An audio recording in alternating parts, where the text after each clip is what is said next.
go. Almost 2 minutes late. It's fine, it's fine, it's fine, it's fine. How you all doing? Coming in, you majestic mother hubbards.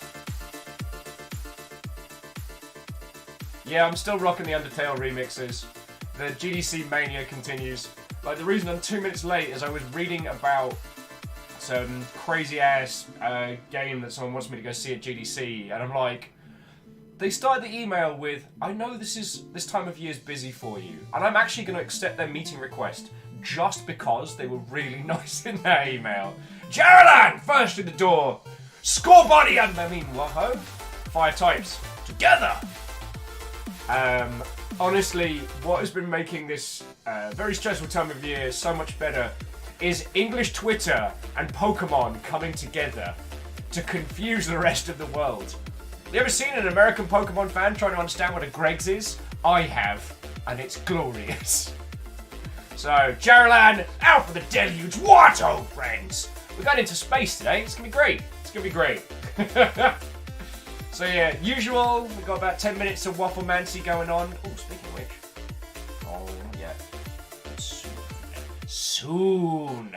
I mean, I have no idea what I am talking about. It wouldn't possibly be hinting to anything waffle related.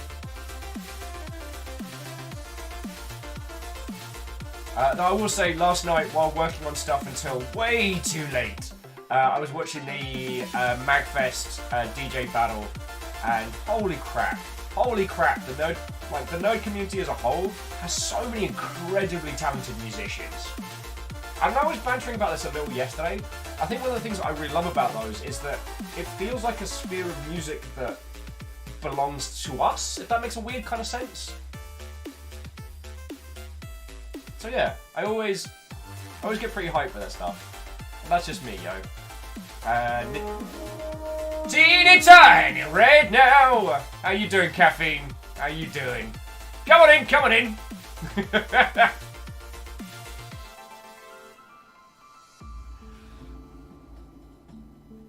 I don't know why, but I just had this mental image there of Caffeine coming in like the demo man from TF2. Just like kicking in the door and being like, "What's up, bandejos?" They got a bottle of tequila in each hand. We're not even going to drink the tequila. That's for later. So, Alpha said hello to Vanderbeest. What ho? How you doing, friends? Come on in, come on in. We're playing a very random game today. A very random game. Initially, we were going to be doing Warhammer Quest today. One of the developers on that is an excellent friend of mine, and I both want to introduce you to him because he's done so much at so many different studios, both indie and AAA, that dude's a wealth of knowledge, an exceptionally cool guy. And I've been wanting to introduce you lot to him for a while. Him and I did Dark Souls 3 playthrough way back when I was still under the delusional idea that YouTube was a place even worth using. But because of family stuff, he's not been able to join us today. So we're going to be playing something that I've had on the back burner for a feckin' while. So yeah. Vanderbeest says, did you spin the wheel of games to figure out what to play? Oh, Vanderbeest, like, you know when people accuse like DJs of just being like, oh, well, just put your playlist on random after they've meticulously crafted a playlist designed to create this incredible experience for everyone in the house. It's kind of like that. I spent far too long yesterday trying to decide what would fit in with our week. And so what we're playing today is a solo dev, like open skies sci-fi title. We're playing, Rodina, or Rodina, or however the heck it's pronounced. But this is made by a solo dev down in Portland. It's an FPS, like, open skies, fly 'em up. And it looks real interesting. I've been wanting to try it for a while, and I figured today's the perfect kind of day. I've had that itch to do some sci-fi stuff, to fly some ships with you lot. And since fecking Elite Dangerous, I have this weird bug with Elite Dangerous, where I can't play it on this rig, because the launch button on the launcher is disappeared. And supposedly that's a common issue. And I'm like, come on, lads. Like, that's not... come on. Finding thread after thread of other people complaining, and they're like, oh no, it's fine. Just change just change fundamental things about your PC, and then it's fine. So, who have I not said hi to? So, 83 Stooge, Cryosticks, Catros, what old friends? Ball, how you doing? What old friend?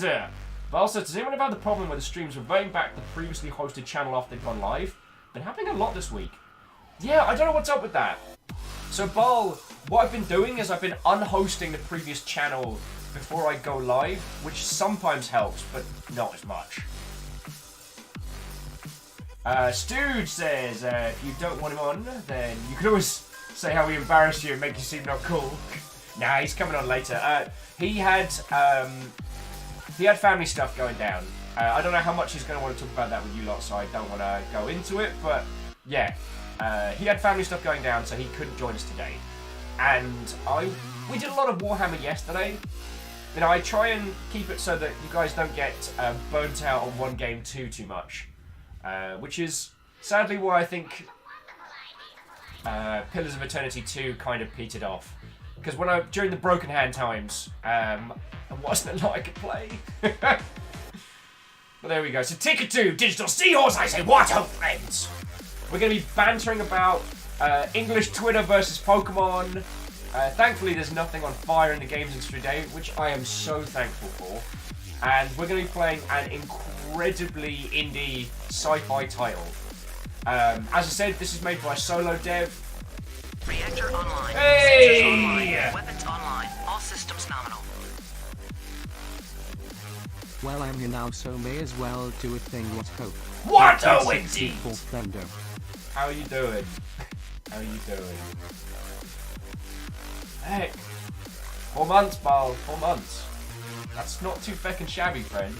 2 months away from the next round of cool little boats. Oh, it's gonna be feckin' cool, friends. Oh. Sorry, I was looking over at the TwitchCon photos.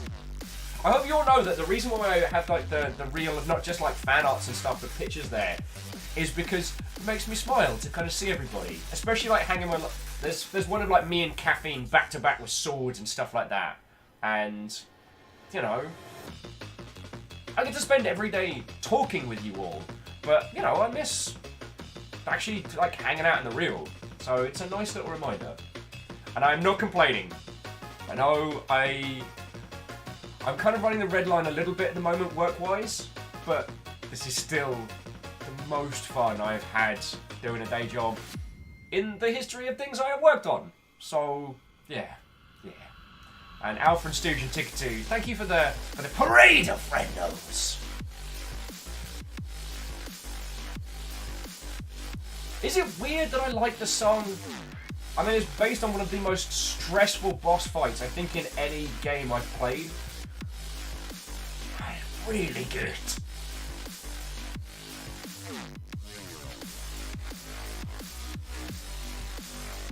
One thing I was thinking about was going back to Rainworld at some point and doing another Hunter run. Because supposedly there's now an ending for the Hunter. So we might be doing that at some point, but I don't know how infuriating that would be for you all, because you'd have to watch me relearn how to play that game while dying repeatedly.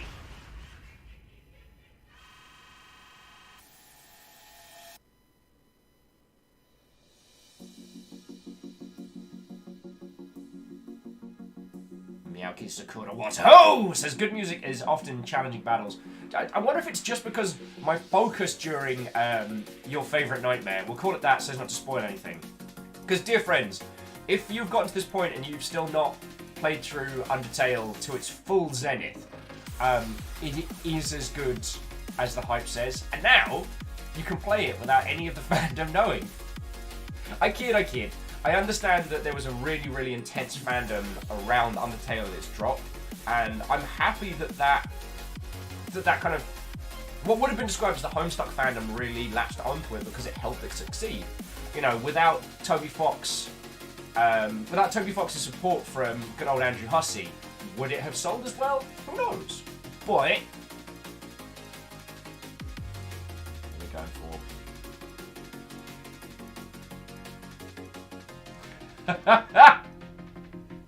Alright, Greenfire, you keep your secrets, you hide. I absolutely didn't see what you said and what you sent there. Absolutely not. Thank you. Alright. What I'm going to do is I'm going to organise deliveries from the PO box for... What do you reckon? I reckon like Wednesdays? Like try and get them to drop it on a Tuesday and then if it shows up late in the day... No. Monday... Maybe... No. We'll get them to send it on Monday and I'll open it on Tuesdays with you all. Square Peg, what old friend? Who have I not said hello to? I think I said hello to Miyaki Sakura. I don't think I said hi to Tikatu. I certainly didn't say hello to Archer of the Eye and Ehrman, so to all of you I say what, oh friends! Hey Shift! How you doing? Get in here early. Oh. Marshall Ray's like, I heard it was getting weird, so here I am.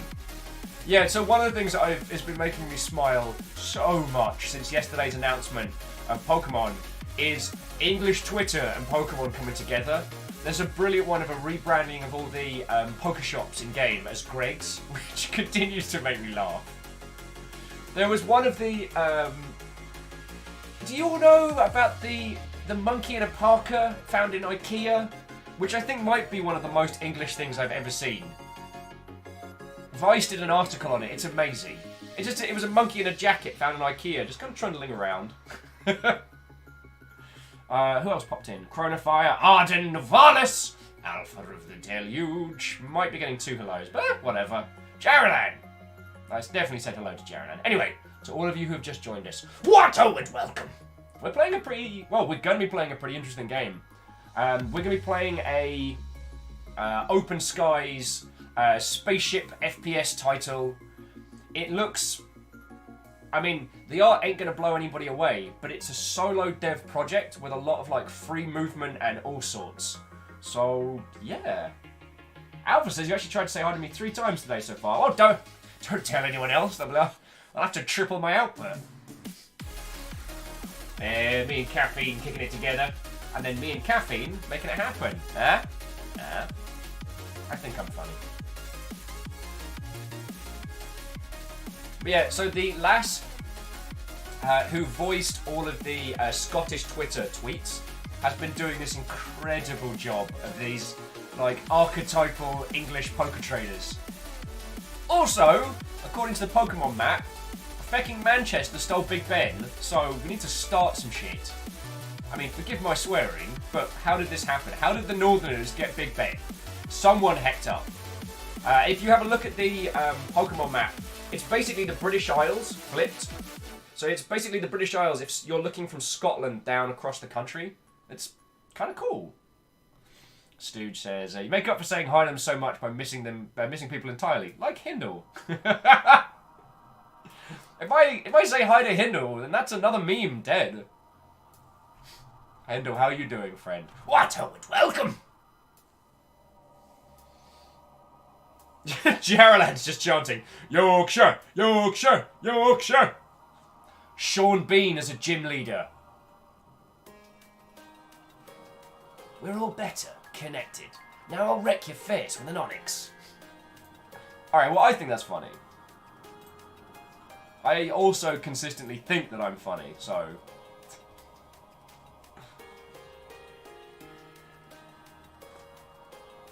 Oh, sweet mercy.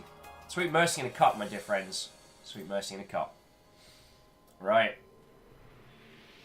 Stooge. Better get Sean Bean before he dies. And then Hindle with Sean Bean would only use ghost types.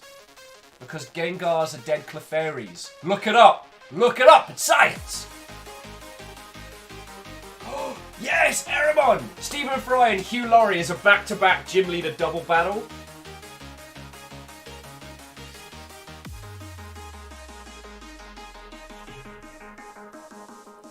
The Elite Four. Hang on, how many Spice Girls were there? Which one can we get rid of to make them the Elite Four? Spice World is the final fight. Hermione says, now I'm just thinking of various actors from UK as gym leaders. Thank you for this gift. You're welcome. Just make sure you post these memes on Twitter so I can share them. Greenfire, thank you for kicking off the day with some teeny tiny bits now. Look, Two little hearts. Will, please stop playing with the bits in the cup. That's not okay. Green Five was saying I've sent the gaming parcel now, Will. At the earliest, it's 2 days. I think it's signed postage, but when you get it, you can play classic games. Aww. Green Five, that's fucking lovely. Thank you. Yeah, one of the reasons why I went with the PO box that I did is that you can send signed stuff, you can send, I mean, anything that's legal, as opposed to a regular PO box where you can't receive heck and heck. So there we go. Des saying, please stop fondling your bits.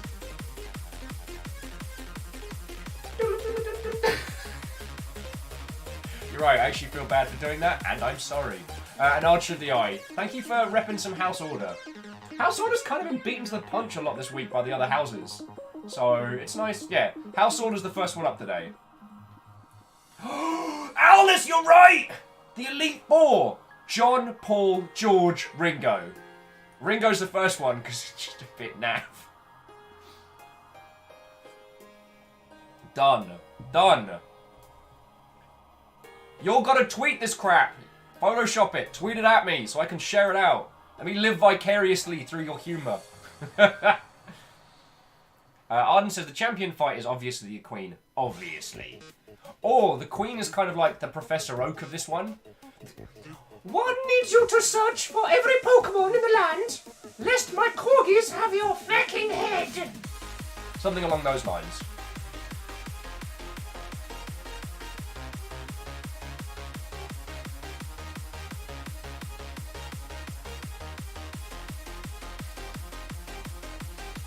Caroline says, I still vote Terry Wogan for Professor. Aww, Wogan's a good one. Crow sits with Edmund Blackadder as a gym leader. Rowan Atkinson. But it's different forms, so you'd have like Mr. Bean form, Blackadder form. Student. We are not amused. Miyagi-Sakura says corgi-themed Pokemon incoming? Oh! Sir Ian McKellen! Sir Ian McKellen as a Pokemon professor. That works. That feckin' works! I mean, Harmonious, also Harmonious. Watto would welcome! A Corgi Eevee evolution makes a whole lot of sense. Arden saying Alan Rickman should get a reference. Absolutely. I feel Alan Rickman would be one of the legendary Pokemon. Like, Alan Rickman in kind of like Dogma wing form is one of the legendaries. Squarepix says, I wonder if we see any Chav-based Pokemon. Chav. There's a term I haven't heard in a long time. Ticker2 says, I'm digging this. What are we listening to? We are listening to Game Chop's Undertale mix. I'll grab you a link. I'll grab you a link. Because I've just been on kind of like a DJ Cutman kicker. I tend to binge on a lot of these Game Chop's mixes and like Magfest stuff when I'm really up against it work-wise. So this is what I'm up to. Hindle saying, Sir Patrick Stewart and Sir Ian McKellen as the duo battle. Oh, yes! The UK's top couple. Right, what am I doing? Alright, tweets pre-cooked, so I don't need to do that.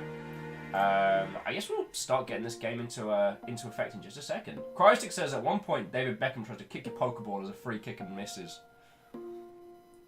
I think that's a fair one. Hang on, let me just. I'm not answering emails right now, so I'm sorry. Oh no, I got it down to 4. That feels pretty good. Oh no! Closing. Not looking at these. Okay.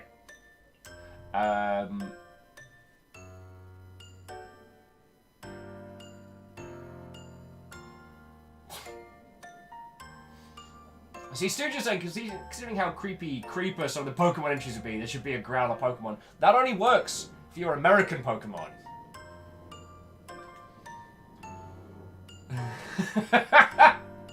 Catcher says, would Henry VIII be the original team member? I mean, he went through... Did he go through 6 wives or 8? I can't remember. What was it? It's, divorced, beheaded, died. Divorced, beheaded, survived. Yeah, 6. Aramon says, what role for Brian Blessed? Is Brian Blessed not a Pokemon already? I feel like I've seen Brian Blessed in Pokemon form. Anyway, I'm just stupid happy about... the fact that English Twitter has basically unleashed all its Britishisms.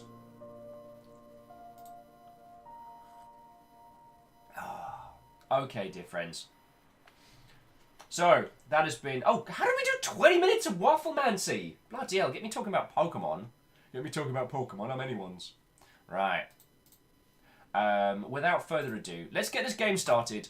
We're going to be flying around a little sci-fi title. This was a teeny tiny independent game. It's still being updated and looked after. Like, last update was this month, on the 8th.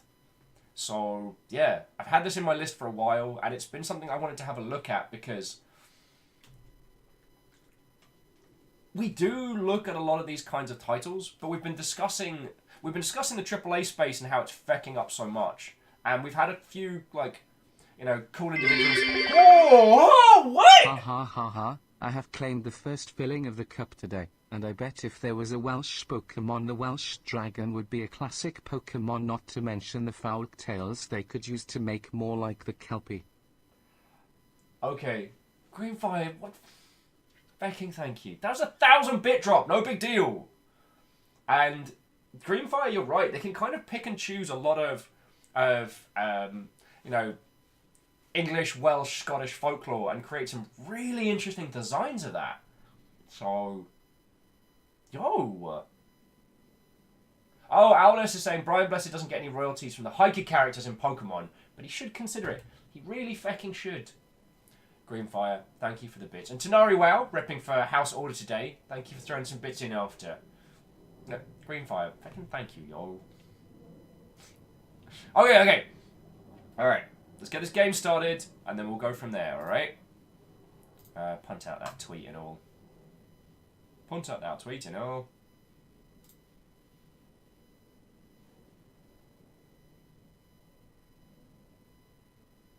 Crystick says, oh, at one point David Mitchell walks into the scene holding a Pokeball and asks, are we the baddies?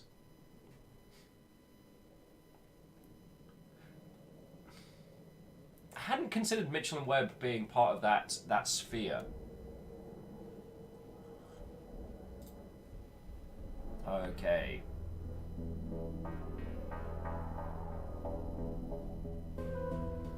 Full screen off. Okay.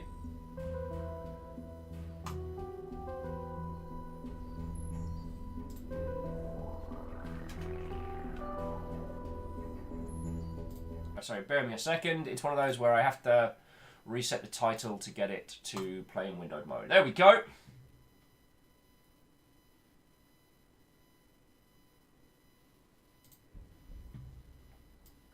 Okie dokie, luckies. Let's get this in there and go from there. So join back into chat. Trinity says, hello friends! I've never been here at the beginning of the stream. I'm so excited.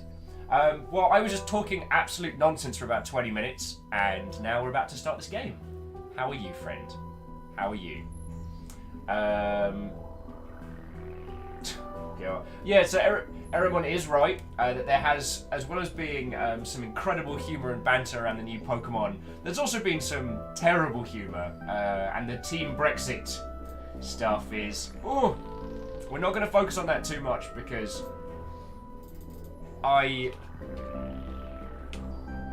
feel that everyone who has to deal with that on the daily is more than sick to the back nines of that one, so we're going to fly a ship around space. That's what we're going to do.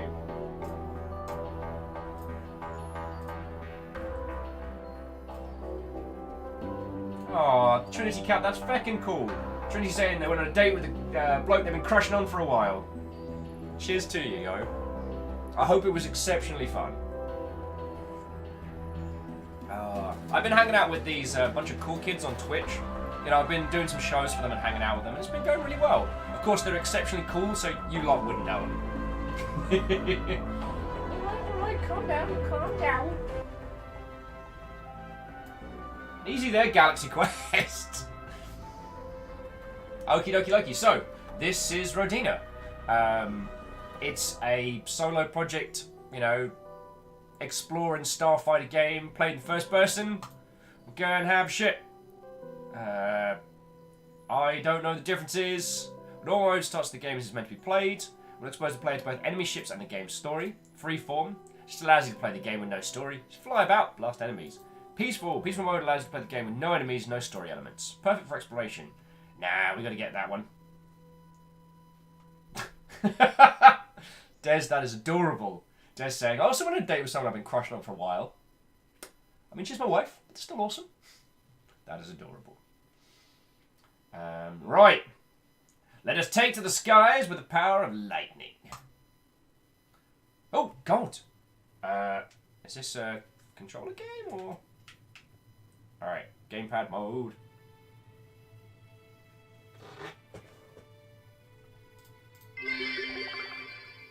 Here's a bit of trivia for you. Did you know that St. Patrick was Welsh and possibly had the recipe for Welsh whiskey in his pocket when landed in Ireland? I did not know that. Did you know our serial number is SAR0017? Greenfire again, thank you for the bits. There is going to be Welsh Pokemon. This is a thing that's going to happen. Okay. So let's acknowledge that.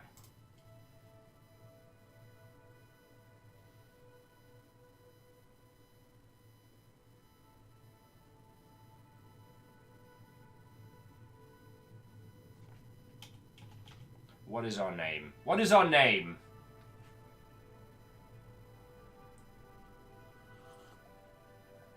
Oh, sweet mercy. Sweet mercy in a cup. Katros just said numpty immediately. Crystics with the Shepherd. Shepherd? So, William T. Overguard. Actually, my middle name's D. Megaphones is caffeine. Alness, Space Cowboy. Do-do-do-do-do-do-do-do. Beodor with Tiny Mac!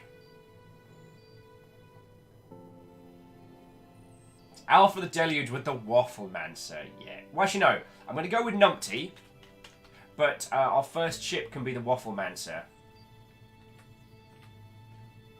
Numpty in space! Thank you, Stooge. Alright. My name is Numpty. Acknowledge. Alright.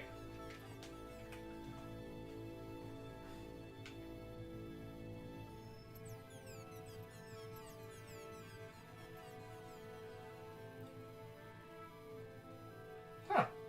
Oh, it's cool. That's only 35.4 light seconds away.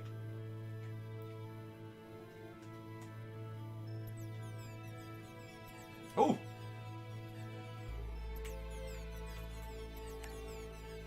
Okay, that's my torch. Boy, I can jump! Hey, Camille! What, oh friend? Welcome. Enter the Chito! If I did not say hello to you already, what, oh friend? We are playing this big old sci-fi epic.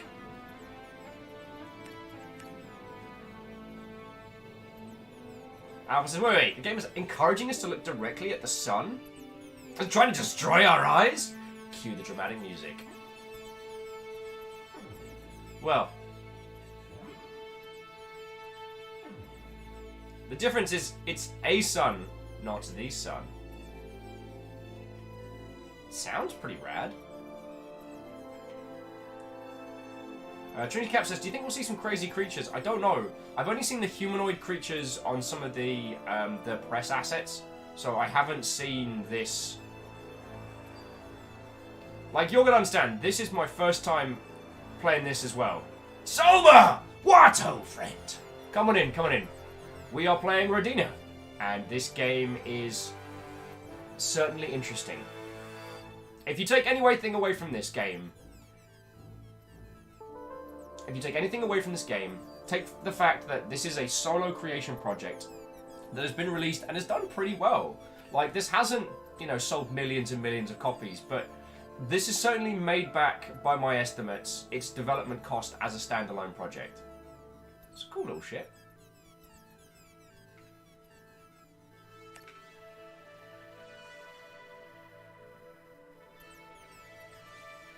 Alright, airlock. Press A. Okay. Let's open it up. Oh, so we've got to close the airlock. Open that sucker up. Alright, this is pretty cool. Fire extinguisher, blaster, repeating blaster. What do we got here? A couple barrels, some closets, a couple sinks, pressurized tank, always handy, always handy.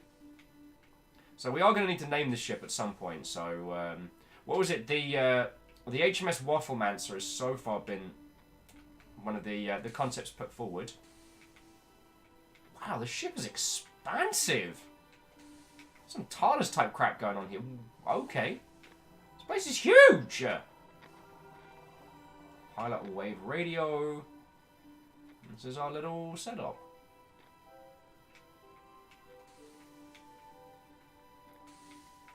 This place is huge. Oh, it's an Illumina drive. Storage closets. Anything in here? Guess we're gonna get this sucker powered up and ready to roll. The Illumina drive seems like it's powered down. I wonder if this is going to be a voxel construction type ship, or if this is just going to be a... This is our layout. This is what we got to work with. So I do apologise that I half finished my thought earlier, and Green Fire, thank you for the additional bits.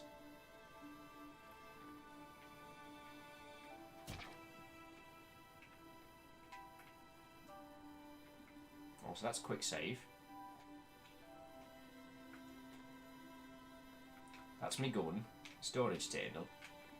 Alright, to the Great Blue Haran! What, oh friend? So, despite looking like a window, this is actually just a vid screen that shows us the front of the ship. That's pretty cool.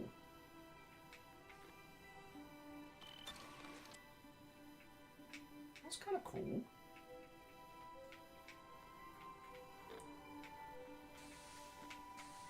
Probably shouldn't be leaving. Actually has a feckin' toilet. Now, I wonder if we're gonna have to just start closing doors in here. No, they also close. Nice. Don't have to worry about everyone catching themselves on fire. This place is massive. This is like a med bay. Alrighty. Errorman says, shouldn't the prefix be LS? I mean, it's still HLS.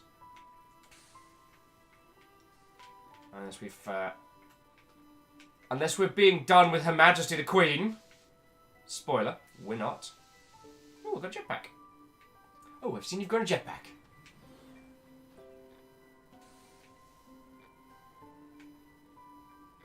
Right, pilot station, operations computer. Ship, pressure, health. Emergency open all doors. What we got here? Alright, the ship's got no weapons on it. I'm gonna look at the scanners. So the player's here. Got a Zortra anomaly. Goals. Data. Close. Okie dokie. So in terms of ship suggestions, Trinity Caps put forward the SS Beatrice. Alness says the L0NG5H1P, or Lahonga ship, as it reads in my tiny brain. Greenfire says, wait, what are you doing? Spacewalk, Will? Sorry, not sorry. Oh, Space Cake. Killed the joke. What's a Luminal Falcon? Thank you, Crystix. Great, everyone's saying Subspace Nautica. I have no idea. Beadora says you're going to need a crew. Beadora, I've already got a crew. I mean, we've always got space for more, but I do not find myself in need of... Okay. Press Y to move the ship. Oh, God.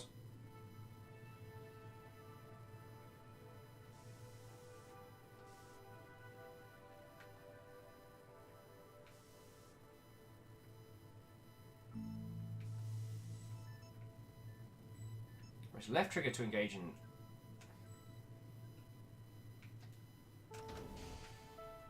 Oh, God.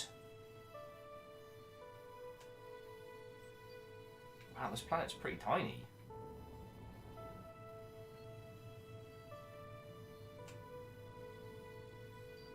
I think we've cleared it enough. This is... It's a tiny little planet. Look at this tiny little planet. Barely a rock. Where are we heading? Alright. Alright, crew, where are we landing? Jarland suggesting the HRH, Lenny Henry. Which is, I guess, the sister ship to the Dave Benson Phillips.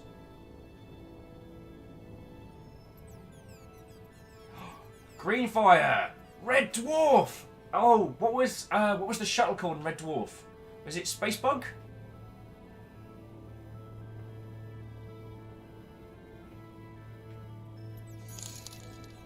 Yo! And whomever that was that just picked up something awesome from the Humble Bundle. Alright. Oh, crud! Crud! Crud! Crud! Crud! Crud! Crud!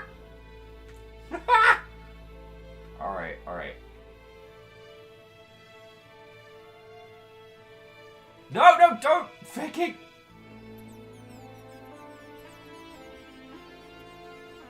Alright, let's see if I can land this here.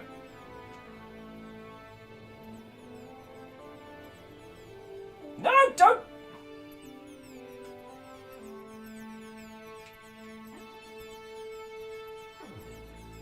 Okay, this is way cooler in first person. Alright, here we go. See if I can land this without killing us all. Oh. Okay. Alright, just gently now. Gently. Also, I don't know if you all saw Space Engineers finally came out of early access today. Now, that is a game that I don't know if it would be interesting to watch because of the amount of configuration it takes to make a functioning ship in that game is... Oh! Ah! It's fine, it's fine. It's fine.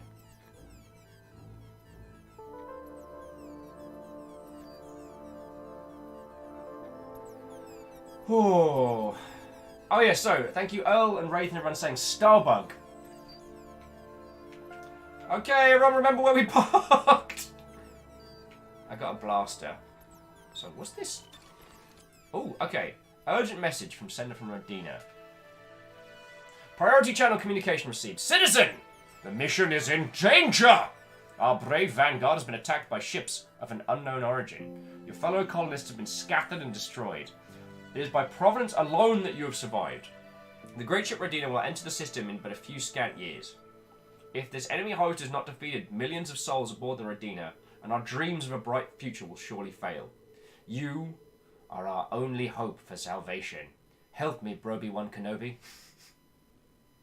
Repel the enemy hordes and secure a mighty foothold in the Zorka system. Your brothers and sister colonists are depending on you. Your ship is yet ill-equipped for your glorious mission. You must outfit it with more powerful drive, one capable of traversing the blackness of space. Go and acquire one. Cool. We need to encrypt the... We need something to decrypt the other messages we got. So, Takarashi! What, friend? How goes it? Alright, so I got a blaster. I'm assuming that's good. Jarland says ship idea is the HMS Funkatron. Get some Toe Jam and Earl up in there. Alright.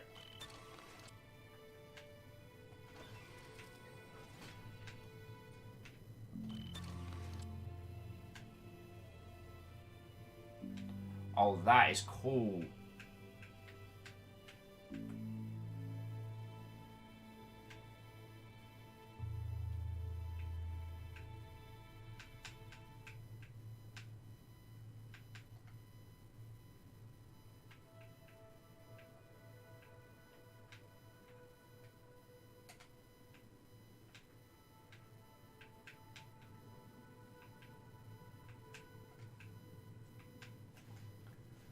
That is super cool. So we can just pop a couple lights in here. So there's the bridge. A couple of...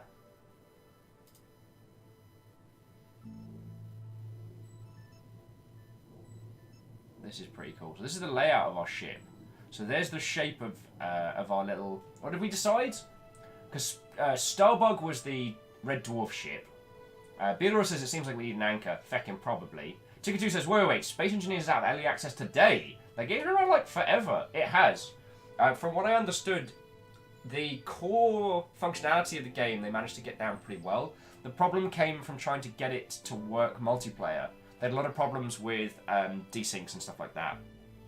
They even did an internal contest where they split their team into different groups, and each group was responsible for putting forward a different solution to the multiplayer problem, and then users decided which of the solutions they liked best, which is real interesting.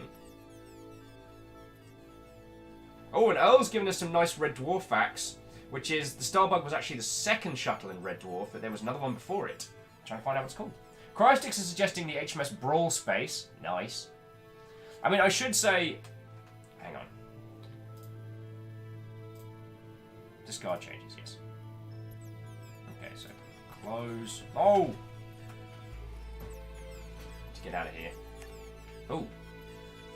I really janked the landing on this one, friends. It's fine, it's fine.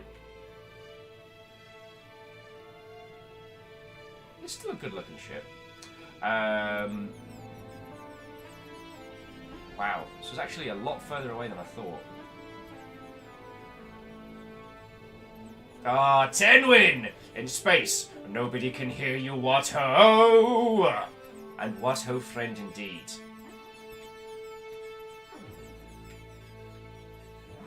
Oh, so green is always the ship. The star is where we're headed. Okay, we can work with this.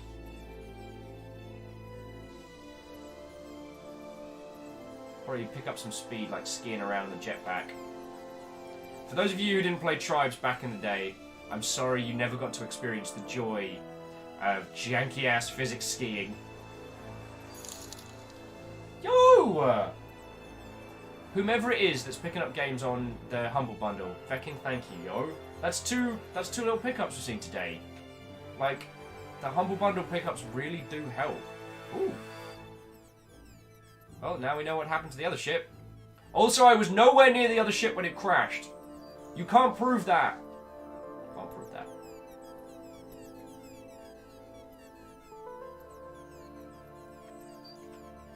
Alright, so we've got an empty crate.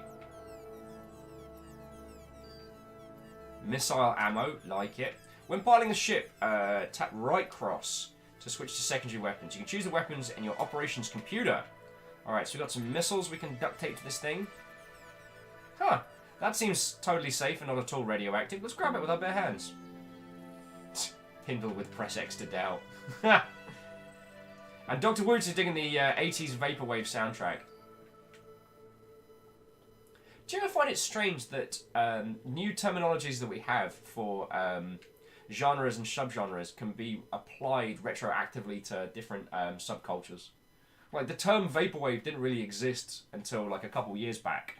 But you can wholeheartedly say 80s Vaporwave and mentally know exactly what that is. That's one of those things I find interesting. Whereas the same doesn't seem to be as applicable to video games. But that's, I guess, because we do it based on experience, and experience is always changing. That's just my little humble thoughts while I'm sucking down a cup of... It's a cup of coffee today. It's not a cup of tea. I forget this before times of sleep. Okay, so great work. Now you can travel to other asteroids. Look up to find the radar signals of heavy bodies. Go exploring. Cool.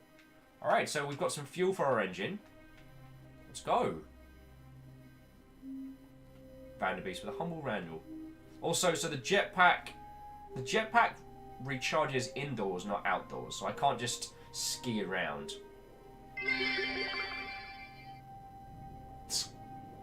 Greenfire is just having a great time. See, now Pokemon UK has been announced. We get to do all the Englishisms. Greenfire's like, wait, you sure it's not from Wallace and Gromit and the moon's not made of cheese?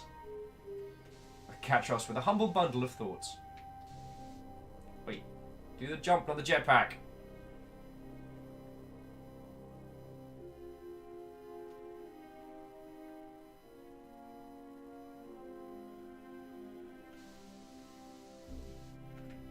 Dr. Wood says, when we make retro game style, we use it. Oh, are you talking about Vaporwave type stuff? Yeah. And Vanderbeest, with blatant disregard for the lack of gravity on this planet, managing to refill the cup. So thank you kindly, yo. Hindle says Will would definitely get the wrong trousers. Except for I wouldn't be going around going, oh no, I'm from Yorkshire and I don't want to do property damage. I'd be cackling maniacally. Because, friends, they might be the wrong trousers for Gromit, but they are the right trousers for me. Property damage, like manic, high-powered legs. Who doesn't want that? That's basically the bottom half of Iron Man, but without a moral compass. Alright.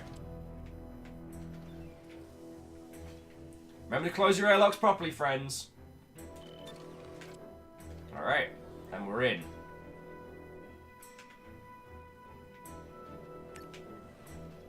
Okay, so Yo! Listen, if we're doing the British tonight, Luth, we gotta name the ship Rocket Man or the David Bowie. Oh. Decisions. We've got 4 missiles on it, so Rocket Man's not a terrible idea. Okay, firstly, Katros. That's 1500 bit. Fucking thank you. You and fucking Greenfire have been super cool people today. Absolutely thank you. Alright. And as a suggestion, so Katros is putting forward Rocket Man or David Bowie. I am absolutely happy to use bribery via the medium of just about anything for ship naming, because there have been too many good ones. So Kanran says, is this like No Man's Sky? I believe so. The difference is that this wasn't hyped up to the nines by an expensive Sony AAA marketing campaign. I kid. This is a game that was made by Blokey down in Portland, and it appears that he's still... Camille says, is this another tea day? No. Just a couple of very generous people rolling through here. Nothing to see here. What was I adding? Sorry, but thought dropped right out of my head. But it was more to the point of, this is yet another example of what you as an individual can do. And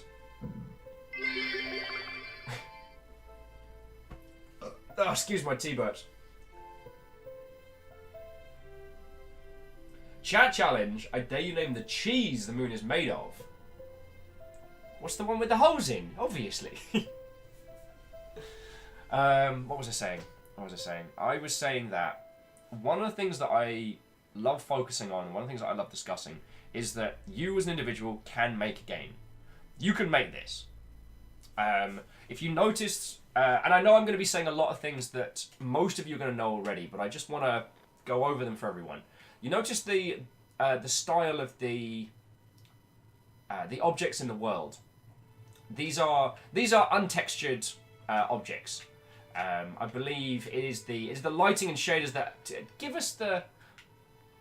Oh, probably have to go slam dunk that thing into the engine. Bear with me a second.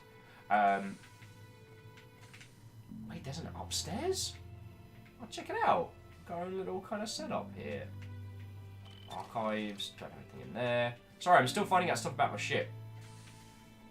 I always find it weird in like sci-fi and stuff like that, where you know the team finds a brand new ship and then immediately starts flying off without running around inspecting everything, jumping on the bed. That's definitely my bed. I get a shower. This is amazing. Greenfire says, wait, isn't it Red Leicester? No. Greenfire. Red Leicester is what Mars is made out of. It's like no one here has studied like celestial bodies at all. Vanderby says Wensleydale. That's still being debated. It's possible that there is Wensleydale in there. Okay. Here's me getting all my thoughts. Before we start careening off, before we go any deeper on this one, I guess I just want to say that, you know, the project that you want to make, you can now. It's not in the... Nothing to see here. Also blue cheese, of course. Camille, holy crud! Camille, holy crud. As if you... Thank you. Thank you. Thank you all. No. Triggering the dramatic duck! For proper. That was a $25 donation, and that exceptionally generous of you, so thank you. Yo. Yeah, so what I want to focus on is that this is another great example of that game that you want to make, you can. You know? If you start thinking about the experience you want to convey rather than trying to think about, you know, what is the, you know, how can I smash all the cost of Critical Role into a story narrative title? Oh, wow. So these are all the asteroid belts around this. And we are here.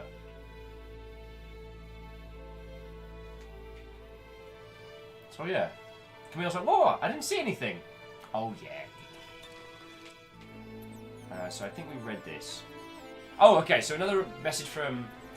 you see now, hero, the sad remains of our glorious vanguard, strewn like so many pearls across the system.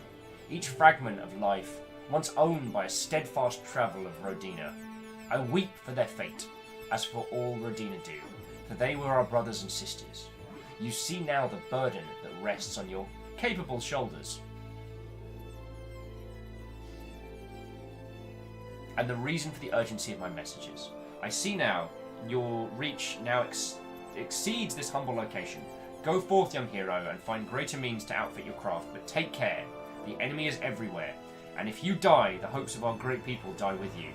Also, if you're going into town, could you pick us up a steak bake from Greg's? Alright. Shall we? Oh, God. Alright, we're good, we're good.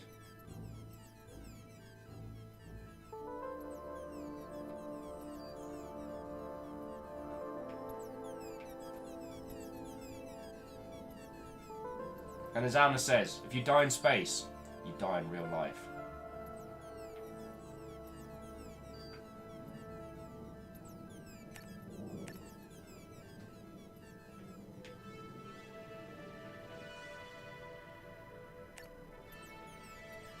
I can't remember what first person camera. Oh, okay. What is Newton's third law? An object in motion stays in motion. No credit for a past lunch, you maggot. What is Newton's third law? Until it's operated upon by an equal or opposite force. You're goddamn right. Every time you fire that gun, you are ruining someone's day. Somewhere and at some time. And that, cadet, is why we do not, as I quote, eyeball it. Do I make myself clear? Which was a paraphrasing of one of my favourite scenes in Mass Effect. Ah, here we go. Alright, just go into third person so I can actually see what the ruddy hell I'm doing. Alright, so minor asteroid. Visited, no. What's it going to take us to get there?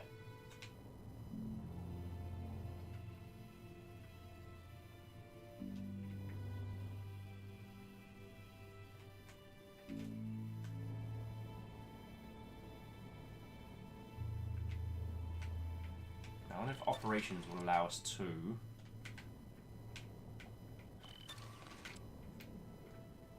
Alright, maybe if we go downstairs, check out the engines. Maybe we need to upgrade the engines to go from there.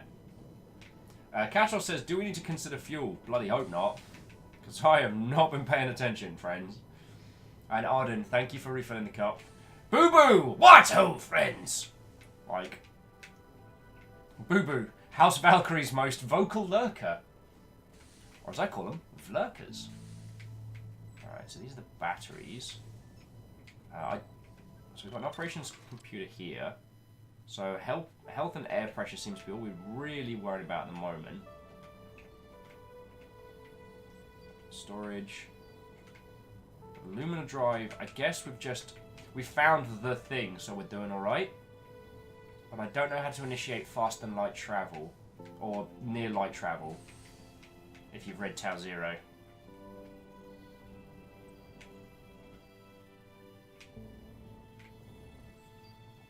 Because there's the planet we just left.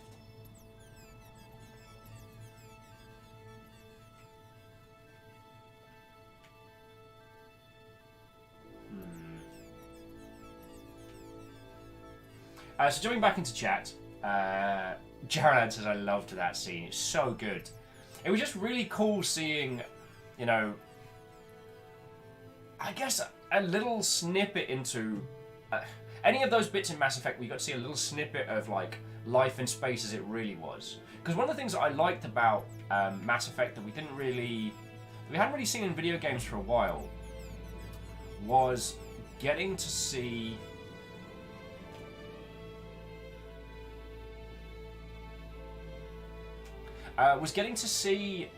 this idea of kind of like the space future, but not the gritty, grimdark, but close to that kind of like super clean, you know, Battlestar Galactica, not the reboot, but the classic.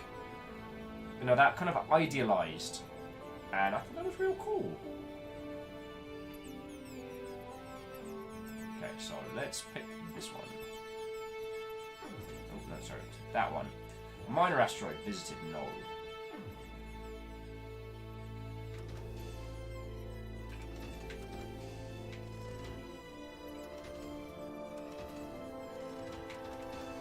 Okay, so that's what that is. Ah, okay, so once we have a destination, the ship knows. Alright, so we're going to head to here instead. Check out this little asteroid.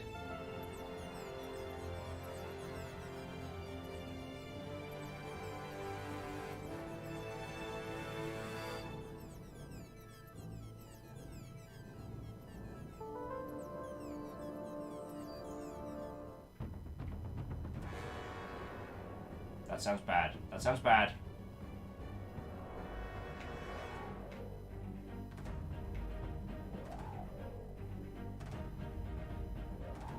It's an unknown 100% health. Oh, crap in a bin bag! Alright, let's try one of these fancy missiles. Woo! It's a Xeno Scout. Xeno Scum!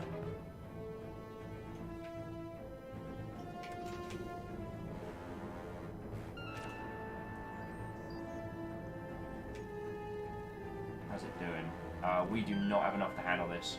That was 25% damage. Alright, we are bugging out, friends.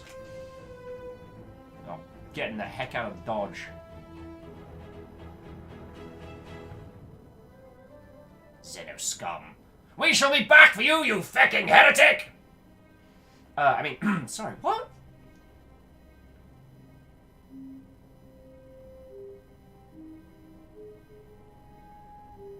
Oh dear lord.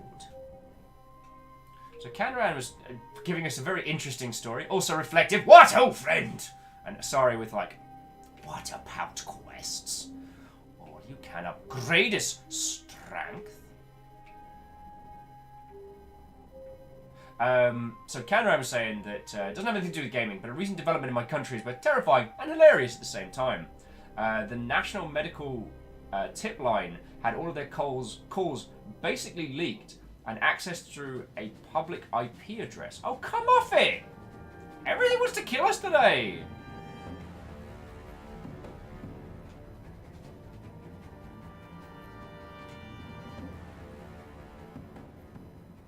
Find ourselves something. Being accessed through a public IP address. The CEO of the company said the error occurred due to someone plugging in an Ethernet cable into a hard drive, but he reassured not everyone could do this. You could have had the know-how to be able to someone do a commando move. Oh dear feckin' lord. So he's trying to cover for doing a mass... for some... asteroid go, there it went. For someone doing a massive snafu.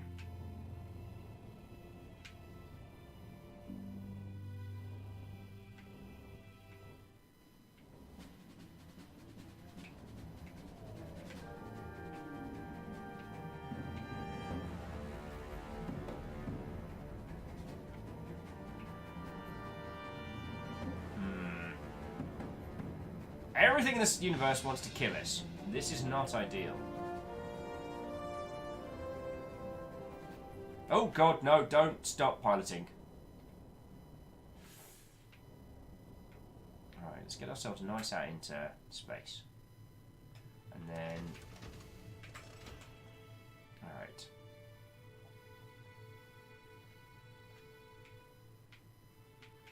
Alright, according to this, we're not under discuss. So, scanners. We need to find something. So, objects player. Astronomy.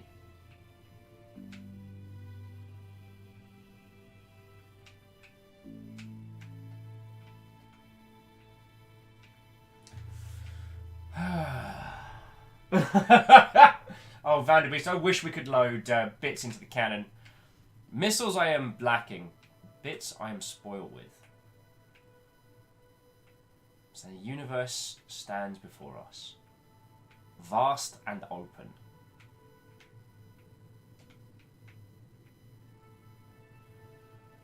Now the question, dear friends. Where do we go?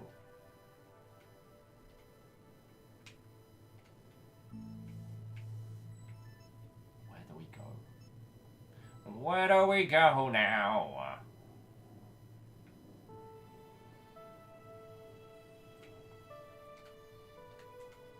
So, Zorkia is the... So Zorkia is the sun we're going around.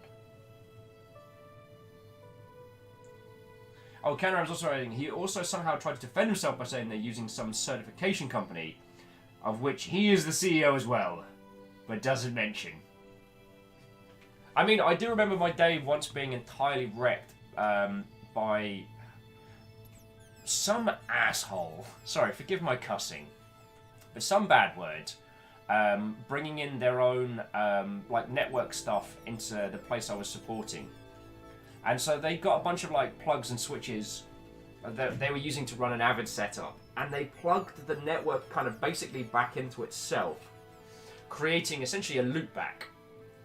They packet flooded the entire building. And it was on that day I learned the true ineptitudes of man. Alright. Let's see if this... So most of these asteroids seem to contain someone we gotta fight. But we don't have enough munitions to take them down. So I guess this is where it gets challenging. We'll see if I can land us on this.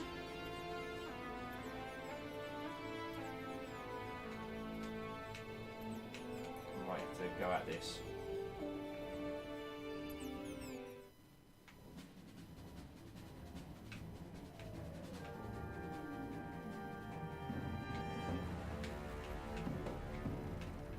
Oh, that was very bad, wasn't it?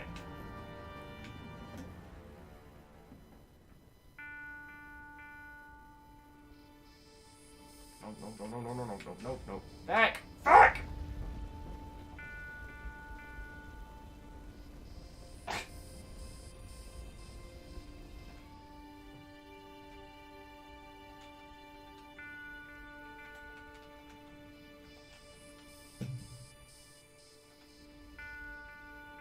No, don't quick save!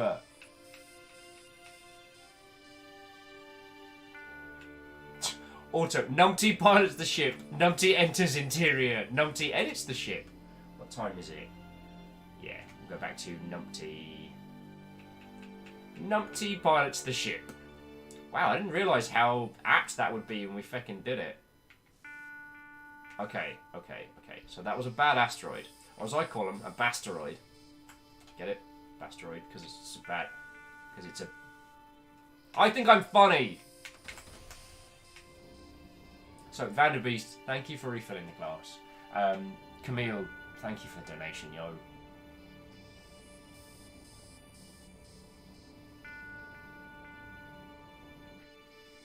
Alright, who's this? Who's this? This looks like something we can work with. So we managed to avoid getting shot to shit. I just need to... Ah! Fucking... Damn, this thing's squirrely.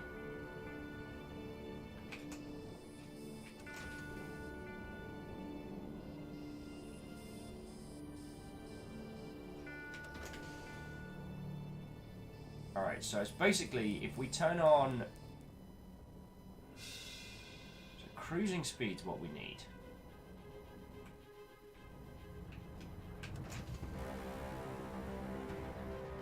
Followed by docking speeds. Oh! heck is that?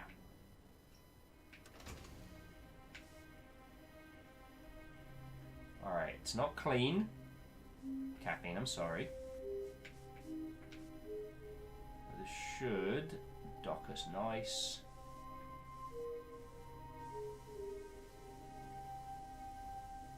It's fine, it's fine. We'll put it through like a space equivalent of a car wash. And we'll be fine. Alright, we've got a blaster, we've got a blaster. Alright, let's go find out what that gigantic space skull was. Go from there. Alright, close the airlock. Open the airlock out.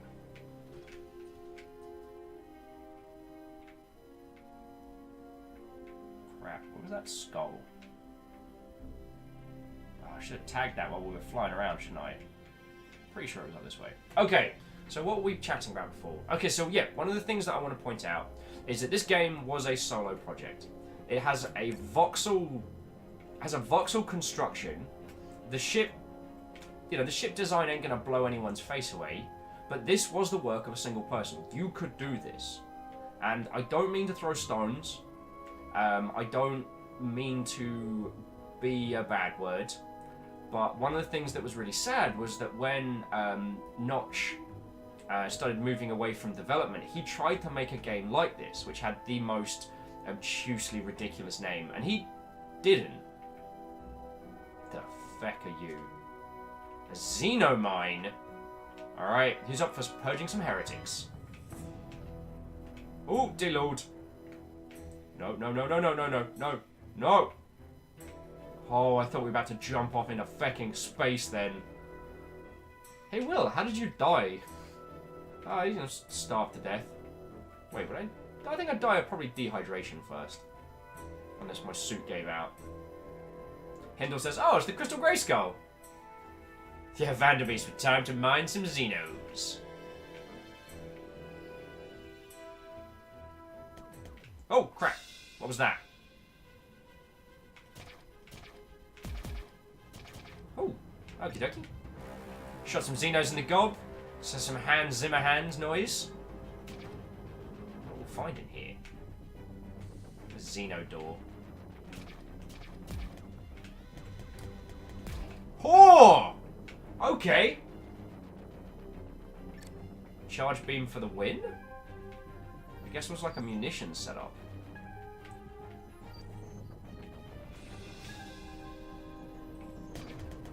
Oh, that's a grenade launcher. You want to come at me, bro? That seems bad. Ow!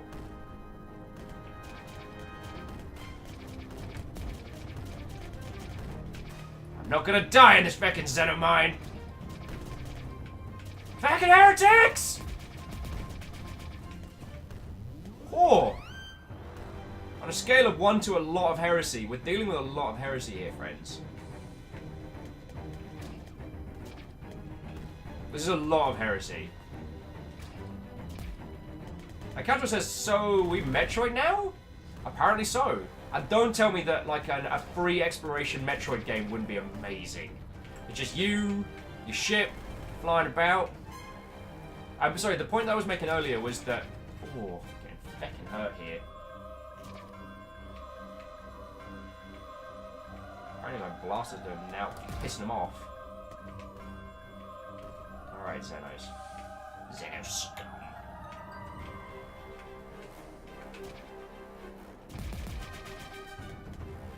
On Xeno health. Let's farm the little ones. There we go. So yeah, talking on the... I find it sad that Notch didn't continue with game development. And what's really interesting is the things that he didn't do have been achieved in this project. Like, he wants to do way more complicated stuff, like have, like, you can program the ship to do interesting stuff, but at its core, you can make this.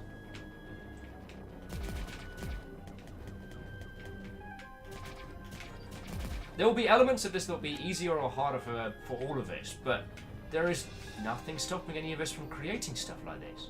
And I kind of want to celebrate that. Says Will, eyeballs deep in a... Kind of feels very, like, classic Wolfenstein-esque. as a game to chat to you lot as well. Oh yeah, Hinder with not just too busy swimming his lake of money. It does feel like the LA lifestyle did not suit him well. So we know you guys are tough as nails. But can't stop me. Hey, I just realised I'm completely fucking lost. We're not going to make it out of here, are we? Oh, good! So these are your two choices. Dying of starvation in the mines, or dying of starvation in space.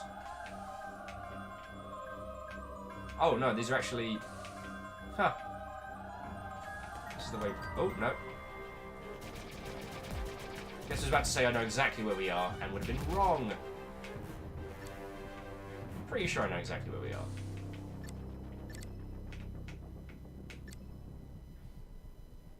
Yeah, so... 1, Metroid in space would be amazing. 2, the amount that you can achieve these days just as a standalone creative with little to no program experience is amazing, and I do want to celebrate the crap out of that. And... oh god! Do you mind? I'm trying to not be lost! Fucking Xenos. That was a great plan. Create an environment that I can't get... Hey, got yous. Create an environment I can't get through. I completely lost my train of thought there, dear friends. So, what else have we been waffling on about? We talked a lot... Ooh! Okay. Matic! We got out. I'm at the terminal in the spaceport. Not sure how much you guys saw over the link, but this little caper has blown us up from the start. What idiot technician did you get to encrypt those credentials? Alright, we can read that back on the ship, because that's in the archives now. Alright! This key will allow you to do communications via the FTL radio. I said, nice one, brother. And a couple of missiles and all. Alright. So we've got an encryption key. Now we just need to make it out of here before we start the death.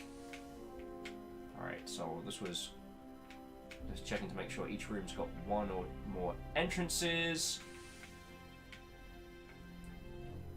Because then all we need to do is find the room with 3 entrances. And then...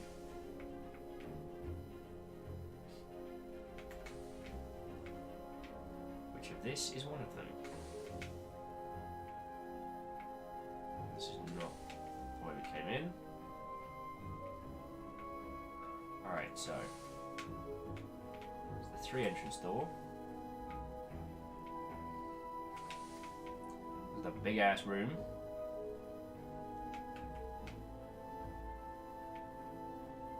We got this, we got this. Says Will immediately not having this. It's fine, it's fine. Everything's fine.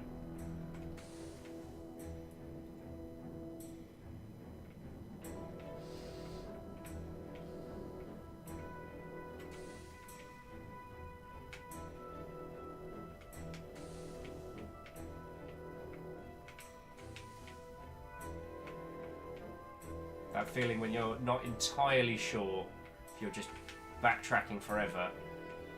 You might just be backtracking forever.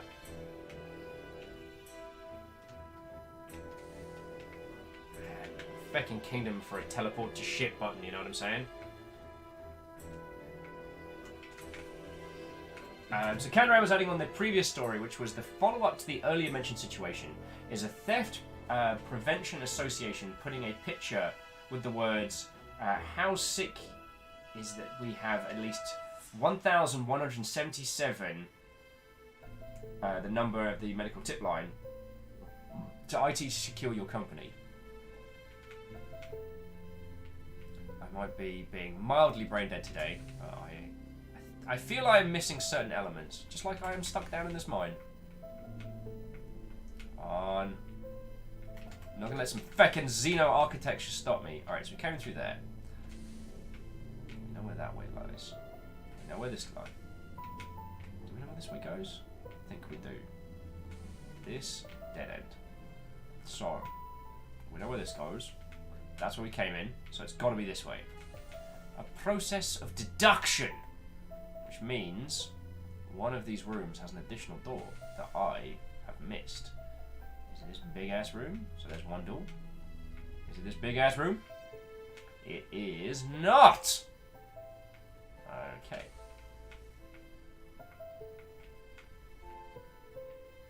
Curses. Alright, so we might be stuck down here forever and die.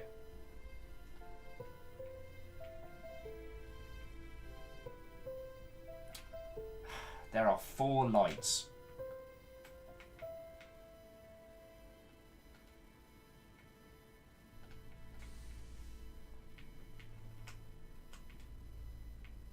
Oh! Also, we had a rocket blaster as well as a blaster.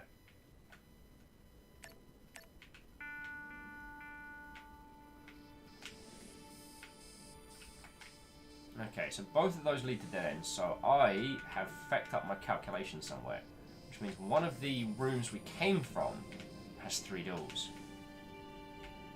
The question is which one? Where did I make a miscalculation? Anyway, I am happy to wander these halls because it gives me an excuse to talk to you lot. Do you want to know something really funny? So, I spend a lot of time on what games we play in a week. And I know this seems like, you know, agonizing over, you know, which particular beer bottle label to choose or what have you. But I do spend a lot of time thinking about it. And I've noticed that sometimes I'll see a game and I'll be like, this is kind of interesting. But the amount of time I'm actually going to get to hang out and talk with you lot is minimal. And sometimes that is a massive... Sometimes that is a massive off-put for me. Alright, so, who was it saying follow the right wall? Yeah, Vanderbeest, we're doing this old school. Follow the right wall is a trick to help when lost in games like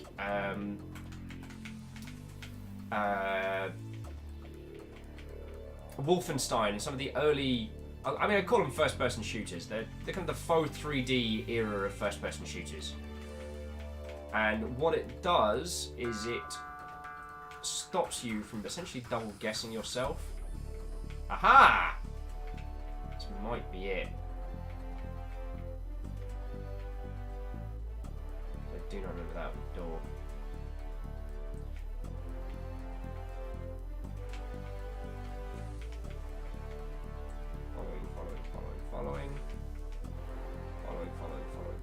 Following.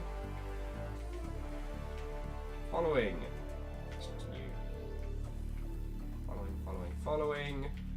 I was joking with someone the other day that one of the reasons I have great spatial awareness is from playing games like this back in the day.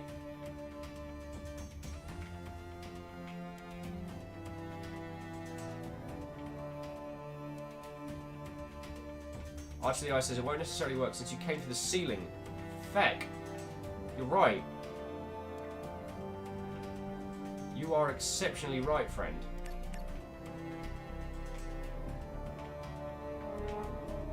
Hey! Hexor! What, ho, friend? Not just pirates, but space pirates! House Valkyrie, defend us! I am away from the ship. You must defend while I am away. I have great need of your skills. How you all doing? Hexor! How goes it, friend? Lovely to see you, yo. Oh, I was chatting with, because I've been chatting with Baron Sheep a lot this week, and it struck me, it's been fecking ages since I've hung out with everybody. I don't know about you all, but I'm definitely feeling, here we go. Woo! I am definitely feeling there hasn't been a sober meet in a while feels at the moment. Alright, so that's the mine. We've got a bunch of missiles. That's cool. Actually, probably got enough missiles to kill the scouts. Let's go do a murder. And so for those of you who don't know, the last Seattle Online Broadcasters meet was cancelled due to the snow. Like, it just wasn't safe for people to get in. And One of the things that a lot of my friends said, and I believe him wholeheartedly, is that it's not necessarily their ability to drive in the snow, it's other people's. Like in the UK, the whole place fucking crashes to a...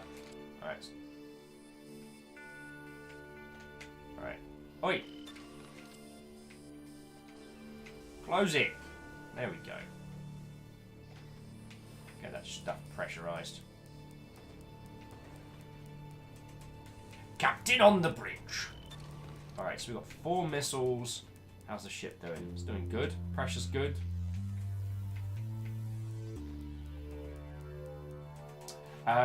What was I saying before? Oh yeah, so, haven't got a chance to see Hexor and Fireball and everybody in the reel for a while, so it's lovely to see you in chat, yo. And I hope you all are doing very, very well. Hexor says, during the major snowstorm, my dad was T-boned by a taxi on I-5. Taxi in the far left lane was going way too fast in conditions. And father was in the right lane, taxi lost control, veered off. A bit over 3 lanes and T-boned him. Vicious! I hope he's alright, Hexor. I still remember me and Paul in the UK, and it was one of the really bad snow years, and there'd been an accident on the M25, so the traffic was backed up, and it meant that everyone was standing still whilst the snow was falling, and it looked really pretty. When they finally let everybody go, basically there'd been an accident that had stopped traffic, and everyone could go around it eventually, but the thing was that meant that all the roads from there onwards were all slick as, and we watched this car just drift off into the darkness. They just floored it, and you could see that at the point at which they were picking up speed but had no control, and they just drifted off into the darkness. We didn't see him crash, we didn't hear a crunch, but we never saw what happened to him. Dark Elmsby! Watto says, such blocks, many graphics. This is a solo one-person project from a dude out of Portland, I believe. And it's good. I don't know if it's coming across from gameplay. It's fun. Like, this game isn't gonna blow your tiny mind, but when you look at this as the project achievement of a single person, with a fully customizable ship as well. The ship's got kind of like a... I do believe Asari Greenfire left you something on Steam equals W equals. Wait! Fecking wait! Okay, firstly, Katros, fecking thank you. 1500 bit again. I was complimenting House Order earlier today, but it seems House Chaos will not be undone. I need to check Steam. Alright, bear with me a second, friends. What is this? Why? Why? On screen. Oh wait, there we go. Asari Greenfire just gifted me a copy of The Sims 3 on Steam. Dear Mr. Vblond, hey, have you ever wondered what you'd be like as a benevolent god so you can keep a sim alive or not kill them? Can you do it? Go on, do it! Oh dear lord. I don't know if you all read the PC Gamer review of The Sims, but it was something special, and I'm kind of on the same level. And basically, what they did is a bunch of... Save. Saving a thing. They did a bunch of experiments on the little Sims. So things like, they put a sim in a sealed room, and there are 2 corridors off this room, equidistant a toilet and a kitchen, and waited till the sim was super hungry but desperate to go to the loo, and then open both doors and see what happens. So what actually happened was the sim started to run to the toilet, then ran to the oven, set itself on fire and died. There were so many of these. So many. So I don't want you to see me playing The Sims. But I will say, sorry Greenfire, thank you kindly. Been super cool today. So those of you who just came over from Hexors, what? Oh, and welcome! We are playing a bizarre little indie free roam space game. We've been talking about English Twitter. Turn the lights on.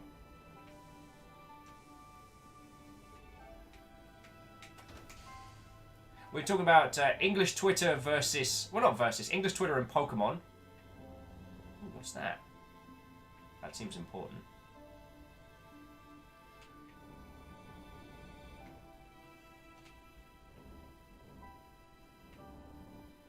Oh, I think the Xenoscout crashed. Let's go check it out. Oh. Let's not do what Will did last time. Because that wasn't very smart. I was still trying to land that on a mountain. Alright, we're going to have to go for a little hike, friends, but it's going to be fine. Oh, God. It's fine. Everything's fine. Just remember where we parked.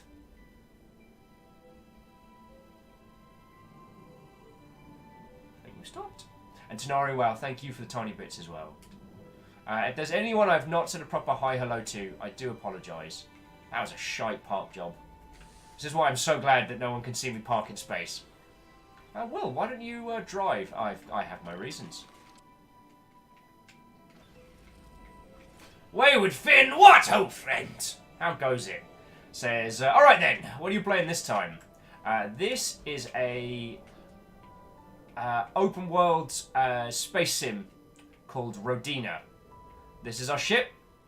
This was a single-person solo project that did surprisingly well. Oh boy! Should not have done that.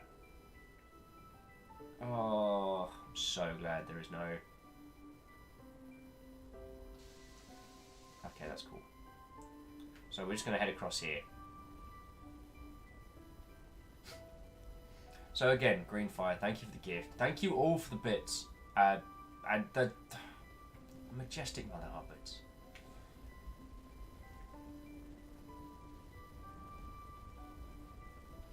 Let's check out this alien ship. Seems pretty crashed. Caffeine says, forgot that asteroids have reduced gravity? I did. I did forget that asteroids have reduced gravity. And then he leapt off into the feckin' cosmos. Alright, let's have a look at this.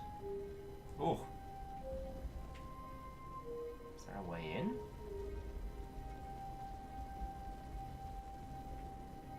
Doesn't appear to be.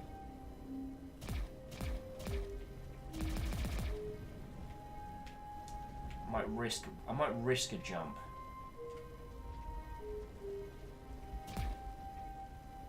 See if we can see like an entry port. No, that's even more like a. Alright, so I don't think there's much we can be doing with this. I'll do another quick spin of the asteroid and we'll have a look through. I don't have a lot of clever commentary, Wayward Finn, to add about this game. I've been meaning to play it for a long time, and it's good. It feels a lot like someone's very, very first gaming project, but worked on with a lot of cohesion and a lot of passion. Like, as a commercial product, yeah, it probably needs an art pass. It wouldn't hurt to do a bunch of... it wouldn't hurt to have a bunch of... fresh assets for ships like that, and some of the untextured stuff's not amazing. But in terms of a game that a person has made by themselves, this is stonking. And I want to highlight that. Like...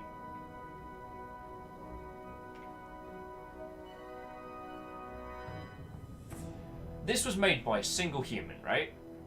Games like Red Dead Redemption are made by thousands. Anthem was made by hundreds.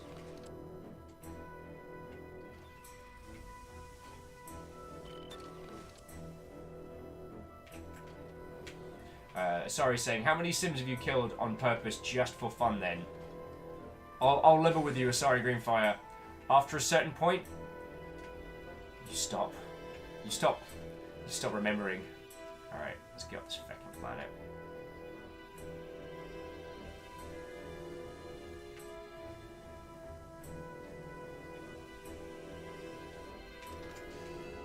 Oh boy.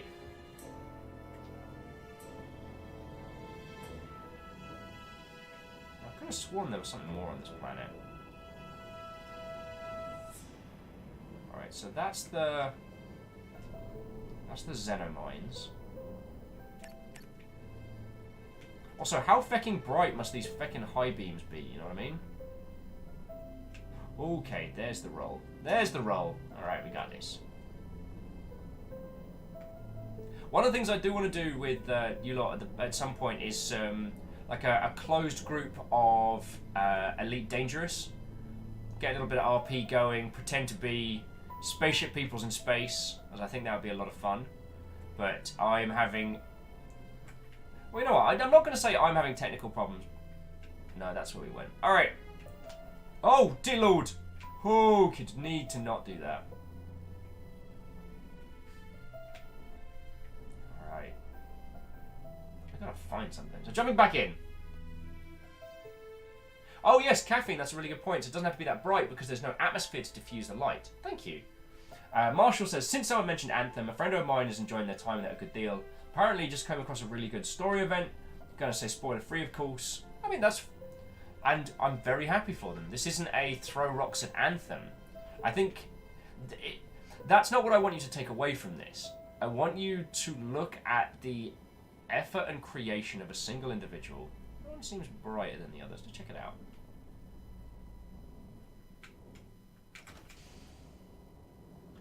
I want you to look at the creations of a standalone individual, what they're able to put together. What can be done by one person, not... I guess I want us to demand more. And I don't mean higher fidelity, better graphics, more voice acting, more nonsense. I mean more game. And Marshall, if your friend is playing Anthem and enjoying it, that's wonderful. It's just, and I'm only speaking for myself here, this is not a long ship group journey type thing, but, you know, give me an open world, give me somewhere I've never been. Let me explore it, let me get involved, you know? When I think to the time I spent playing Destiny, to be honest, I only enjoyed it because, you know, Bungie knows how to make a shooter that feels good. You know, the story was incoherent.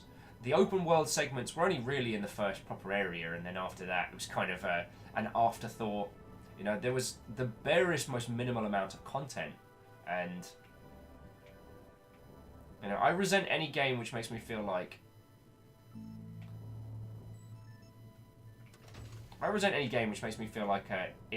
it resents me for being there. You know what I mean?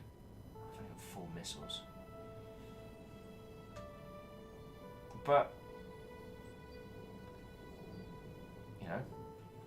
But Bungie know how to make a really, really good, feeling shooter game, which is bloody good. Wow, this asteroid's actually pretty massive. Let's see what we can find. There's a blip over that way, so we'll do a flyby and see what we can see.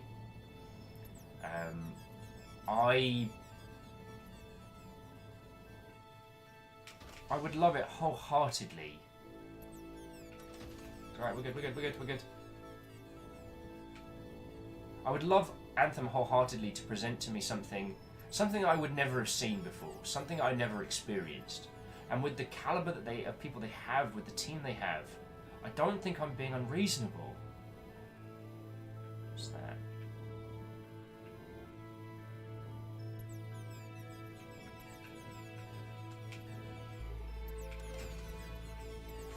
Oh, sorry, I squiffed the landing. Sorry.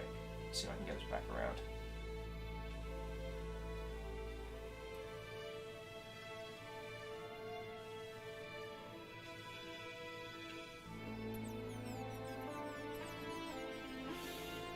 Alright, everyone, remember where we parked! Remember where we parked.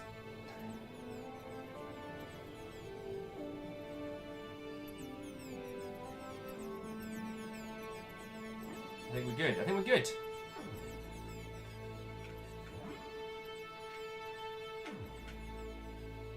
Oh, we've got some new messages as well.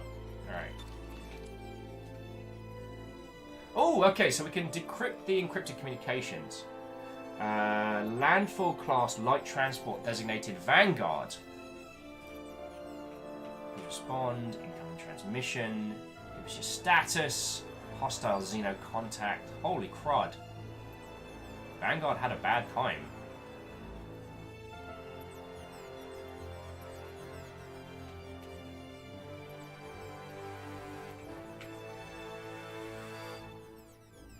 Oh, us. What was I saying? Jumping back into chat, so... Cameron says, I've been trying Anthem for a few hours, and so far, it's kind of fun, but the gameplay loop feels bad. Yeah, I think that's one of the things that's been so interesting, is that people... It feels like Anthem was a vat-grown game. It feels like it's without soul. You know, there are some lovely visual assets, but... Oh, those are aliens. Joke's on you guys. I brought a rocket blast to this fight. Yeah, you better run. You better run! Shepard's here, assholes! N7 Special Operative Numpty.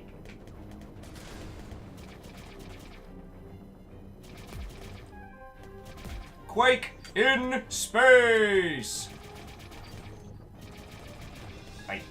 Wait, I'll fucking do this. Sorry about that. Alright, so there's still either another contact or something. No, it's another contact.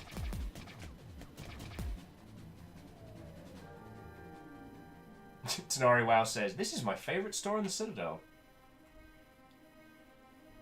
Tenari Wow, I guess discussing cats, that one is crunching dry cat food behind them, while the other is giving them evils that they're not petting them. Cats know. Cats know. Look off into the galaxy.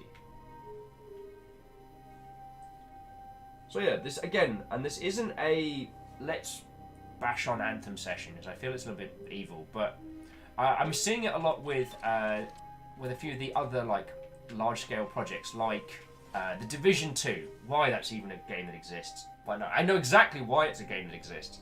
It exists purely as a vehicle to make some cash. There's no creative drive behind it, and what creative drive there might have been, I guess, dissipated a long time ago. Let's take off, see what else we can find on this little planet. Hey, Universally, what ho, friend? We're just skimming our cruiser craft across some moons, and I'm chatting a lot of nonsense, but what I was talking about was, I guess, the kind of the lab-grown games, games that are created specifically to make a buck, and it feels very much like a couple of the titles that we're getting at the moment are in that space. And here we are playing a free-roaming sci-fi game made by one bloke.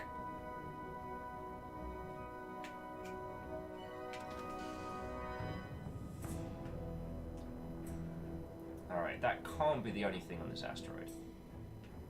So we'll give it a cheeksy once over. And the cruising speed is ridiculous in this game.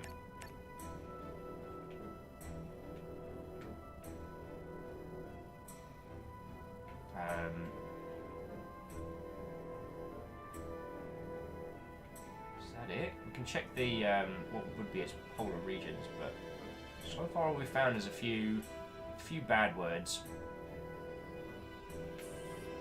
No, I guess we're gonna details, friends. Okay.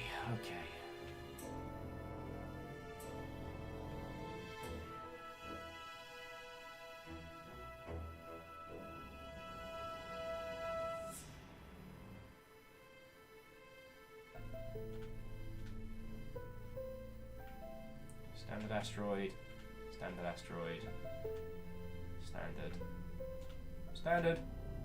See if we can find something special. Or just fly into the heart of the sun because it's funny. Welcome to the and Ah Show! My name's Will, I'll be your host for today, as I failed to say anything coherent for several hours. How are you? Yeah, universally the music is really nice on this one. And actually, here's me being a terrible host.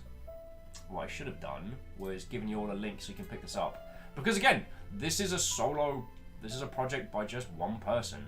Like, there's no... so it's not on Humble, but it is on Steam. Okay. Bear with me just a second.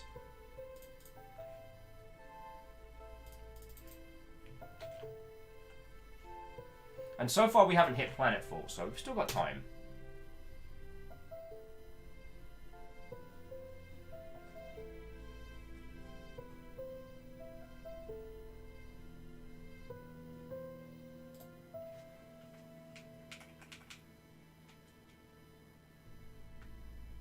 What was I going to add there?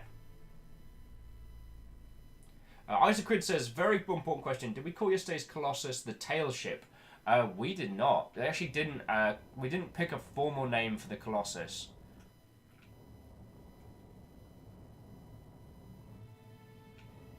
But, you know, if any of you all want to start...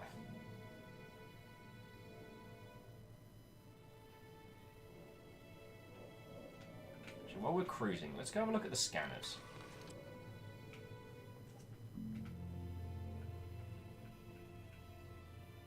So data at the spaceport. How do I highlight that?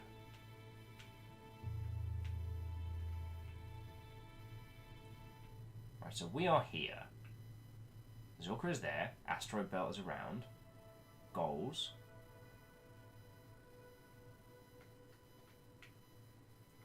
So how do I... Ship's running fine. We're not venting space or anything like that. Okay.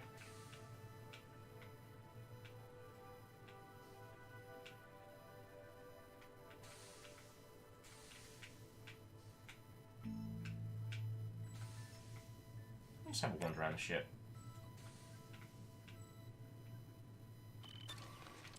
I got 4 missiles though. This feels... I feel worried, I'll be honest with you. I'd probably feel a little bit better if we had, you know, lots and lots more guns. And we've only got 4 missiles. There must be more equipment we can get. Bar says, at some level, all games are made for the purpose of making money, even if it's to recoup costs. Okay, so I don't say this in any means to be disrespectful, Bal, but I actually would disagree. More often than not, games are created because someone wants to make them. Now, there is a business around it, of course. You know, a game needs to make its money back, otherwise someone is very much in debt. You know, games development at a large scale, not at a small scale, but a large scale is very, very expensive. So yeah. Now, let's take The Division, because this is a real good one to have this conversation over. The Division was initially, and this is just, you know, I have nothing to back this up, but this is from my understanding, and naming no names, but The Division was initially pitched as DayZ in New York. So it was going to be a hardcore survival game based in New York City. And what we got was a kind of a leveling, like, shooter thing, which didn't really quite work. But I can tell you that that game wasn't designed initially to make money. The Division 2 most certainly is. The only reason that is being sequelized is for cash. They'll continue to sequelize the Division for as long as it keeps selling. That's the long and short of it. How to find a spaceport? So yeah. And GC says, what wrong with that? Oh, nothing. It's more a way of thinking about not all games are produced at a large scale, and not all games are produced to make cash. What a lot of developers tend to do is be like, this is the game I want to make. How do I get enough money to do this? And what do I have to sign away? So if you say, I want to make a game in which the entire cast of the Muppets beat the hell out of each other with lightsabers, you could go to a publisher and a publisher will say, well, I think this will sell this many copies. Either I'll give you this money in exchange for X amount of percentage of your revenue, or you join me, you make this game for me and my publisher, I will pay your monthly salary and the salary of your team. I will pay for your studio, but your game belongs to me. Or they might offer to buy your studio outright and you become part of them. At a smaller scale, companies will offer X amount of investment for a cut, stuff like that. But the point is that it is the game creator going around and approaching varying means of funding. Now, the ideal situation is always, if you can make the game by yourself without having to borrow money from anybody and then sell it, If you can do a Thor, do a Thor. I know I've spoken about this a lot, but one of the reasons why I support Go Pirate Software so much is because they have done all the things that I've always wished that developers I've worked with could do and would do. And they've done it without my involvement, which means it proves both a lot of my business theories, but also proves a lot of my personal theories on game creation, which is real cool. So, yeah. Teams like, companies like Warner Brothers and Fox and things like that will...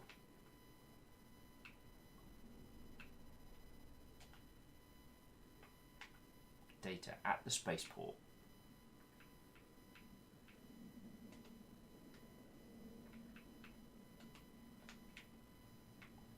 Is it possible to highlight it like that?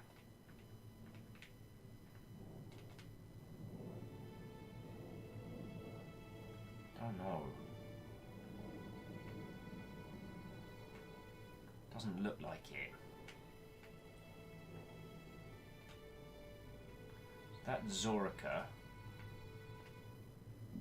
Wait. Zorica's the sun. Oh, okay.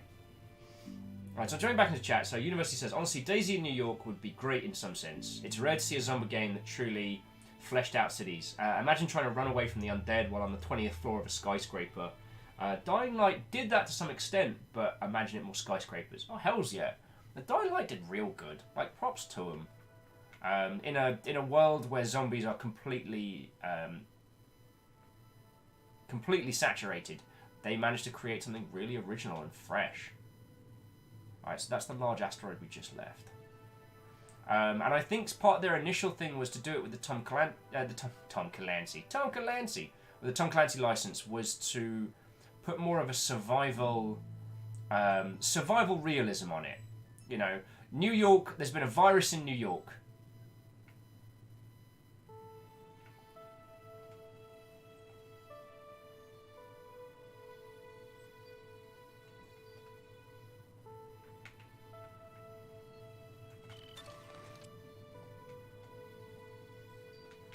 There's been a virus in New York. New York has been quarantined and locked off from the rest of the world.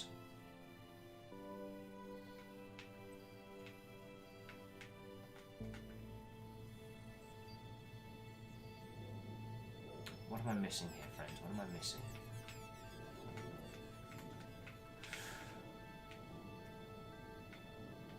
The idea of that as kind of like as a survival action game seemed really feckin' cool, and I'm down for that. But what we got was I don't know, an odd, bizarre title that...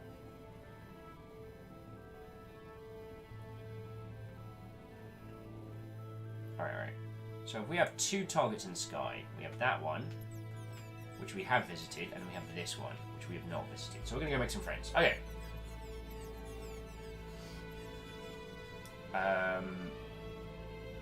So I think it was one of those situations where the team that started making the Division genuinely believed in it.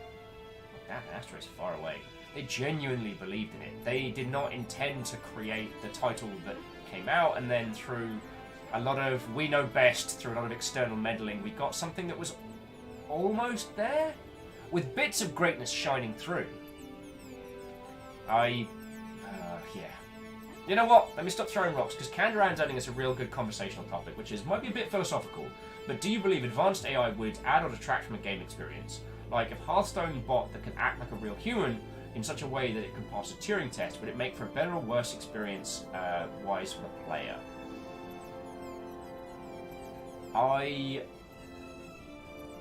That is a wonderful conversation topic. The Hearthstone example is a really good one, because in theory, if the robot is so good that it simulates a player, it wouldn't matter. Now, it would be good for games that have a very, very small user base to have a bot that's intelligent enough to play against, that would be a fun and interesting... That would be fun and interesting to fight against. That would be kind of cool, you know?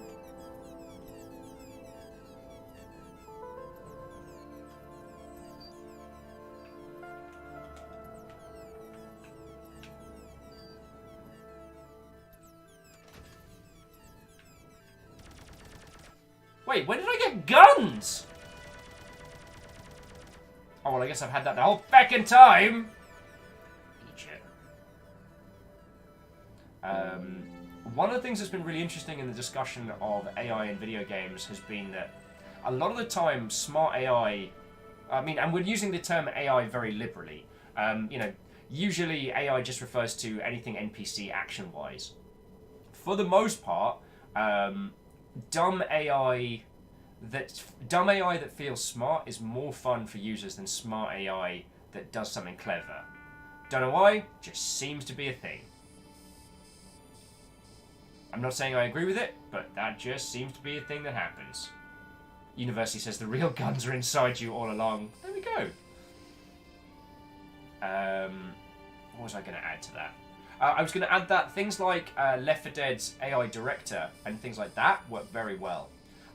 Very, very clever AI in first-person shooters and things like that is seldom fun because they know and can see things that you can't. It's very easy to create an AI that can wreck a person's day. I remember reading a wonderful write-up about this back in Edge magazine, way, way back in the day, with one of the, God, I want to say one of the Westwood, or it would have been ex-Westwood people at the time, saying that the challenge that they've always found with, especially RTS AI or FPS AI, is making it dumb. Making it dumb, but feel like it's fun to play against. That's been their real challenge. Because making an AI that can do the perfect moves and wreck the average player in a game of StarCraft is actually easier than making one that makes dumb mistakes. With first-person shooters, like designing systems so that the AI will always miss their first 2 shots and things like that, or when a player is at X health. When a player is at X health, alright, who's up for some gag fighting?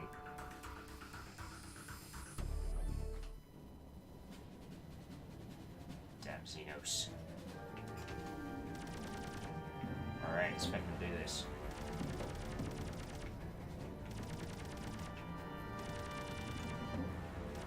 Alright. Oh, what, you think you could get away from me, huh? Huh? You think you can get away from me? I used to fly a TIE Interceptor, mate. God, I miss X-Wing Alliance. Don't get me wrong, X-Wing and TIE Fighter were both amazing games, but my favourite will still always be... Ooh.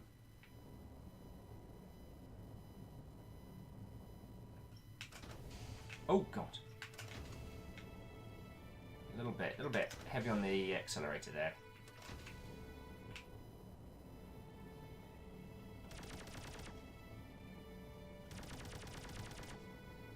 Anyway, he's toast. We'll have a quick skim across this island and see what we can find. Yeah, Camille's saying the thing that people are asking for is not smart AI, but human AI, which is incredibly difficult to make. So the idea of, you know, AI that feels like you're playing against a human, but in fact, we already did one of those. Do we want to do another mine? I guess that's what the game wants us to do. Alright, so it's time for some hanging out with a gigantic... Oh god. It's fine, it's fine, it's fine. Just everyone remember where we parked. There we go. No, we're still going. There we go. We're good. Like a glove! That's really fucking haunting. What was I going to add? Ah, yes. Camille, you're incredibly right, is that the creation of AI that feels human is quite an interesting one. But also, we're still thinking about how to apply AI. Who is it that owns Watson? The super smart bastard. Is that IBM? I want to say. I think it's IBM. And there were some discussions about how to use Watson to enrich gameplay. Now, this is where it starts getting fun. See, when you start talking about AI as in like, you know, NPCs and opponents are smart, then, you know, that's a thing we can understand. But then once you start thinking about like, you know, procedural systems where the AI is able to understand you as a user and is able to understand the stuff that you get up to, that's pretty heckin' cool.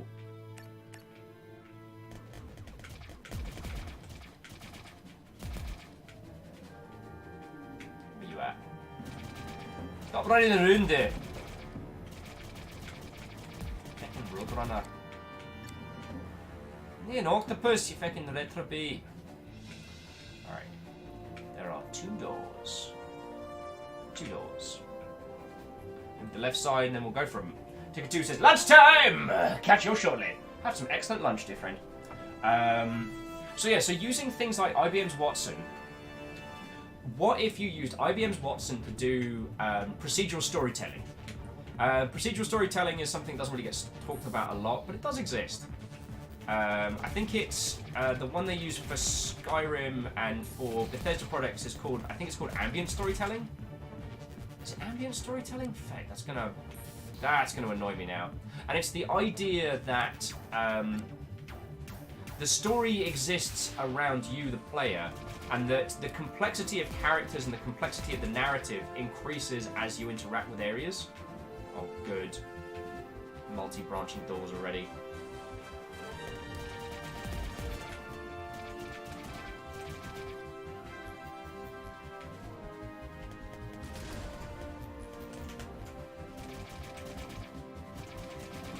Wait.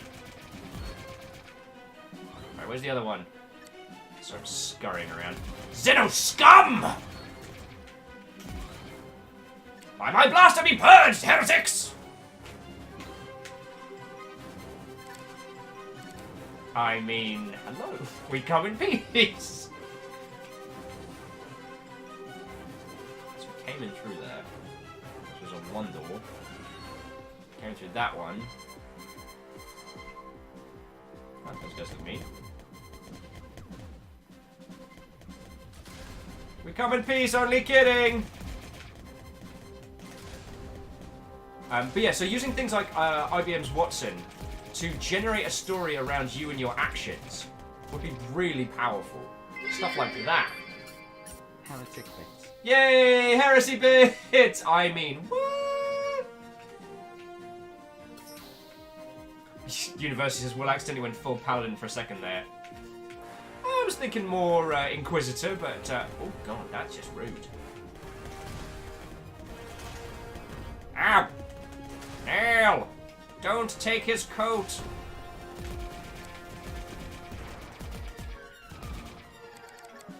Lovely, lovely. The Chiton says, now we have heretic bits. What about hexen bits? I'd handle with the, we come in peace! Shoot to kill.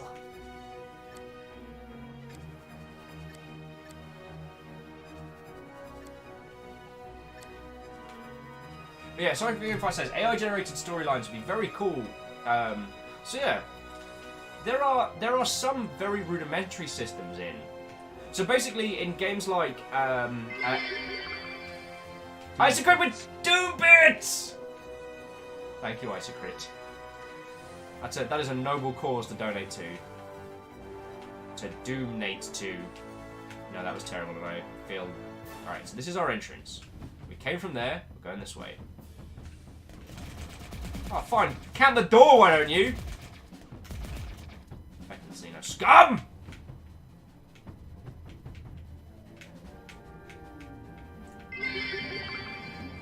Quake bits. Quake bits. Thank you, the Chiton. I almost put Strafe on today, but I thought that might be a little bit... I didn't want to do a day of reading. Matey boy over there is about to get hecked in the bad word. Look at me! I've got a grenade launcher. Doop-dee-doo. Descent bits. Descent bits! If I didn't feel like it would make a large proportion of our viewership very, very ill from motion sickness, I'd jam on the Descent games. Actually, wasn't there a spiritual successor to Descent? I'm pretty sure. Ooh. Like cadmium crystal to power aluminum drive. Now you can travel across the solar system in 4th gear. Nice. What do I think about that, Hal Grumpkins? Dearest readers, do you know what I hate? Gravity. It makes me all saggy. No, no. Gravity. I'm not a picky man. I like the simple things in life. A hot cup of coffee, a little light jazz in the cochlea, on the cochlear implant, a whiff of fresh ozone on the breeze. I don't need fancy, but boy, would it nice not to have to lug around my own body weight all day. Am I right? Why is it that I can take a pneumatic rail to China in 20 minutes, but I still have to huff and puff my way to the mailbox? My doctor can take out all of my teeth, wash them, wax them, and put them right back in. But I still have to rely on these old knees to get me up the stairs at night. Why do I even need stairs? Oh, that's right. Gravity. Wow. This goes on for a while. I tell you, readers, some days it seems like this whole world just wants to keep me tied right down to ground level. I went down to the drugstore the other morning to get a fresh charge for Rodney. On the way there, they fired off one of those colony ships from the spaceport a few towns over. Now, I'm not saying I want to join those poor souls, but seeing that thing flying overhead did make me think, at least they're finally getting away from this whole gravity business. I guess I'll keep huffing and puffing down here, but let me tell you, all those science folks are wrong. Just like the man said, gravity's not there because of mass attracting mass. It's there because Earth sucks hard. And that's just what I think about that. Hal Grumpkins. Hal Grumpkins sounds like the sci-fi Hail Hydra. Oh, we got some more missiles. And the important thing is we got a diaxium crystal for our super drive. And now we can travel through speed. Hal was like, okay, Hal, okay. I'm assuming at this point that there's literally no one else left to write for the paper because everyone pretty much fecked off on the colony ships. Yeah, Vanderbeest. Remove teeth, wash, wax, and replace. Hindle's like, you know what sucks? Vacuums. You know what really sucks? Black holes. Ugh. Much like nuclear weapons, things I learned about way too young as a child.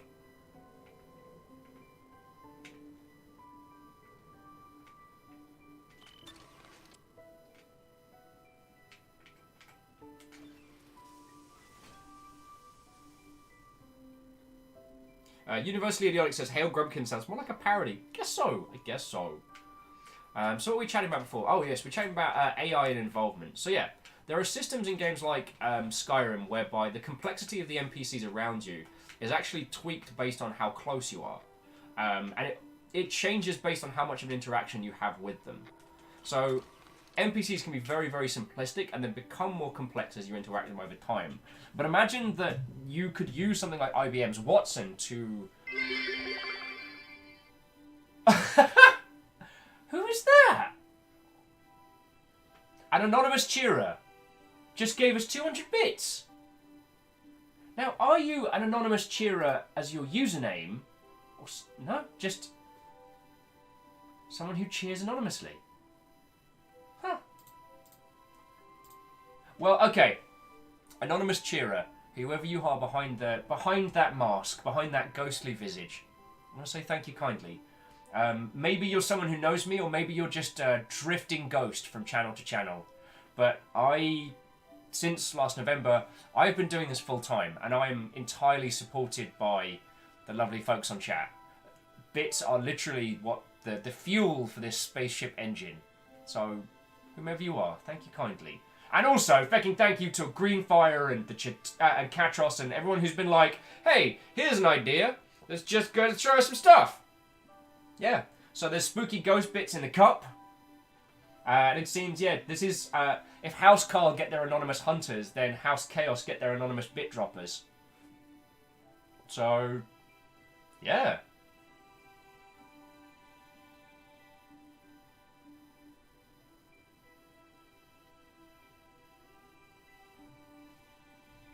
So you can do anonymous cheers, and this anonymous cheerer. But it's interesting because the anonymous cheerer, it says their account was created on the 7th of January, which is why I had a look. So who knows? Who knows? I'm still digging this music. And I got fire once. So again, if you made any really good points about Watson or AI or stuff and I missed over them, do feel free to post them again. Like, the thing that I was half talking about earlier, and then I think I crashed us into an asteroid or something, is that the thing that I really like about doing this is hanging out with you lot and chatting. When I was looking at what games we're going to play today, I'll be honest, I picked a game that I thought was going to give us the most amount of banter space. Rhymes as Moose. What, old friends? And there seems to have been a spooky anonymous donor, an anonymous cheerer, for House Order as well. So let's see if that says a different... No, it also says 7th of Jan. Okay, so that is either the same person or not. But whomever that is, thank you kindly. Alright? So it looks like, yeah, cheering anonymously is a thing that one can do now. Oh, you can't cheer your own channel, so I can't check that. I'll have a feck around with that later. But yeah, going back to the previous point, I really like the idea that we can use, you know, smart AI technology, cloud solutions to create more interesting worlds and more different games. I don't really... So like, Hearthstone doesn't need AI opponents. There is not a shortage of humans you can play against, and honestly, just taking the garbage out of the communications has really been enough. In the same way that, like, you know, the ping system in Apex Legends, taking that out, adding that in and removing voice communication. I mean, I recommend turn off voice communication, but it allows you to communicate with other people without directly communicating. And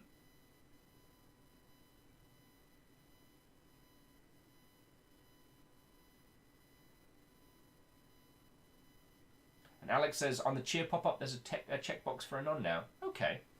Oh, let's just quickly read this urgent message while we're doing the thing. I think this is our plot message, isn't it? Good, stout hero. Now, any orb that circles fair Zokia can be attained. Go forth to Jalrio first, for it's a fertile land that will suit our pursuits well. As you approach, stay firm and consult the cause. Okay, so we're going to Geralio.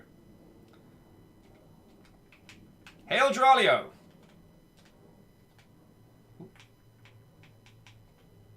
Oop. Hang on. Oh, there we go. Sorry, it didn't like being half-tabbed. Okay. Isn't Hearthstone's adventures against the AI then? Also, Katros, yes, they are. One of the things that was being discussed was, like, would complex AI help that situation? You don't need complex AI for that. Now, could you use complex AI to create a scenario with multiple different creatures and monsters for people to play against? Something that could tailor to the player's strengths and weaknesses and create something truly unique? Yes. But do you need a bot that can play like a person? No. Now, that could help in CCGs that don't have enough... Oh, cool. Undiscovered.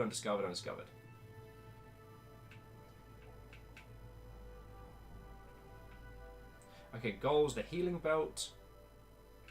Data, what do I think about that? Spaceport.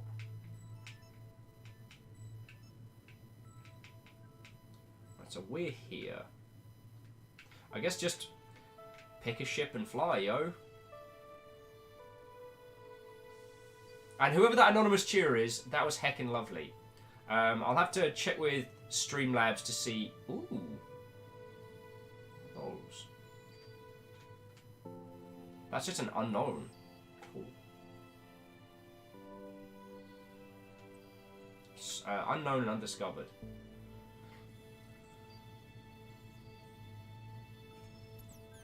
Okay, so jumping back in. So I caught fire once was saying. So basically what we're saying is that Watson only does Q&A. Basically, you'd have to have a bunch of documents. Oh, feckin' hell. Hang on, let me get clear of this feckin' planet first before I blow us with a Kingdom Come.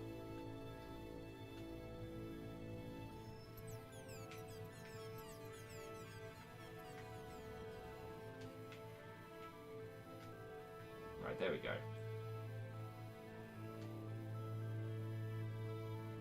There we go. Okay.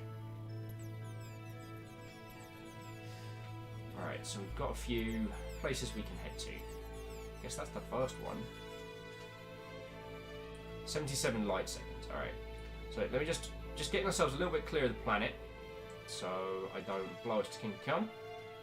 So yeah, I got viral onto saying that a bunch of documents, you would train Watson on these documents and some examples of answers and questions, then Watson would be able to answer the question in English from those documents. So you could write an extensive lore library, and Watson could make NPCs answer questions for you in that language, but not procedurally generated. Well, not to be the kind of like science as mysticism, but in the same way that in theory you shouldn't be able to make 3D looking environments in a 2D engine. Like there are ways with these things. I mean, what you're saying to me is incredibly powerful. You can train Watson on just about anything. So how you create the data that you present to Watson and how you then process that you get back, that is the creativity of technology. Finding a way to use that in a manner that ain't no one prepared for.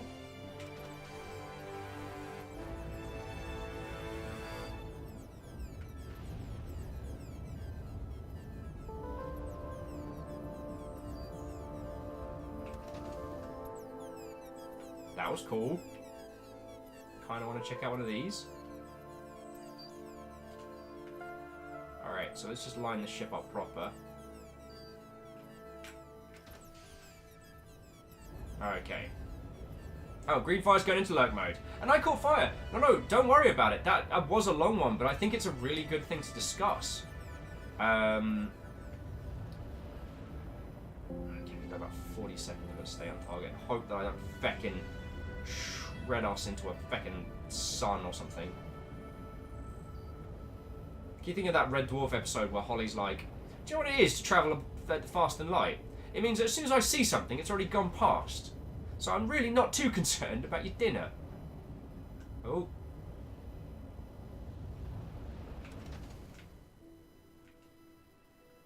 Hey, cool, we found a planet! And I love those things. I'm quite keen on the one we've got.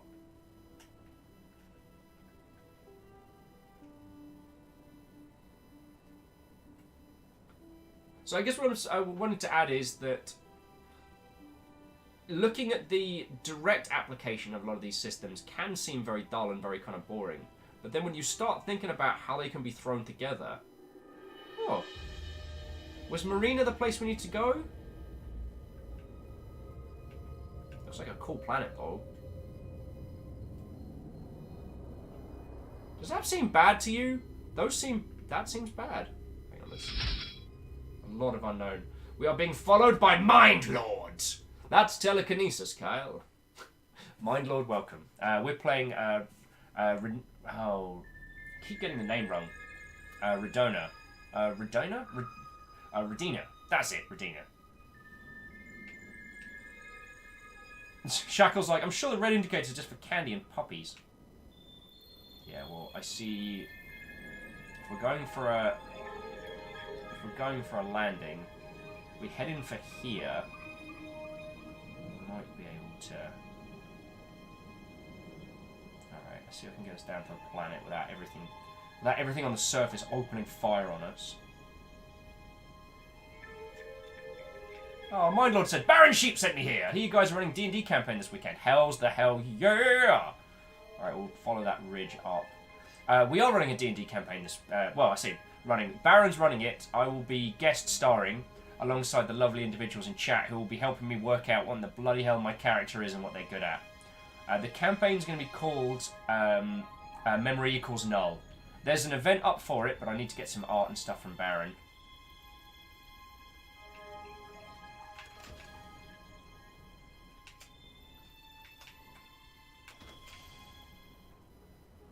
Alright. Everybody hold on to something! Everybody hold on to something. Ugh!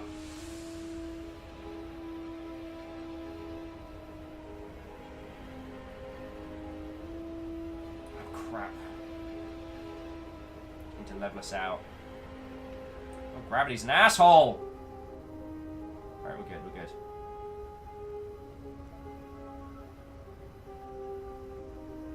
Alright, we should be alright. Line us up with the horizon, right? Oh, feck. Oh, she's really fighting me on this.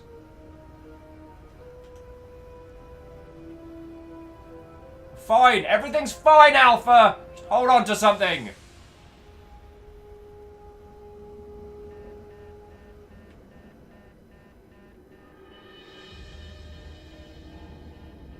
What does frigid wind mean? Oh, crap. We can't handle this. We need to get the feck out of here. Oh, crap. Hopefully, we can make it out of atmosphere before...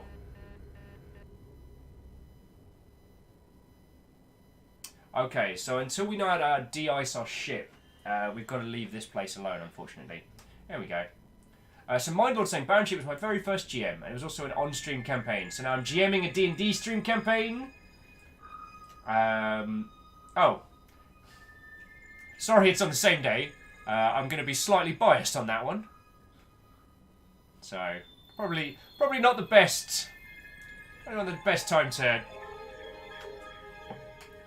reference your works.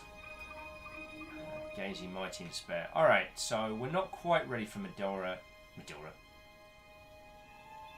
Alright, so what have we got? So we're looking for the... I'm gonna call the planet Jaralan, even though it's not.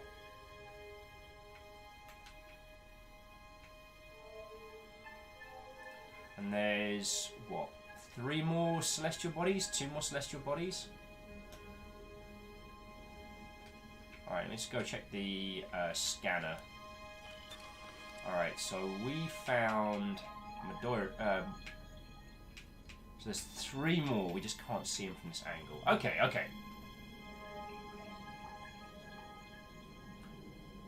Yeah, Shackle says, okay, lesson learned. Icy blue planet to cold. Well, I assumed we could handle it. I didn't think frigid winds would be a thing I have to worry about. And I don't know if they're chilling in a link, but hey, it's Fiona threw us a teeny tiny host. So, thank you kindly. I do have a quick question, though, for those of you...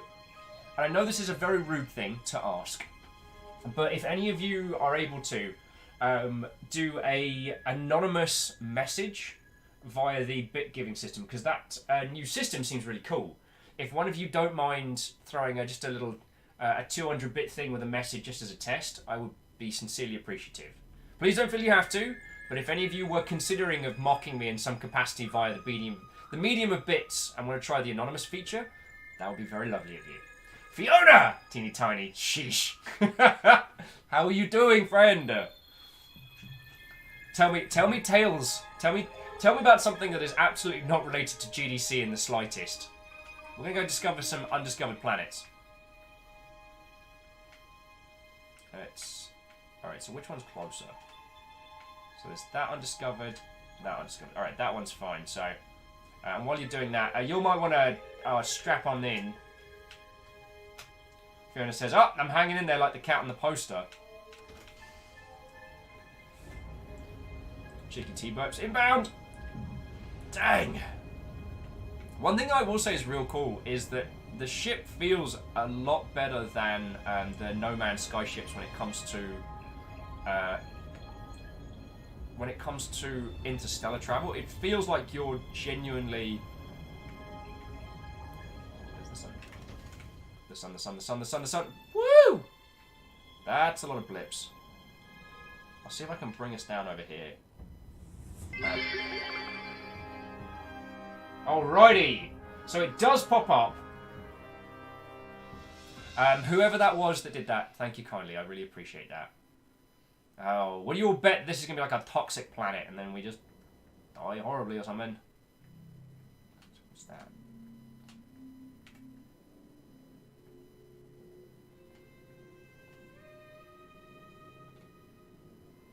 Alright, let's see if we can... Hang on, let me try... Oh. Alright, we're going to go third person for this one. Because I did a first person landing, and it was alright. So, Fiona, next week, sober. Are we going to get to see you? I've barely spent any time with people's outside of work stuff of late. So, Sober's now becoming my big social event as well as, because if everyone's all in the same place at the same time, I actually have a chance of seeing people's. Hindle says, this landing might get interesting. It depends how... I mean, I don't know how many of you remember the Power Rangers movie, but it kind of feels a little bit like, you know, Ivan Ooze's Chrome Dome right about here. Okay. Camille's like, I totally can't wait for Sober. Yeah? I mean, Camille, I've gotten to hang out with you a couple of times, which has been absolutely feckin' cool. And yeah, Camille, if you want to do, actually, no, because okay. Let's just readjust target. So if we can land, that puts us equidistance between these two. Hey, my flam! What-o? Oh, God. Squirrely. Alright. This planet is big!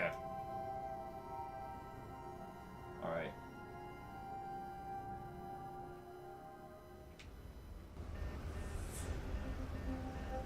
Okay, feck.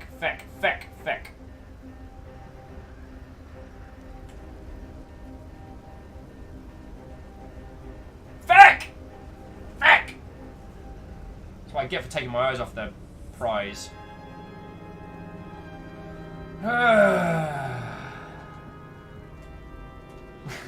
Everyone's like, F.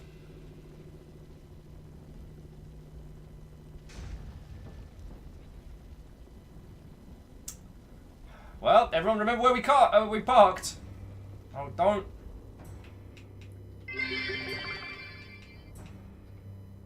Numpty enters Atmo.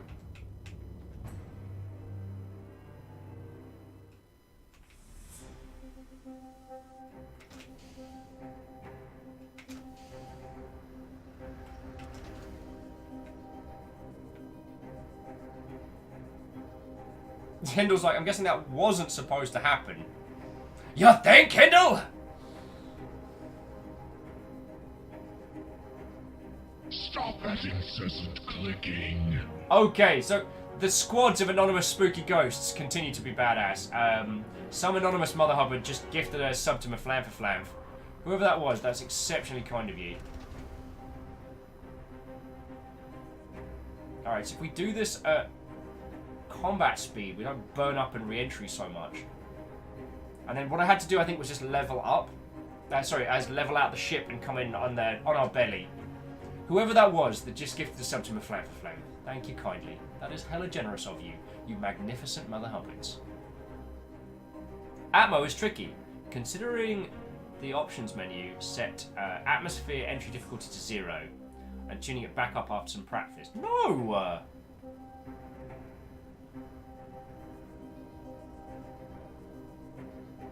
Feck you, game.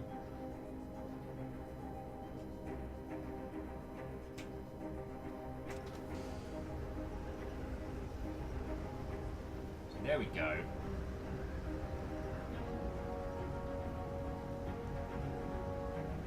What happened is I basically went nose in.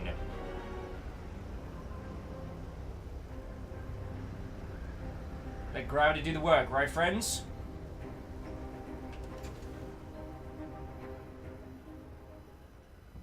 Okay, and we're through.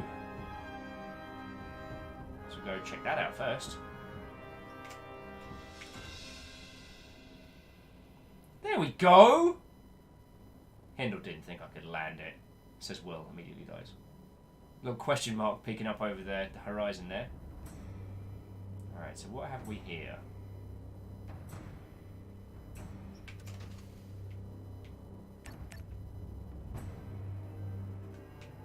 Damn, this planet is massive. It's not until you ease off the systems you realise just how fucking massive this area is.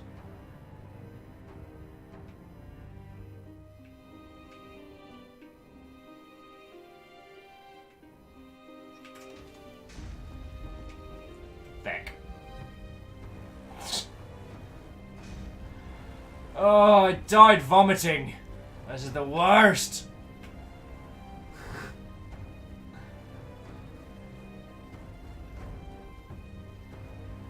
Alright, everyone remember where we parked.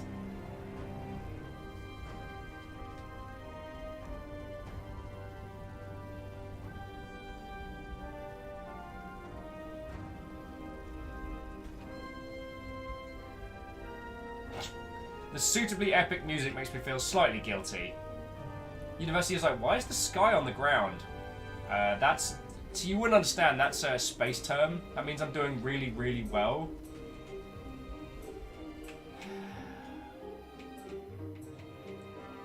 Numpty enters atmosphere. Numpty is in trouble. Moose with the Ace Ventura voice. Like a glove! Actually, that came across more as...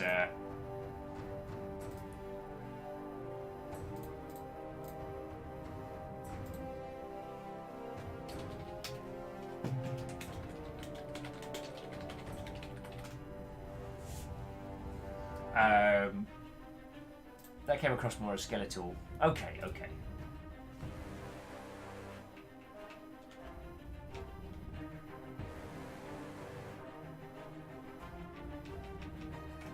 Right, so that's this one. Auto Numpy enters atmosphere. Note. Now, we were told to head to a different planet anyway, so let's light speed jump not through a fecking sun. I'm not a complete numpty.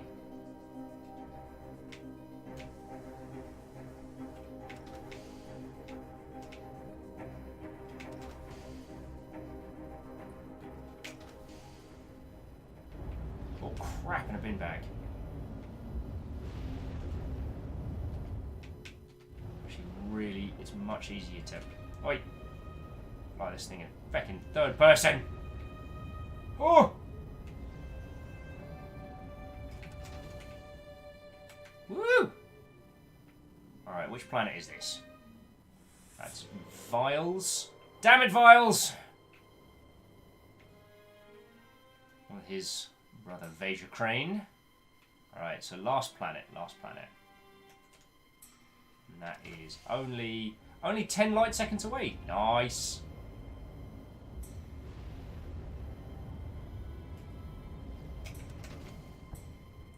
Pretty good. And if anyone else has the Sonic Adventure theme stuck in their head as well, that's acceptable. Rolling around at the speed of sound, found Jared Lowe.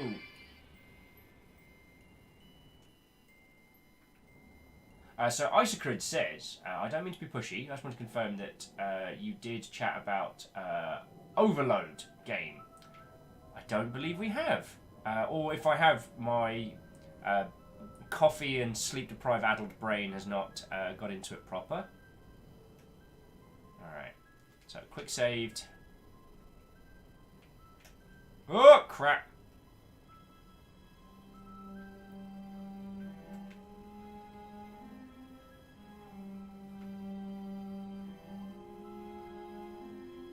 If I can make sure our re-entry angle isn't too steep.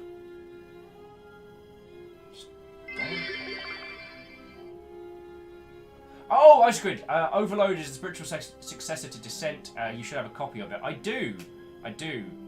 This really cool person gave me a copy of it, but yeah, you wouldn't know them. They're really cool. Alright, I really don't want to ricochet off the atmosphere. So let's...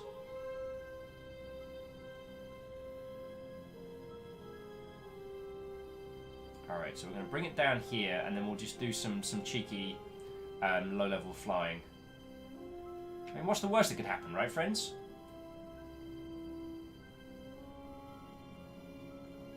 I can hear the F818 voice of pull up. There we go. We're good. Oh! Alright, there we go.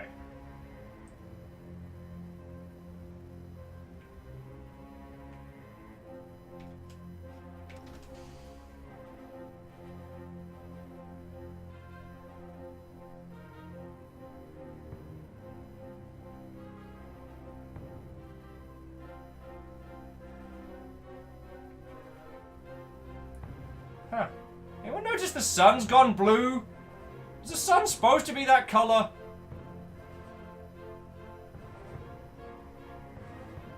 Soundtrack is so good. I'm getting some real, like, Stargate vibes from it, you know what I mean?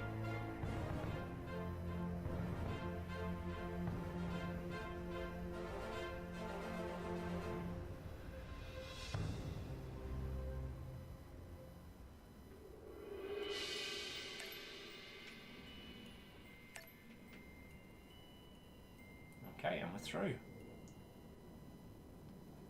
Ooh. And you know, unlike No Man's Sky, you can actually crash into the ground, which we've established several times.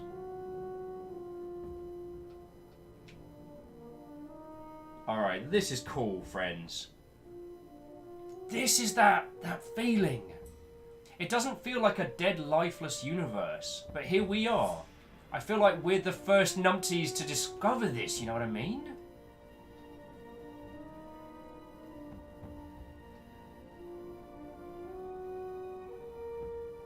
Caffeine's like, hey, do you got time to learn a long dead alien language to stop a self-destructing time loop from occurring?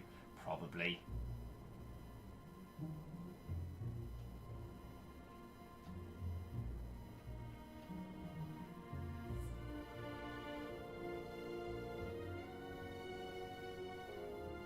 Hey Camille, what was that thing? What was the thing that you and Ket used to order sandwiches? I really want sandwiches today. Oh, and Canaran says, alright, it's close to 12:30 AM, so I'm heading off to bed. Good luck with the landings, thank you. And if anyone wants to throw in any additional conversation topics, you know I'm entirely down. This is surprisingly fiddly. But just that orchestral score.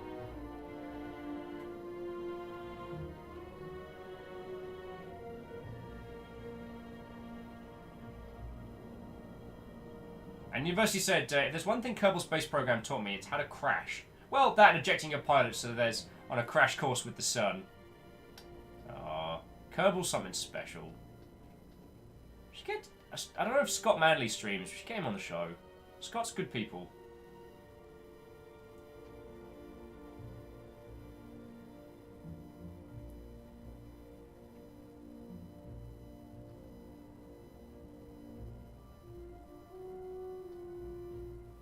Okie dokie. Thank you, Camille! Because if you have already been inordinately generous, and I'm going to use that generosity for sandwiches. And yes, that is me being incredibly selfish, because I do not need those sandwiches right now, but... Well, no, I should eat, is the point. I am not without food, I just really crave... It's craving bread like a mother hubbard. And Camille, I would love to know that place, because that was good. Okay. Right.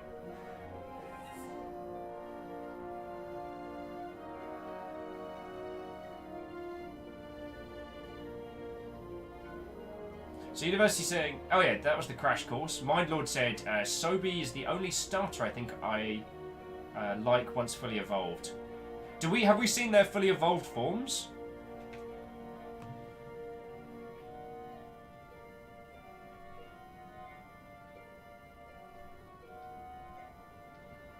Oh, we haven't seen their fully evolved forms. Okay. Because Fenriken went a way that I did not expect. Oh! Oh! Alright. If you hear anything that sounds like metal scraping against rock really violently, just ignore it. Stop that incessant clicking. Oh! House Carl does not rest. The hunters are here.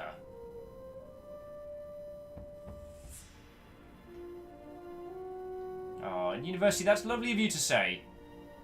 Saying, another feeling, I kicked myself for using a $5 coupon for 2 Burger King chicken sandwiches when I felt like I was wasting money. And then realised I was beating myself up by $5. Well, the thing is, I am... You know, Ket and Ket's family are looking after me really well. And I have... Yeah. You lot are looking after me exceptionally well. So, yeah, that's why I feel that it's an extravagance. You know what I mean?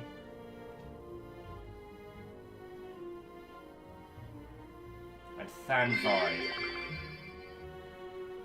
Anonymous Spooky Cheer! So can you send a message anonymously at the same time? I'm curious.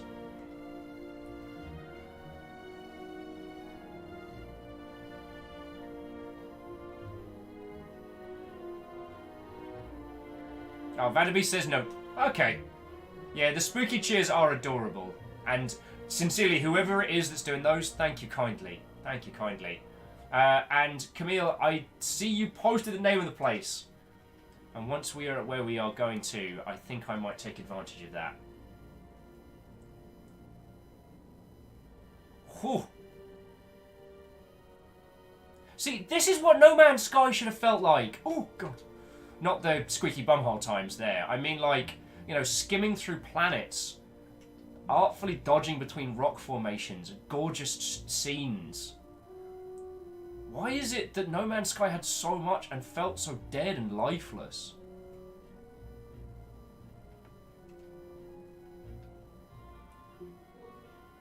And yet, there's nothing here. And this feels like an adventure to explore. Why does this feel more? Mindlord saying this game reminds him of Star Maid as well, which is a really good reference. Whew.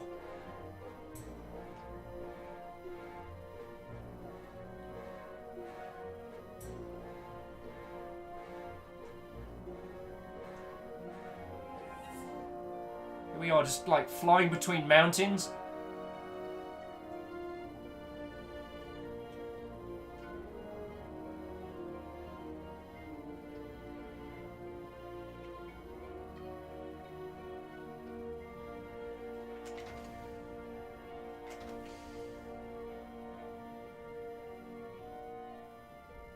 Alright, we might have a little problem here, friends.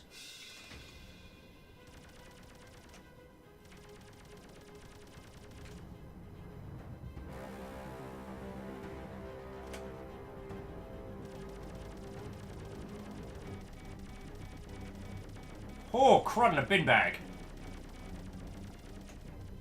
Alright, that's one. There's a lot of them, though. Feck. I really don't like it when I have to actually worry about the ground. 50 health. I think we can do it. I think we can do it. It's alright, I've got an idea.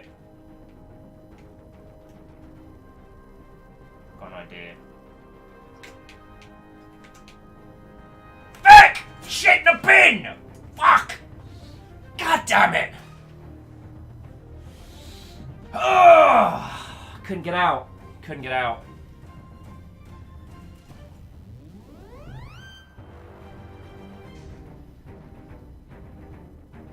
Aww.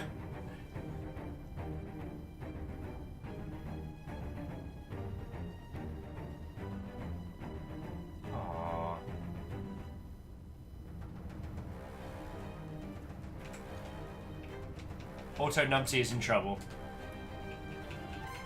Let's see what that gets us. Isaac, thank you for the bits on F. Alright, so we are going to kick this into cruising speed. I guess get the feck out of feck.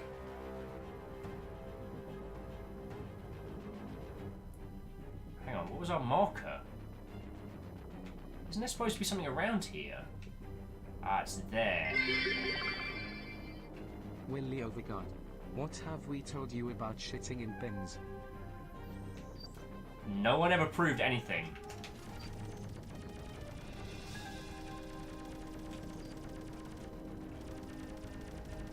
Wrapping out.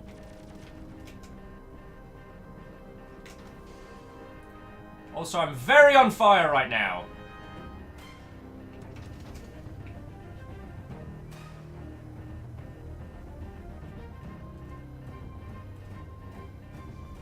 Crap! Fuck! God damn it!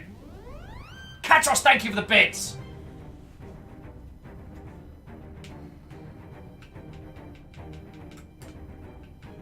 Alright. Alright, alright.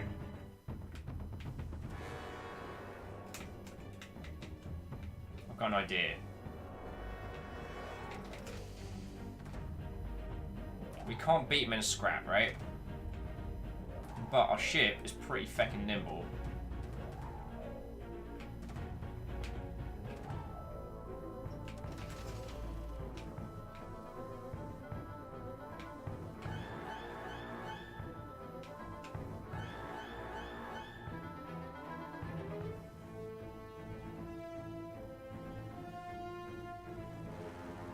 Oh no, they are still going to keep firing at us. This was a terrible idea. Feckin' whip! Up, up, and away! Dickheads!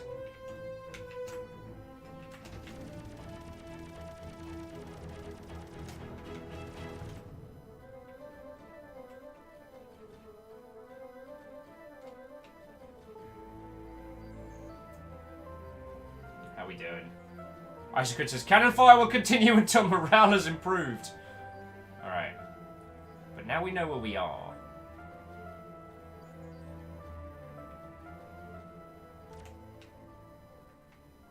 Can you give me a lock? Is it too far away?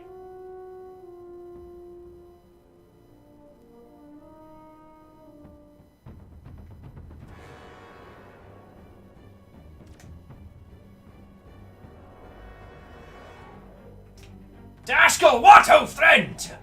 We're doing some, well, I want to say dogfighting. We're not really.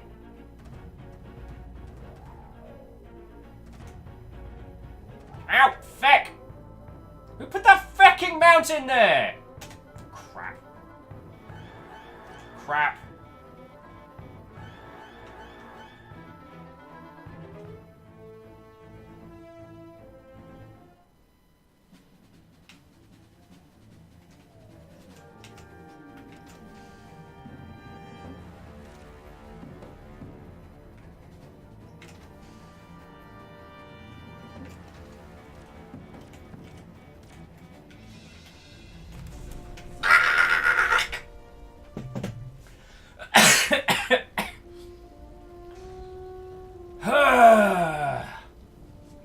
I feel like in one of those sci-fi shows where they had like the guy in the simulator just running it over and over again. I used to watch Macross Plus like repeatedly.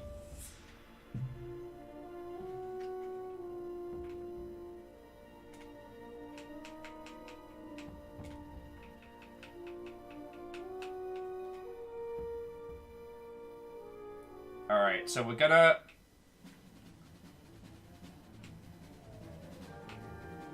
Heck.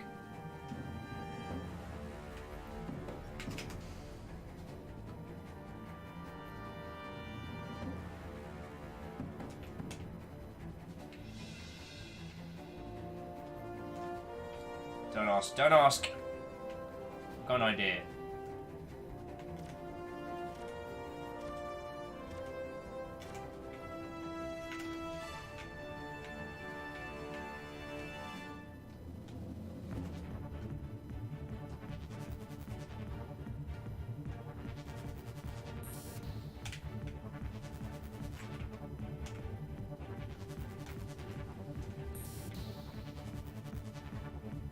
Yippee-ki-yay, mother hummuds! Woo! Friendly fire's on. They're shredding each other. Check this out. Hello, boys! I'm back!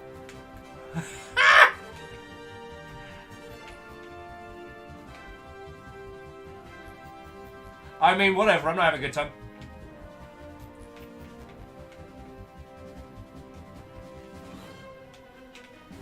Alright, there's only a couple of them. I reckon I can take them. Alright, just got to get on the inside. Alright, it's the old turn and burn.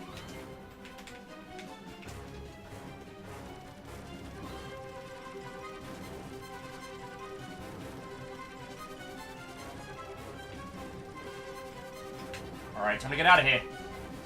Crap, we're on fire. This seems bad. How many targets still up? 3 still up? Oh, fucking... They're in a worse shape than I am. Alright, so we're just going to pay no attention to the fire.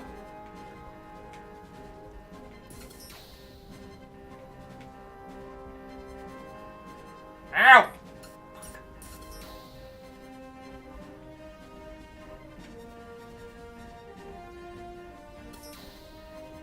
Alright, I've got to set it down, otherwise we are not going to have a sequel.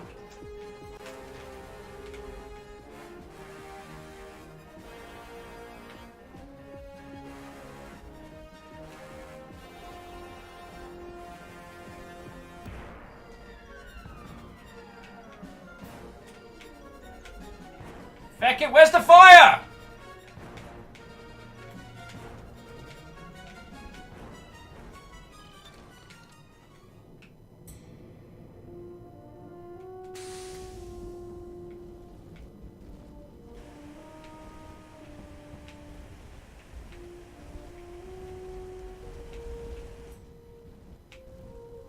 This seems bad. I'll level with you all. This seems bad.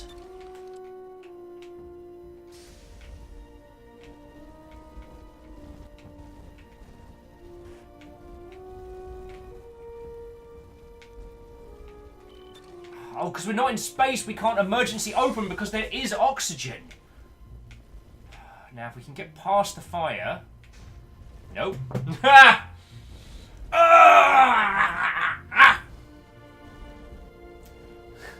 Hey, it's Fiona's asking, why does the music sound like the Hunger Games theme on the Capitol? Good point.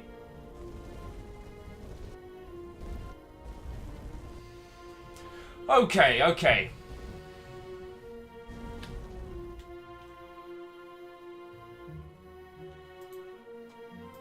Okay.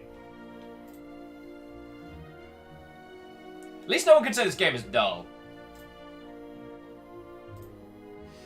Okay, okay. So we can't, I should stop for a tea break. Alright, so I'm going to play for another 10-15 minutes, then I'm going to order Sani. We're going to do this, we're going to do this. We're going to do this.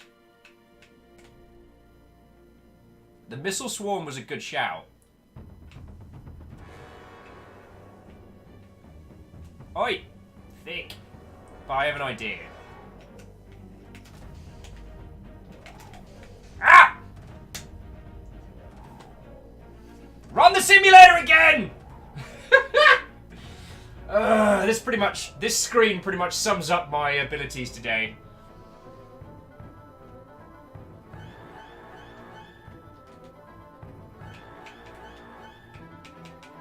The autosave is numpty and trouble.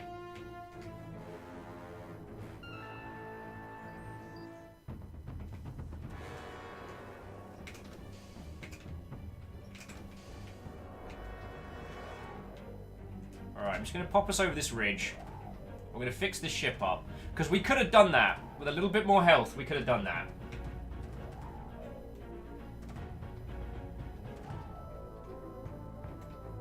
Alright, this is a good place as any to land.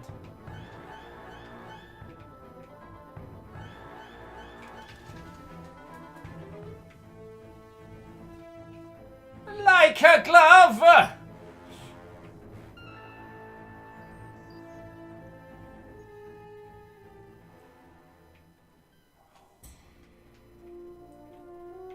Okay.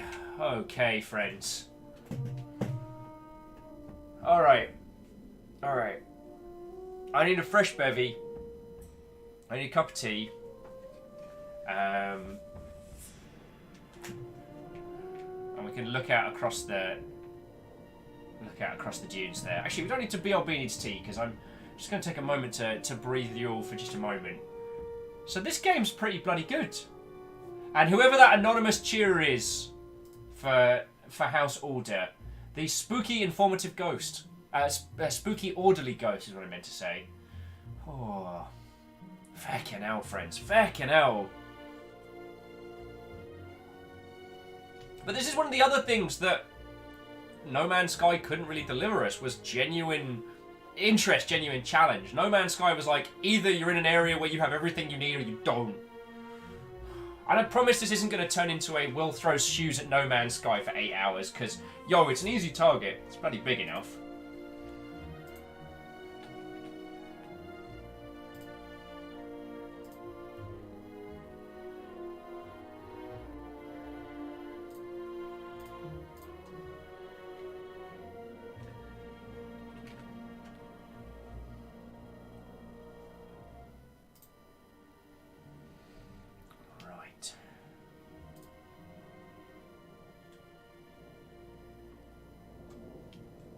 Right.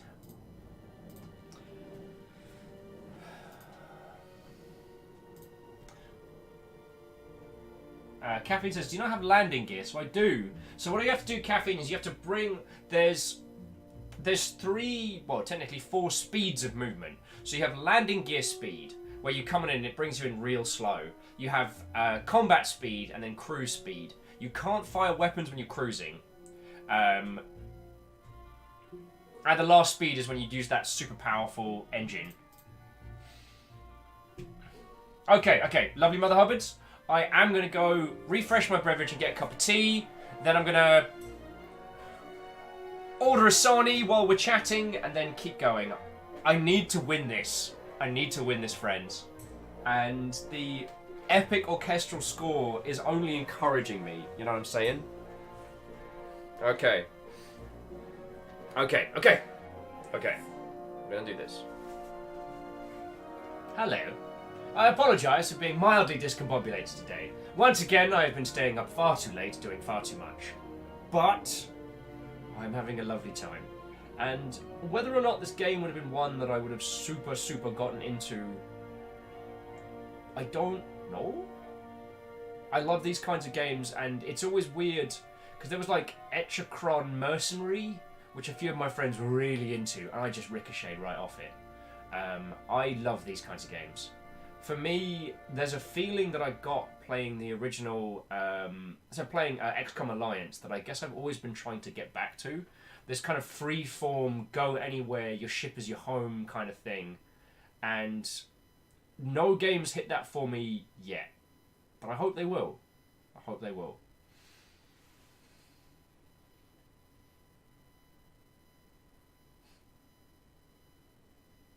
So yeah.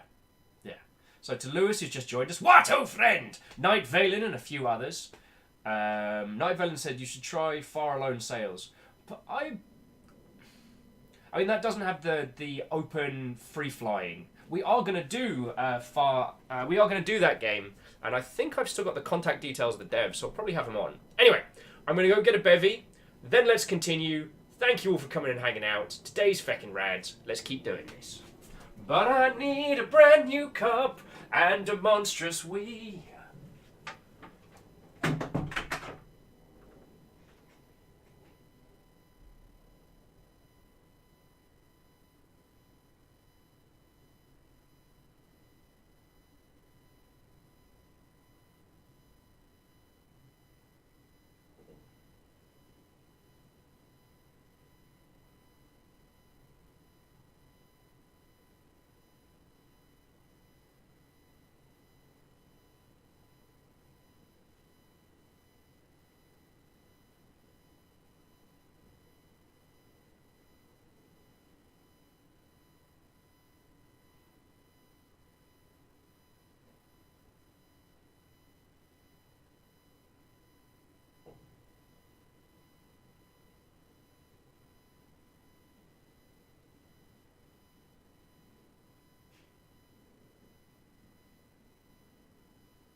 my thing.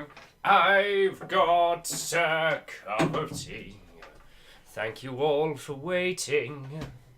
I do consider myself exceptionally lucky that you lot will put up with my nonsense. Especially when I'm like, oh, I've got to go and put more caffeinated beverages in my face. So while we're having a mild amount of wafflemancy. Oh, did this stop belting out dramatic tunes? I do apologise. Just check I left you all in the quiet as well. That's doubly bad. But it means I can do this. I'm just going to order a Sani while chatting with you lot. And go from there. What was I going to say? Just that thank you all for putting up with my continued nonsense. I feel today that while I am very enthusiastic that I am about in 8 places simultaneously at once, I've been... Well, I know you're all used to me telling half a story and then getting distracted off into 8 different directions. Well, now we're doing the same thing, but in more directions.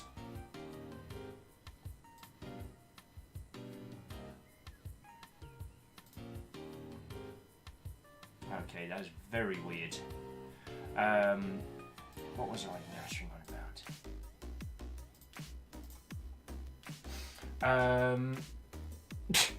Captain Steph says, kill the magistrate's son! That's tomorrow! Miyaki Sakura says, the waffling must continue.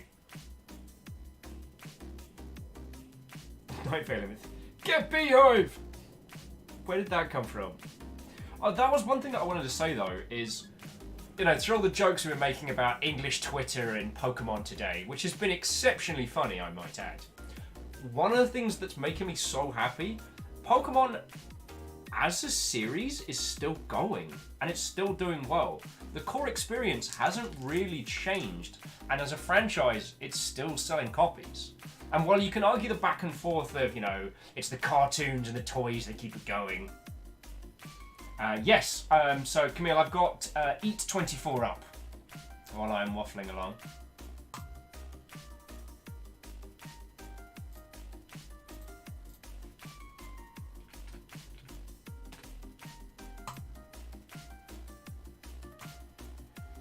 Okay.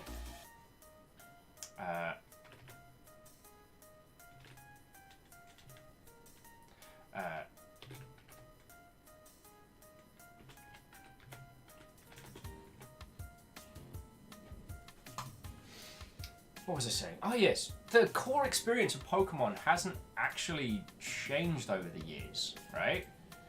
But it continues to be... It continues to be a successful franchise, and it continues to have this core heart to it. And I think that's something that's really, really worth celebrating. Look at it like this. Mass Effect as a series could barely survive 3 games, let alone 4. Pokemon's had how many generations and iterations? Yeah, you can joke about the designs getting a little bit more and more out there. I mean, in the, what was it, the Paris one or the New York one, there was a literal garbage bag. But there are, what, like, coming up on 1,000 different Pokemon, different styles, different flavors.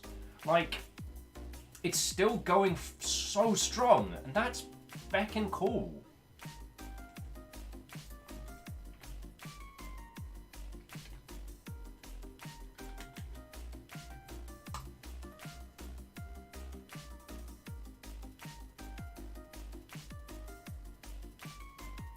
So,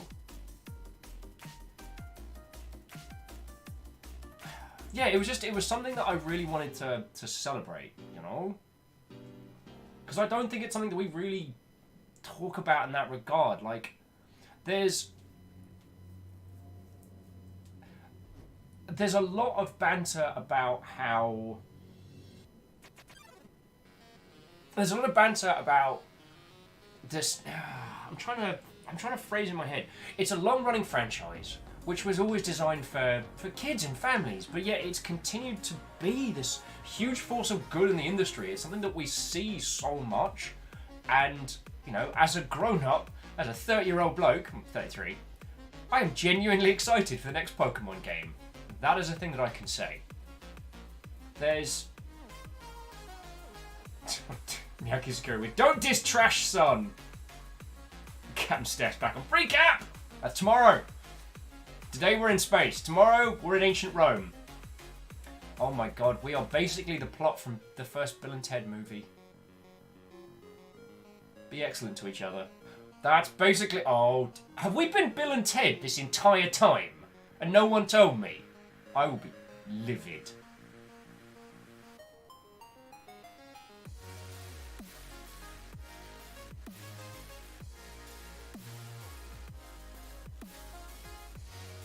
What was I doing? Oh, I was having a cup of tea.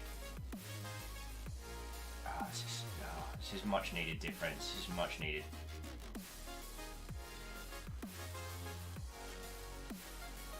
Oh, sweet mercy.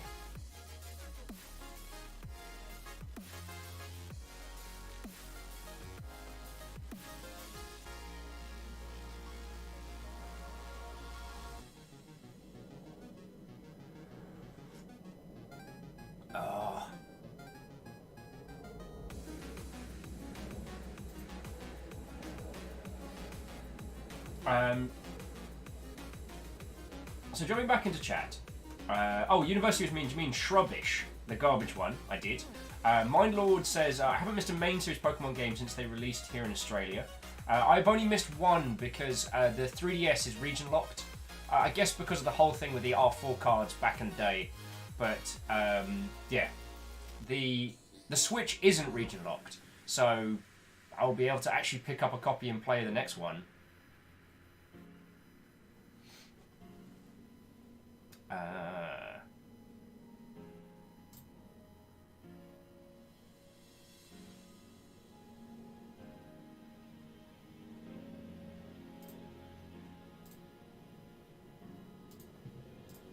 What was I saying? What was I saying? I was waffling on about a bunch of shite. I was talking about a bunch of nonsense, weren't I? Weren't I?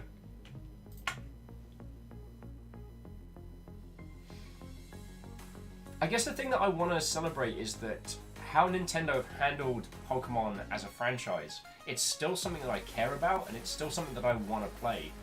And there are so many other games in a similar space that don't do that. Like, it's real easy for us to take it for granted as a franchise. I can't think of many others that have maintained that level of... What's the term I'm thinking of? They haven't maintained that same level of... Dedication's the wrong word. That same level of understanding of what their core audience wants and who they are and how they're growing. I mean, we've joked about how Detective Pikachu that's coming up is a mad fever dream. I mean, who feckin' decided on that, right? But... did...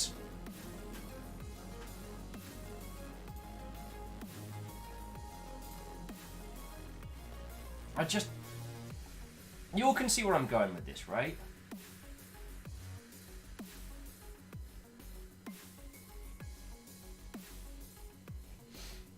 Miyagi Square says they've stuck to their core experience throughout the years.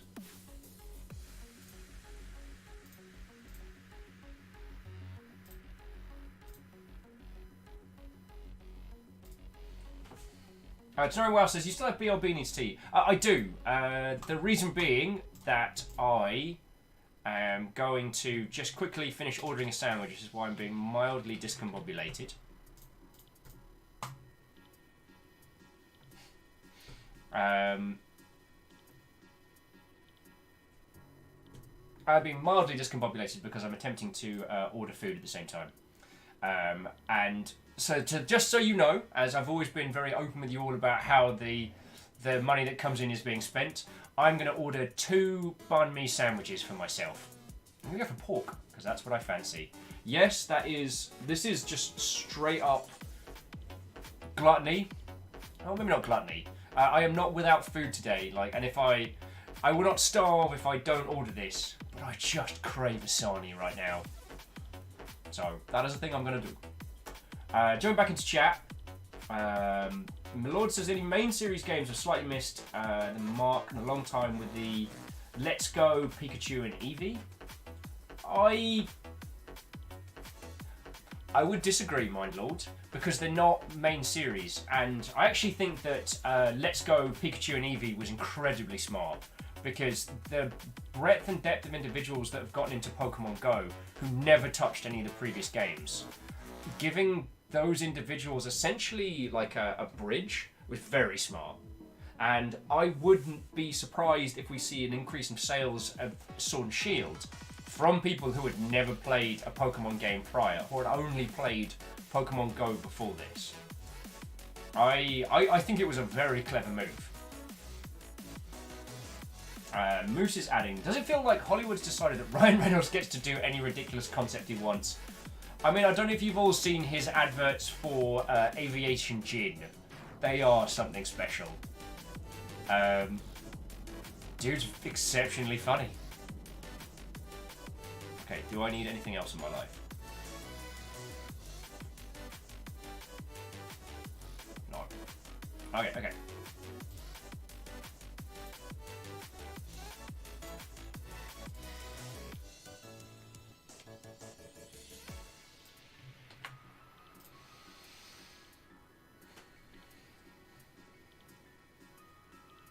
Oh, I get $10 off. Lovely. I'm so happy that it's something that we're gonna get, though. Like, I know I was talking about this before, but Detective Pikachu is taking a concept that was presented to us kids and going, what would this actually look like? Like, as a real world thing. And if you look at previous attempts like this, like how many of you have seen, what was it, the He-Man movie?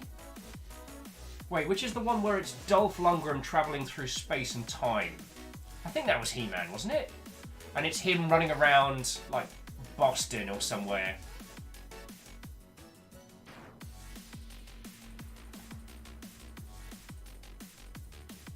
I'm saying that children's properties have not always been handled with the care and love that we would like.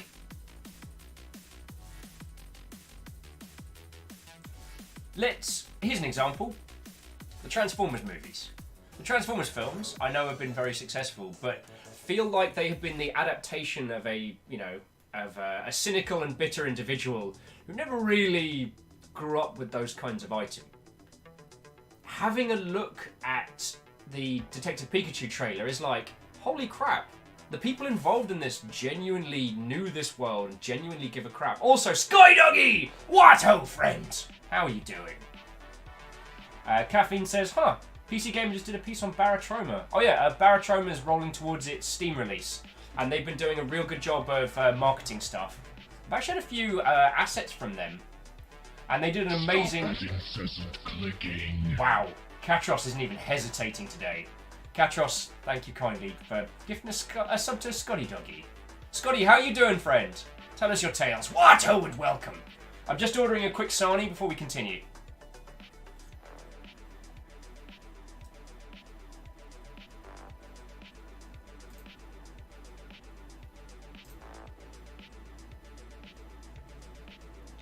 I'm actually ordering 2 sarnies.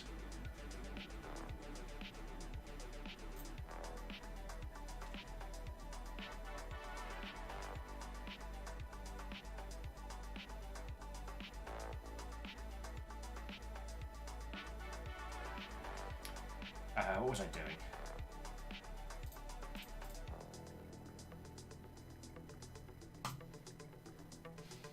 Okay, so proceed. Sorry, I'm just doing all the faffery in the background.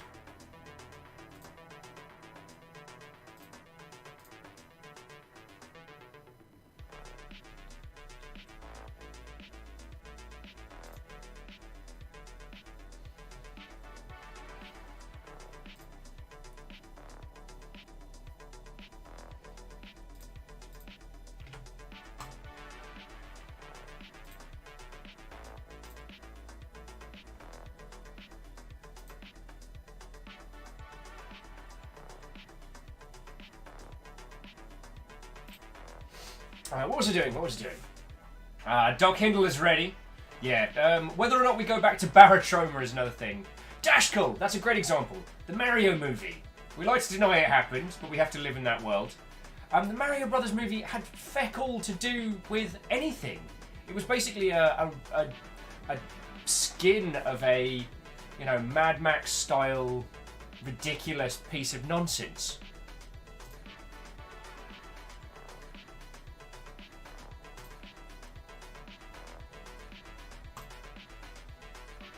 And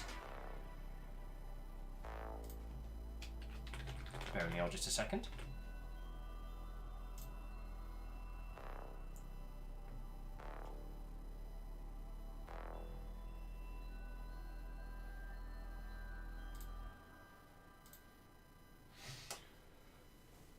The Super Mario Brothers movie could have been literally anything else. And it's so weird. It's so weird to think, alright, I've got 2 Sarnies on the way. Alright, done. I'm done with all the faffing. It's so weird to think that that was the angle they decided to go with that, if it makes any kind of sense. They could have gone any which way, but they didn't. They instead decided to create this cyberpunk dystopian with a dinosaur. I mean, they made Yoshi a literal velociraptor. And you can see the process of, you know, an individual that does not understand video games, that does not understand them as a medium, being like, you know what? This is what people want. They want real dinosaurs. What's that? Jurassic what's it? Yeah, Jurassic Park, that. And we'll make Bowser, we'll make Bowser into a bloke, but then he turns into a dinosaur, like, whoa! The Goombas will make nightmare-inducingly horrifying, huge, bulky, shouldered Mother Hubbards. And by the way, the Goombas in the Mario Brothers movie did me a right frighten as a child. Not even joking. Not even joking. Alright. Phone is on. I apologise if you hear pings on the side. I need to turn my phone on. And that's me telling me that my Sonny will be here in half an hour. That's amazing. That's amazing. What was I doing? Oh, I was just adding this to my... Done. Okay, so now we are officially off of tea break. So jumping back in...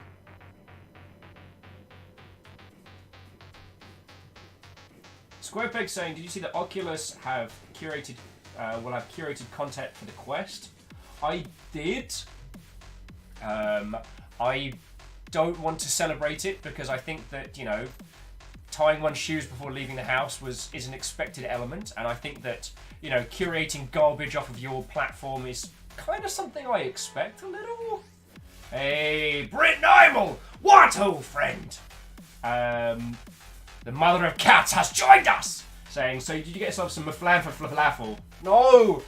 I like that everyone else has let maflan for flam kind of like drift off into the wind. But Brit Nymel's determined. Also, I did not order falafel because, as we know, delivered falafel is nowhere near as good as fresh. But I will find an excuse to go to the University District because there is a stonkingly good falafel joint up there. And I keep thinking about this, so I hope you know what you're doing, Brit Nymel! Unraveling me! Okay. So thank you, Undertale Remixes. But we need to go back to our hauntingly beautiful sci-fi soundtrack.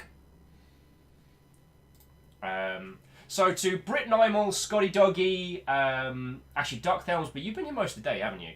To those of you who just joined us, we're playing Rodina. Rodina. Oh, feck, I keep saying the name of the game wrong. Anyway, we're playing a sci-fi explore 'em up title. I'm currently doing a little bit of dogfighting. And if we return... we were just repairing our ship up before we went back into combat. But I'd love to take you on a little tour before we go for a scrap. So yeah. Did we come up with a name for the ship, everybody?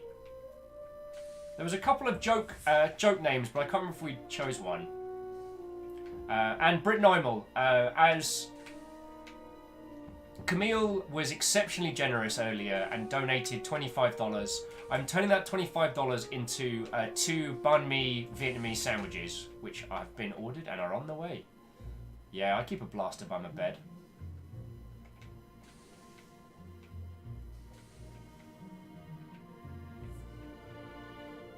Although, I might see if I can actually just hold a fire extinguisher for next time. God, I love the soundtrack.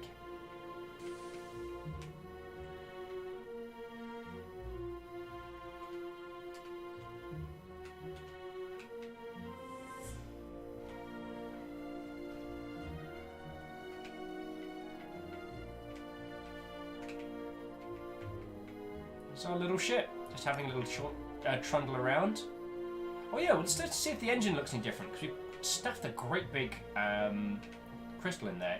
Alex, where you were saying Aladdin? Hells yes. Now, Alex, it might be just because I've gone during the times when Aladdin's is pretty quiet, but their falafels are feckin' amazing. Like, freshly fried falafel right there. Oh, so good. So good. So yeah, so Britneimal, that's the gaff I've been talking about that does, like, falafel on caliber for some of the good places. I haven't found a hummus joint yet that does it proper good. Though supposedly there's an incredible hummus bar in London, which I never got the chance to go to because when I suggested it, my friend said, and I quote, "That sounds good, but where does the meat come in?" So I never went. Just looking out over the stars to this is just such a wonderful. There we go. That's what I was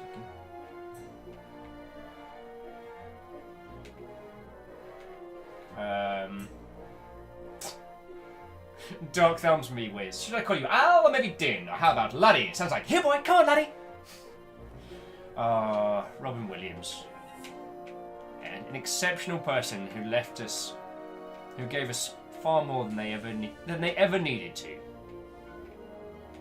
was there a rapid fire blaster? Or was I hallucinating? Repeating blaster.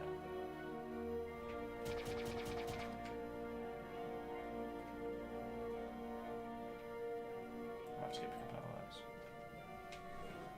Rise Move says, this game gives me an interesting thought. Guns of Icarus meets FTL Online. Well, there is actually a game that does that, but I was very, very busy yesterday evening and I didn't really have time to set up like a big multiplayer project, but yeah.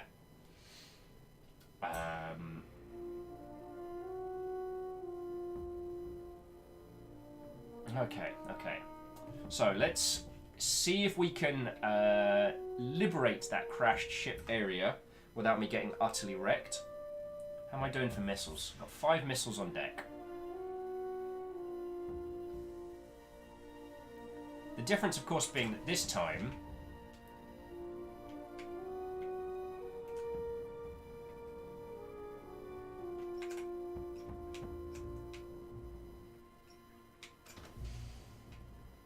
oh, can't. Cruising speed is exceptionally fast. So that's where we're headed, friends.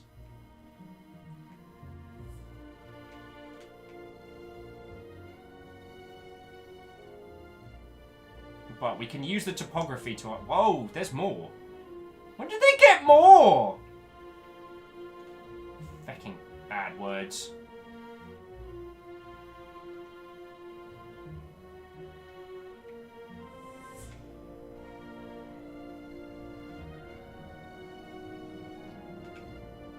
We can't take that many.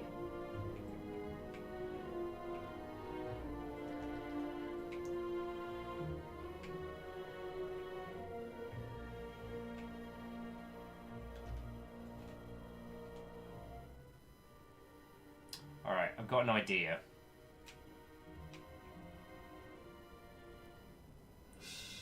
Hey, you bastards! Alright, they can't even scratch us at cruise speeds. Alright, Hans Zimmer Hans. Whoa! Use the boost to get through. Alright, so we're going to pop off a missile. And hope it does its job. Note to self, get better missiles. So Rhymes and Moose, I will pull up the name of the game I'm thinking of in just a second. But in theory...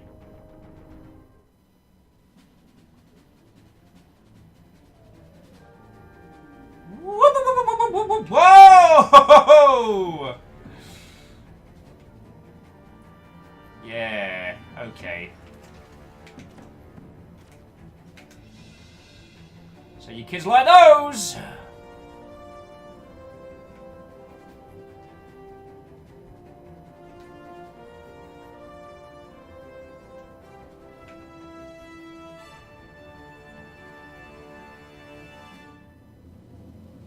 Yeah, those of you that suffer from motion sickness might have a bad time today. Oh, crap in a bin! Oh, that is very bad. That is exceptionally bad. Oh boy.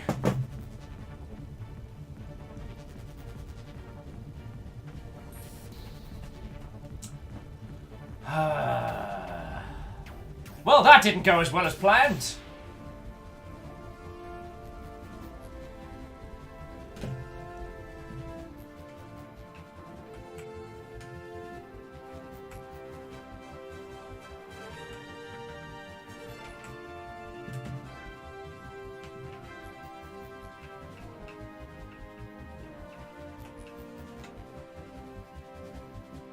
Oh! Greenfire, I apologise, I did not see your... Aha, alright. I think we can do this.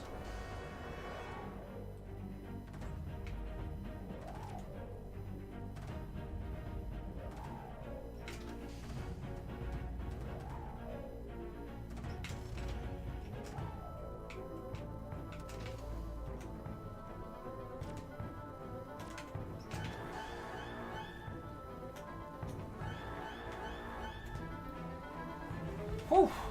See, a fresh cup of ow was all I needed.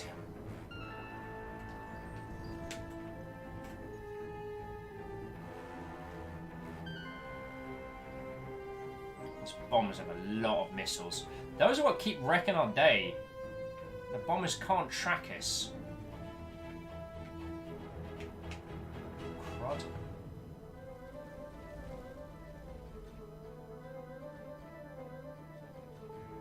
Swing it around.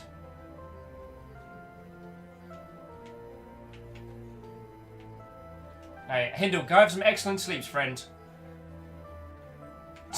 Sorry, says, try not to blow the shit up, Will. I promise nothing! Okay, we got this. We got this. I can't believe they're calling reinforcements, though. Alright, the ship's repairing here, so we can just...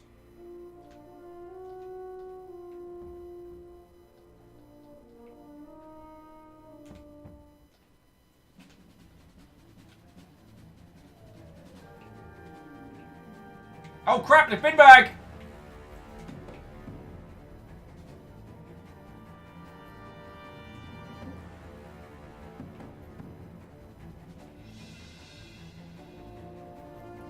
Okay.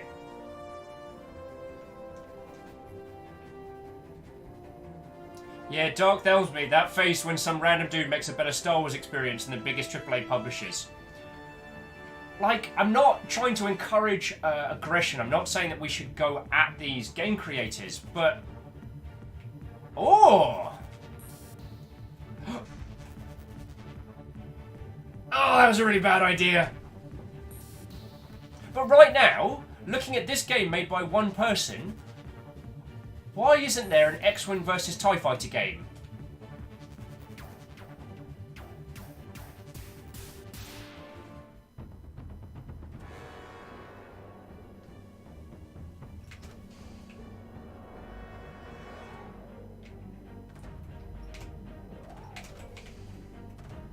Kind of getting the hang of the gear changing. Was that... Hey, you all know the drill. You find some excellent moments, you screen cap the hell out of them. What I was endeavouring to say was that, like, there's no excuse to not do this kind of experience in the Star Wars universe. And when we play games like Star Wars Battlefront, these incredibly sanitized, incredibly... Well, we've played this a million times before. Why can't we have this feeling in the Star Wars universe? There's no technical reason why it can't be done, because this was made by one bloke. So if there's no technical reason why it can't be done, then why is this happening?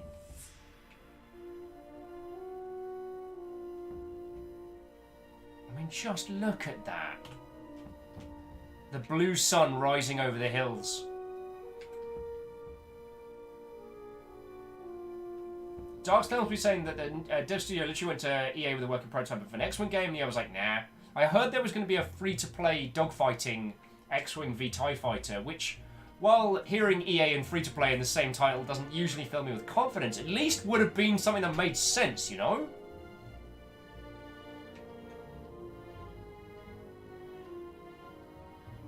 So they call for reinforcements.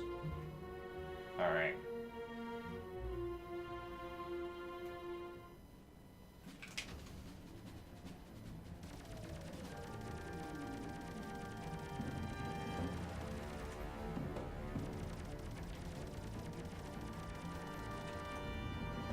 Right, so that's one scout down.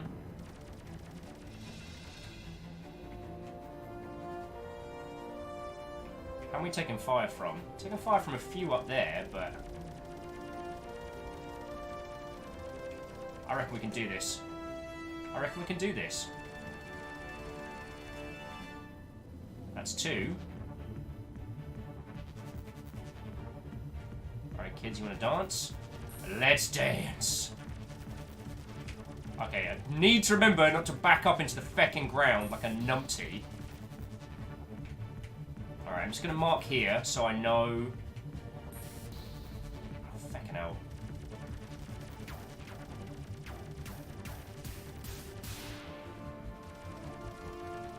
I get bigger guns on this thing. Alright, that's another scout down. Oi! You having a laugh, mate, ain't you? Crap in a bin.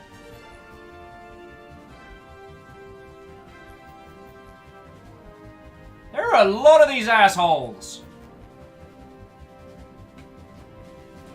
You know what? I ain't getting paid enough for this.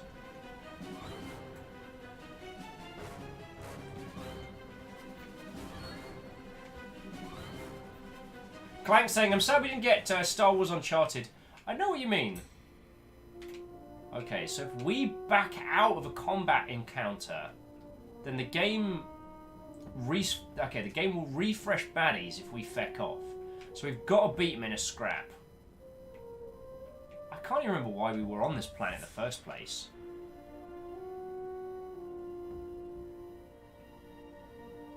Yeah, RIP Visceral. And yeah, so I didn't want to turn this into yet another, like, grumble, grumble, grumble. I just feel like... And we've seen with teams like, the team making the Mordheim game, with how Games Workshop IPs have been handled, there's so much space. There's so much space inside the Star Wars universe. If handled correctly, we could have so many incredible experiences. And we just don't. You know? If I want to have a great Star Wars experience with you lot, what are my choices? Knights of the Old Republic, and... I mean, we could probably try and get X-Wing versus, or X-Wing Alliance running. That might work, but...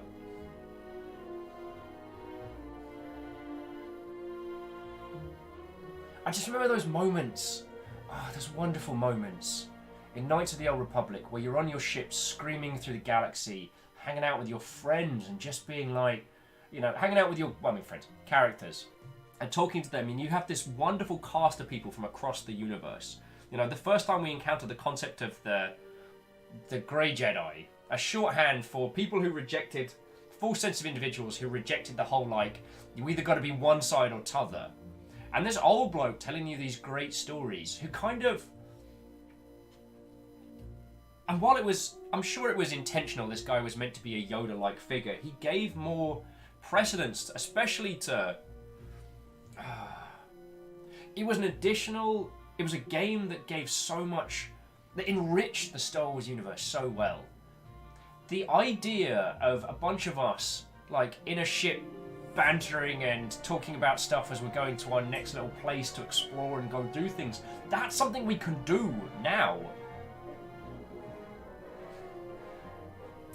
I mean, not to be a continued jerk, and I think it's because I'm hungry. Once I get a couple of sarnies in me, I'll be more of a positive individual, as you've come to expect. But, like, right now, if we go play Anthem, we've got a big old hub world, which is full of, like, loads of very expensive voice-acted characters and things like that.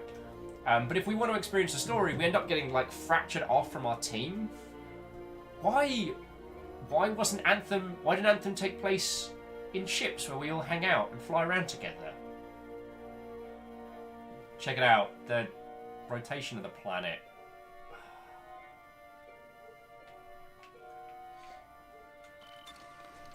Alright, so we've explored all of the main planets. So we need a heating unit upgrade. Yeah, and the heating unit upgrade is on this planet, so that's what we need.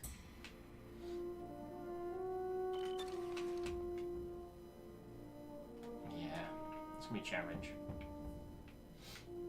Yeah, and I'm sorry, I don't mean this to continue to be a bash on Anthem, bash on EA. This isn't an angry fighty day, but it's just...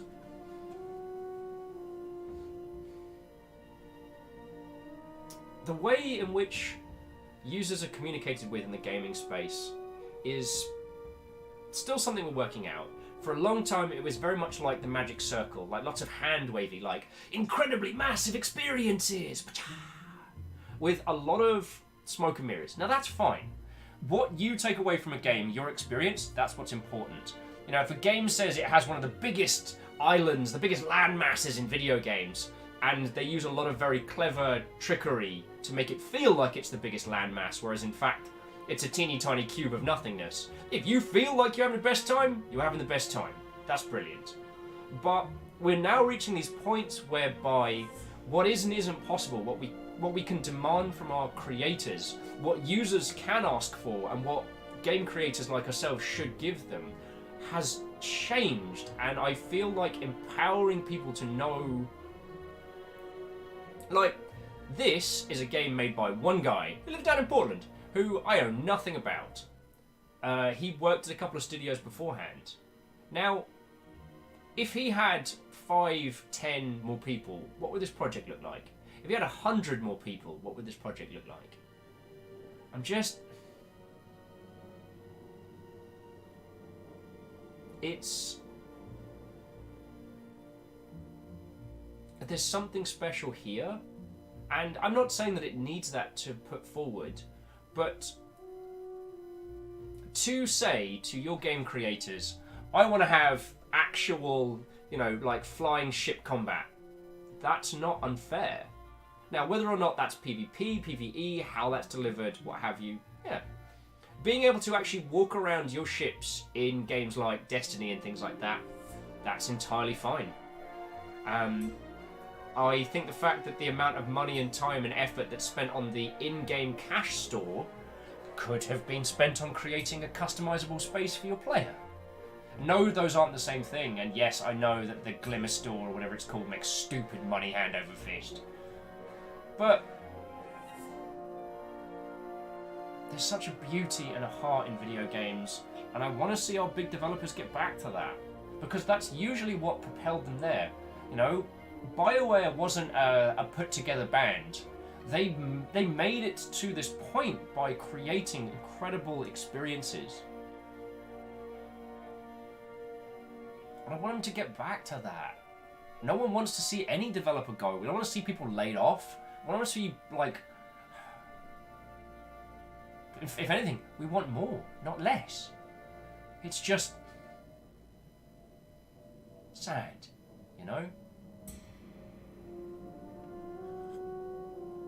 I want to craft a lightsaber that is mine and mine alone.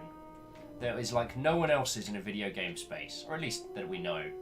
And then I want to go on adventures with my Jedi friends and fly around the galaxy and be silly buggers. That's what I want. And we have the technology to do that, and we have the capabilities. In fact, it's never been easier to make an experience like that. So why don't we have that?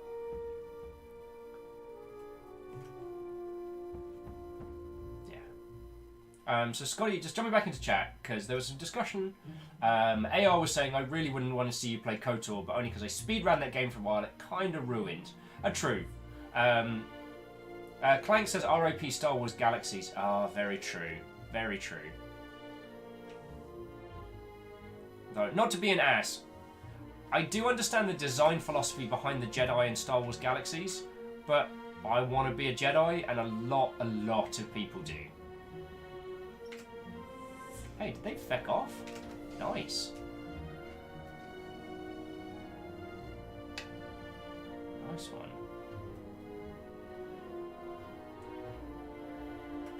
We turn off this. Alright, I'm going to try and do a bit of a dirty landing here. And then we're going to shimmy over.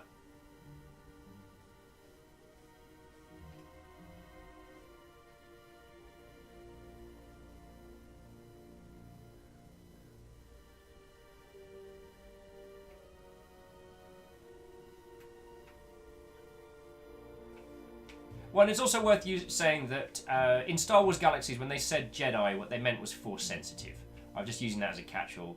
It's one of those things where the term inside a universe means multiple things. Like, you know, the term Jedi is used to mean like person who throws around a lightsaber and does stuff. But what they really mean is Force user. You know, there's nothing that stops a regular person from picking up a saber and swinging it around. I remember my own personal headcanon back in the day was that it's only individuals who are sensitive to the Force who are good at using one. Otherwise, you're just basically wielding like a super sword.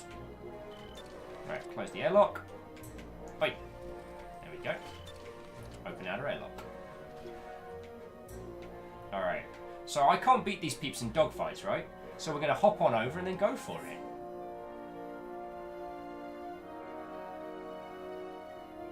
See, Clank, do you know what's wonderful? I do not... Feckin' hell, I forgot how big this is. Alright, everybody, we have a bit of a trek on our hands. But it's easier than getting shot to heck. Hey! We are under raid! Isacrid rumbled you before you came on in, but we are under siege by Tuna Taco! Quick! To the ship! Man the guns! Valkyries! You know what to do. Oh, Tuna, it is, as always, lovely to see you. To all of Tuna Taco's stream, I say what ho and welcome. We are discussing demanding more of our video games. What's fair to ask and what's not. We've been kind of picking on Star Wars as a franchise. At the moment, I'm about to climb over a massive mountain so that I don't have to dogfight with these bastards because there's more of them than I can fight. How are you all doing? Tuna Taco, it is as always lovely to see you. Come on in, friends, come on in. Also, I ordered a bunch of sandwiches, so I might have to nip off in 2 seconds and run to the door because they are getting delivered. That's been my treat today. I ordered 2 banh mi sarnies, and it came with free bubble tea. Now, before you all... oh, sorry, I'm terribly sorry. I should introduce myself properly. Because I see Ack and all sorts and people.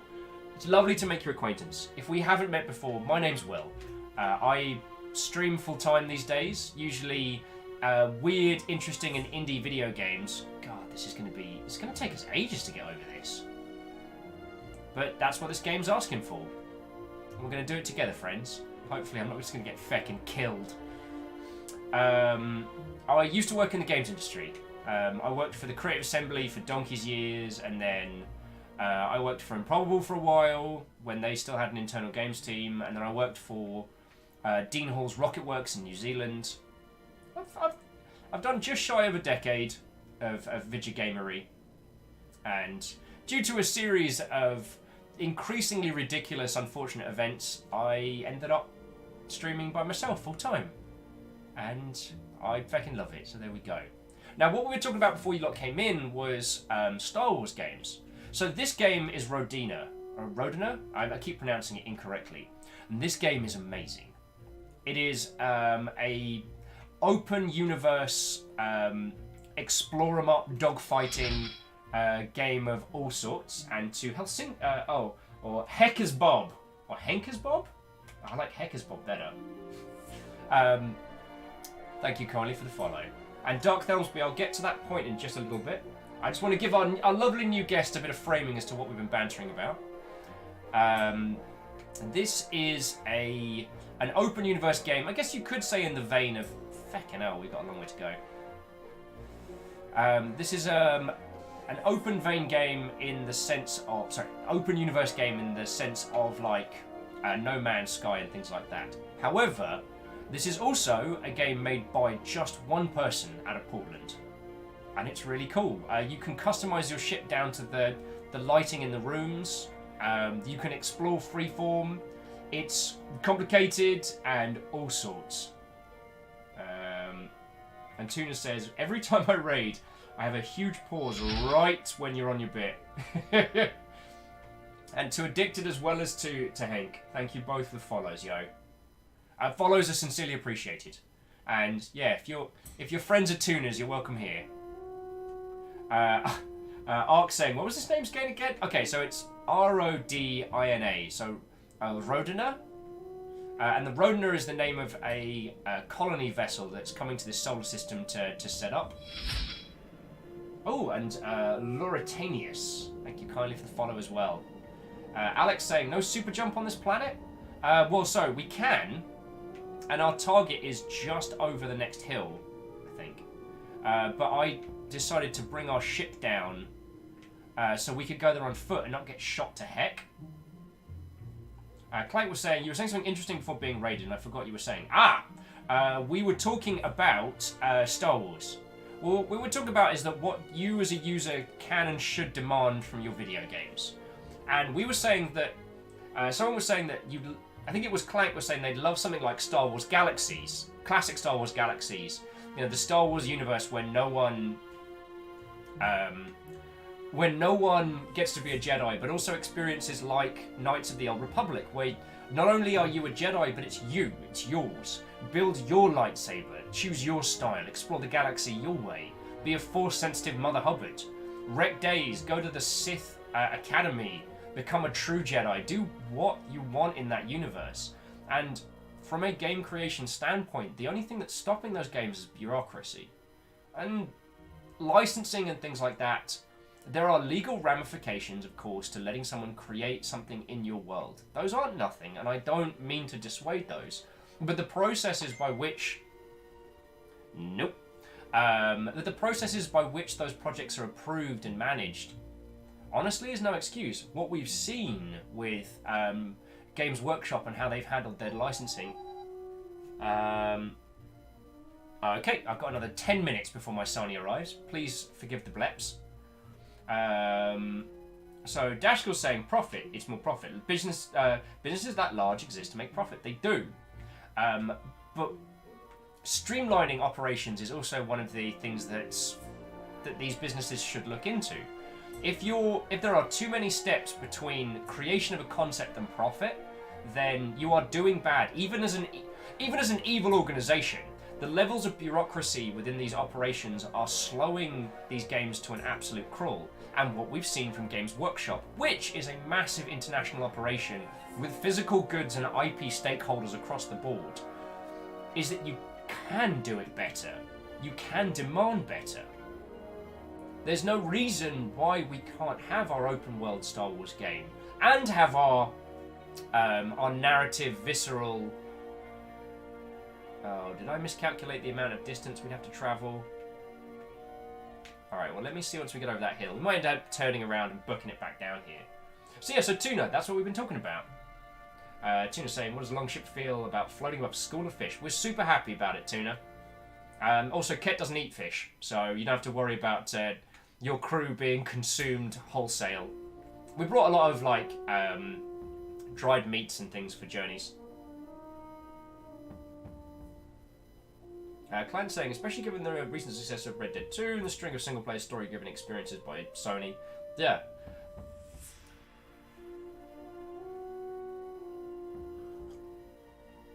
What has happened is that at a business level, the barometer for success has become ridiculous.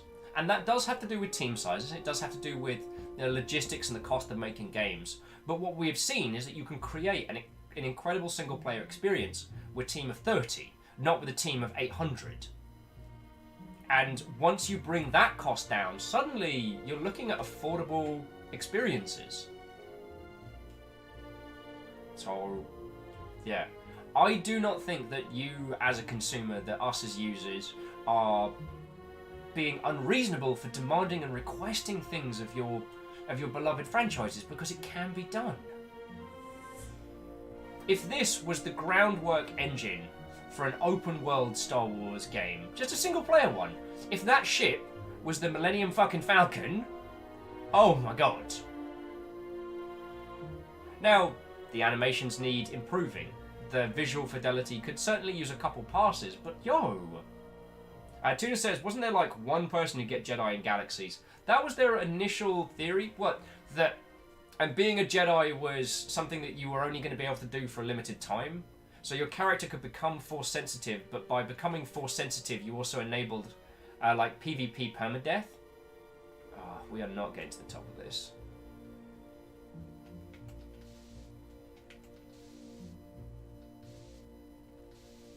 And the jetpack doesn't work too well because we are in an area. Alright, top of this crest, and then we'll know how far we've got to go. We've come this far. Clangwood, what's an aluminum falcon? So, as Tuna was saying, if you weren't aware, so Star Wars Galaxies was a big-ass MMO. And it was set during the original trilogy. So, the Jedi are gone and dead. They are a long dead religion with very few. Aside from, Lord Vader, it is believed that, all Force users are gone from the galaxy. But that old and twisted religion is dead and gone. Mysticism is gone from the universe. That thing can't bomb the crap out of me as a person. Fine. So Star Wars Galaxies was set in, in the original trilogy. So, smugglers, soldiers, privateers, all sorts. And they announced, after several years' development, that they would be adding Jedi. And the initial concept for Jedi was that they would be these unique characters. There would only be, in a single shard-sized MMO, there'd only be a handful of these guys in the universe. Actually, I can't remember if it was single shard. The point being, there would only be a handful of Jedi in the universe. They would be truly special. Becoming a Jedi was something incredibly rare.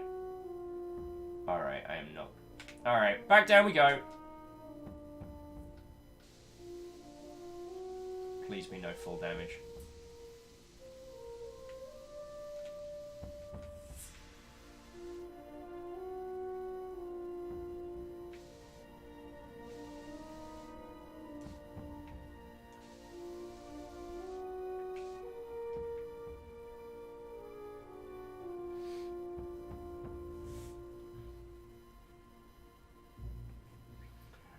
So the idea of having them as an enriching part of the galaxy was a really interesting one, and it added something special. Now, Dashko does make a good point, which people are very nostalgic for that, but one of the reasons it didn't work is that everybody wants to be a Jedi. Because Jedi is feckin' cool. I want to be a Jedi. In that universe, I want to be the feckin' space wizard samurai, alright? That's just what I want to do. I'd be dual wield as well, just so you know. And it is easy to get nostalgic for a lot of permadeath PvP concepts and stuff like that. So, but what ended up happening was that the initial design was very specific, and then the later on concepts of it didn't really gel together with and then everyone gets to be a Jedi, because the game had been designed around being the people of Star Wars. The Star Wars universe. Star Wars Galaxies, if you will. Caffeine says, and this time on Are You Afraid of the Dark, Will throws himself down a mountain. Tuna says, so what's this about English Twitter versus Pokemon? Oh, if you haven't seen, everybody, the new Pokemon game was announced yesterday, and it's going to be taking place in faux England. Or faux Britain, I should say. Well, faux UK, let's go with that. So there's, faux Scotland, faux Wales, faux London. And in the same way that previous Pokemon games are based on like New York, Paris, etc., this one's going to be based on the British Isles, and this is basically set off all of English Twitter on these wonderful, wonderful rants.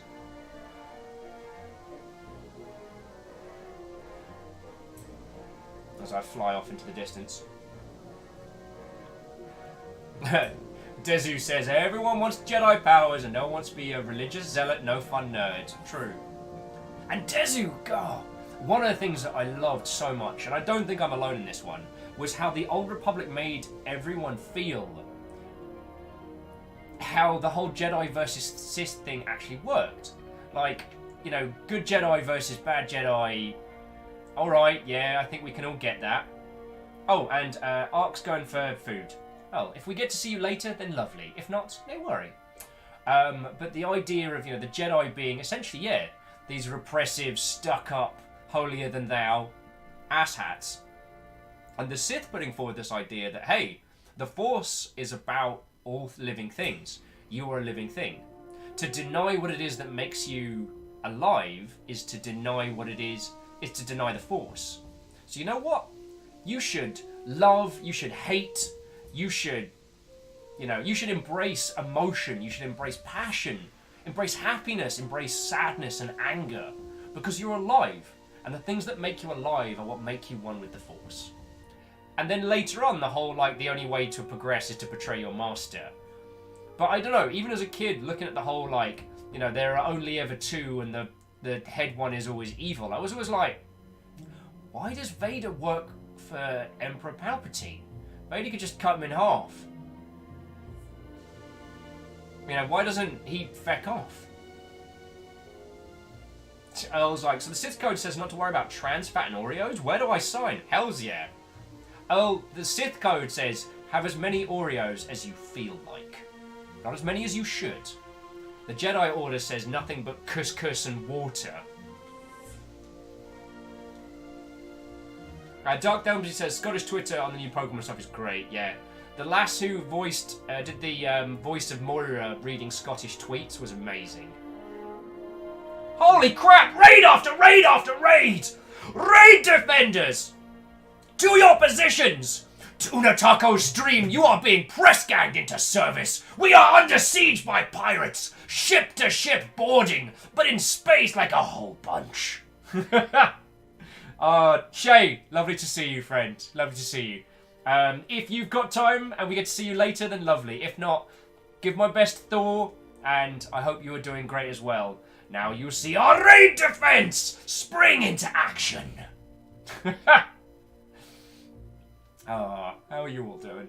And those of you who just joined us as well, I might have to step away for just a minute in a second, because at any moment now, my sandwich is going to arrive. And I'm so ready. I'm so ready. Dezu says the Sith have a lot of philosophical overlap with juggalos. And neither of which can be detected by facial recognition software. So there we go. Yeah, Miyaki Sakura with sandwich incoming. But we're talking about a really interesting topic. So those of you who have just joined us from Go Pirate Software stream, what a welcome! If by some strange situation we have not met, then it is an absolute pleasure to make your acquaintance. My name is Will. I'm a proud member of the Go Pirate Software's Stream Team fleet. And today we have been talking about Pokemon, or English Twitter versus Pokemon, which has been hilarious. I've had to explain to several people today what a Greg's is, and it makes me very happy. We've currently been talking about demanding more from our large-scale IP video games. And, you know, whether, you know, what is and isn't fair to demand of our video games. And we've been playing this adorable indie title. Actually, you know what? I shouldn't take off now, because if my Sani shows up while I'm dogfighting, I'm going to have a bad day. But I am going to turn the lights on, so we can see a little bit of the outside world. The sense of scale in this game is brilliant. I honestly thought I could just trundle over that. Yeah, Camille, it's my first sandwich delivery. And Camille, thank you again. So if you didn't see earlier, Camille donated $25, which I've turned into sandwiches in some kind of like mist. It feels like alchemy. Like I turn dramatic duck face into food that I can eat with my hands. Earl says, I wish I had a place that would deliver me banh mi. So good. So good. Oh, so, ladies and gentlemen, I'll be back with you all in just a second. That's me, Sani. I can sense it. I'll be back in a second. Don't go anywhere.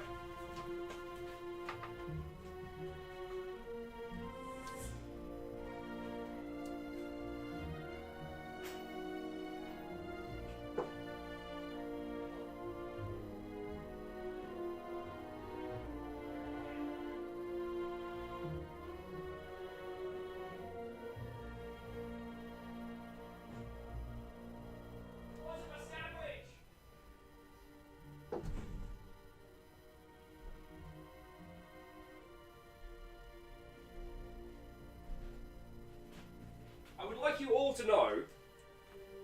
like you all to know that Ket has succeeded in trolling me even though he's not here. Who was that? A spooky ghost? Curses! A spooky ghost just just gave 100 bits. Thank you kindly, spooky ghost. Thank you kindly. Yeah, that was a package for Ket. That wasn't sandwiches. I am betrayed! Okay, so, those of you just joined us from Go Pirate, I might have to run to go get some food in just a second. And by get some food, I mean just as it shows up. What was I going to say? I was going to say that. I was going to say fecking thank you to the man saying, how is space? Viking Blonde, now in space! But also, how is space? Space is very good. To those of you who just joined us, what we've been bantering about is essentially looking at some of these large-scale AAA projects and just saying, you know, and asking for more. Like, I don't think any of you are I don't think any of you are out of order for saying, especially with games like Anthem, games like Destiny, these huge projects are turning around and demanding more from them in terms of creativity. I am very, very surprised at how little we've gotten from Star Wars as an IP and the kind of games we've gotten from it, you know? It's not... Oh, and a teeny tiny ghost added to the cup. I don't think that it is unfair for us as a group of consumers to turn around and say, hey, we want an open world Star Wars game where we can fly the Millennium Falcon around. We want to be a Jedi in a cool adventure. Currently, you know, the Star Wars IP is incredibly underserviced. And what have we got? We've got a lot of cancelled projects. We've got the Jedi the Fallen Order coming up, which, considering how many other Star Wars projects have been cancelled and underserviced, I'm kind of not super... Yeah. Oh, and Tuna, I didn't even see what you were doing there. And we're just getting slowly drip-fed single ghosts, just one by one. The man says, Star Wars The Old Republic kind of worked, but didn't work very well. What I thought was very, very interesting was that Star Wars The Old Republic did a really good job when you played it by yourself. Like, or maybe played it with like one other friend. But in terms of like a long-term MMO to play, once you got past the small team narrative stuff, it kind of just went, you know? And I thought that was very, very interesting. I also think their free-to-play model was somewhat lacking, but that's my humble opinion. Like, oh, I do apologise to Ellie the Doggo, to Jaxie Raxie, and all of you lovely individuals that have come on down. Have a noodle. Have a noodle. It's right good to meet you, sir. To those that you have come on down, I'd like to say, what a welcome. And Dashgull undoing the work that the single spooky ghost was doing so well. Clank saying, I kind of got bored of it. Didn't get to the story. The story was okay, but the mechanics were boring, which makes me sad. Yeah, the only hook that game really had for me was the level of kind of like saber crafting that would go into it. Earl says, I brought the big old Holocron edition back in the day, and I still have yet to finish the story on any character. And have a noodle. Thank you for the tiny bits. I should also say to those of you that joined, if we haven't met before, I do this full time. So all of the bits that you lovely folks throw at me is pretty much the main method by which this operation keeps running. So thank you kindly. I do appreciate that. Cryostic says EA should make Masters of Telecassi 2. Yeah, a game in which a lightsaber is like a loving tap with a stick. Well, hello the doggo. It was lovely to meet you, albeit briefly. Have yourself a splendid rest of day / evening. And Havadoodle says, I remember loving to play it a few years ago. Granted, that was with the family, but still fun. Yeah, and Oshi, I should have mentioned this to start with for people who've just joined us. I'm by no means bashing it as a game. I just wanted to put into effect that we can ask for more of current Star Wars games. This wasn't a stone throwing. If you played through Star Wars The Old Republic, be it solo, multiplayer, endgame, story content, doesn't matter. If you had an amazing time, that is great. That has done what it set out to do, and you do not have to apologize for it. You don't have to defend it. And if other people, are throwing stones at games you love, just remember it's okay for them to be wrong. But I use that as an example to say that we can demand more.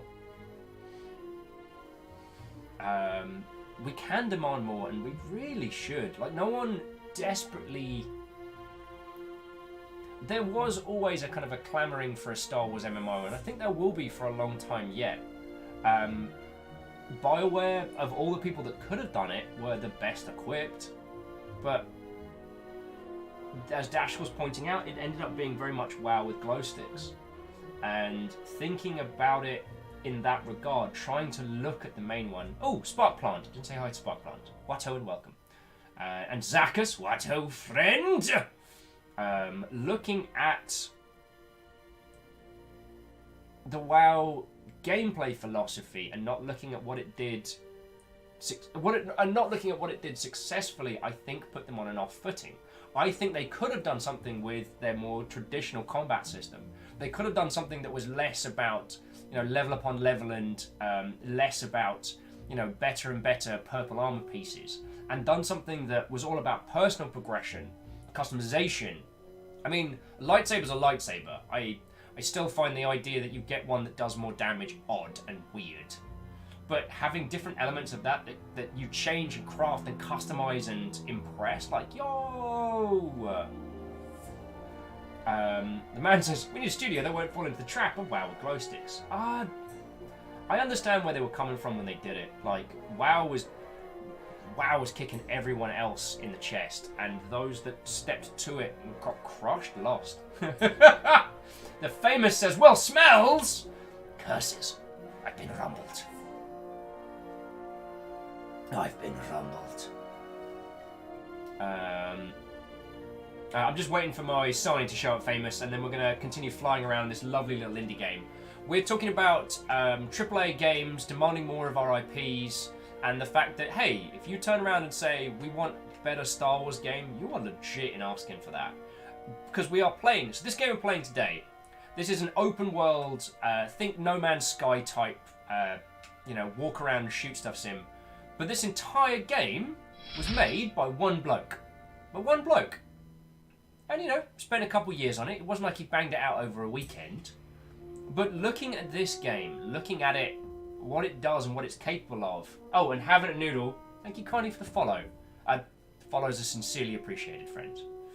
But looking at this and what one individual is capable of doing and creating, how can games like Star Wars The Old Republic turn around to us and say, oh, well, we can only do X, Y, and Z.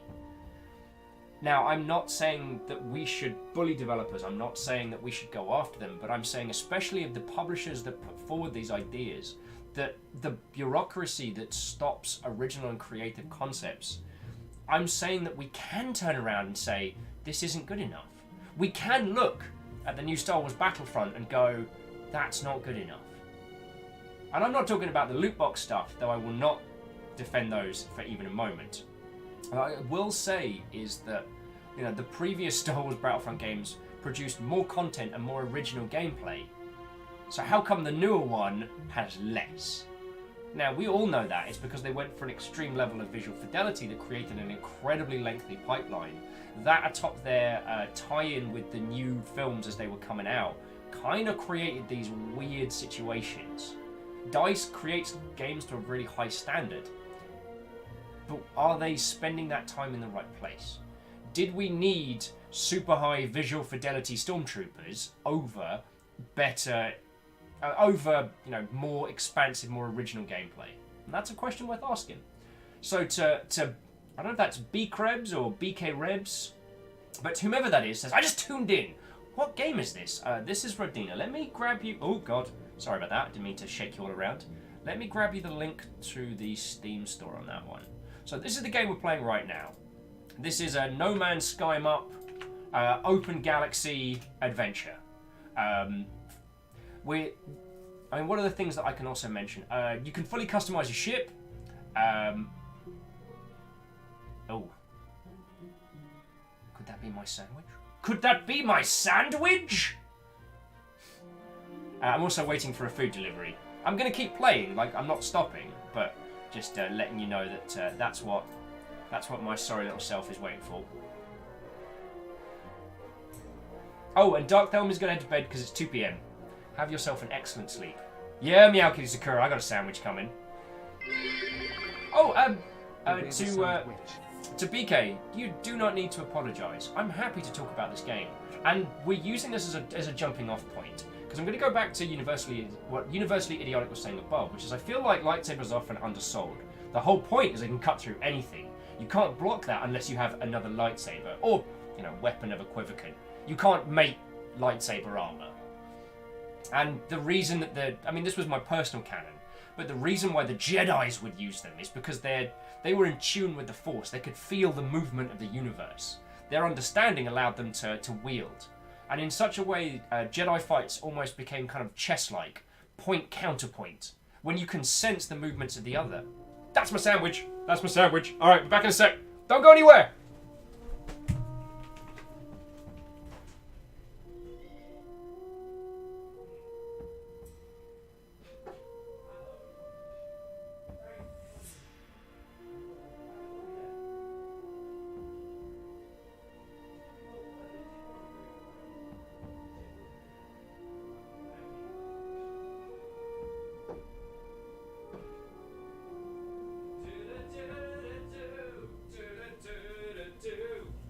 Sandwiches. I've got sandwiches. Why can't we be friends? I don't know where I was going with this song. I've been craving sandwiches all feckin' day. And they're still warm and they taste. And I got a feckin' bubble tea to go with it because that's how the deal worked. Alright, I apologise for the rustling for just a moment, friends. And yeah, so those of you who've just joined us, that's what we've been chatting about. Chatting about games, we've been chatting about... Well, I mean, we're always chatting about games here. So, yeah. Okay. And, sorry, BK, I kind of butchered the point that I was trying to make, was that do not apologise for asking about...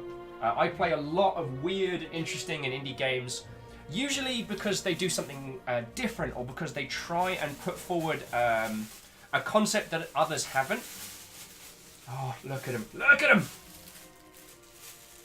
Everything smells amazing! Oh, BK says, sandwich pick? It's coming, it's coming. I gotta unfurl them first. I got 2. So yeah, to B-Krebs and peeps who have just joined us, this is what I do here. Like, I look at weird and interesting indie games, I try and show people the things that they do well, and when we do play like more mainstream titles, I try and look at them and either the things that they do great so that we can emulate them in other parts of video games, or look at the things that they tried to do and failed. I love video games. They are legit the medium upon which I have built my life. You know, for as long as I've been working, I have worked in video games more than any other industry. They have been the medium of which they are the art medium of which I've built myself personally, and You know, they've been the vehicle of my eating and survival. They're important. They're important to me, and they're important as an artistic expression. So... I stammered up a straw. Okay, so we have bubble tea, and look at this. Banh mi. Banh mi. Oh. So yeah. Oh, the man is also pointing out the other thing we do on the show a lot was my slow unraveling. And I think I missed a... I think someone threw some bits at me and I didn't acknowledge them. The man! Thank you kindly for those. Okay. I have derailed this topic like 8 ways from Sunday. What was I talking about? Adezu says, this better be a legit sandwich alert. I can't deal with the disappointment again. Right? I just can't believe Ket managed to troll me with me running happily to the door and it being like, here's a package from the place. Like, thanks. Great. Alpha Daddy says, dang it, stop making me hungrier. I have like 25 minutes before my own supper's ready.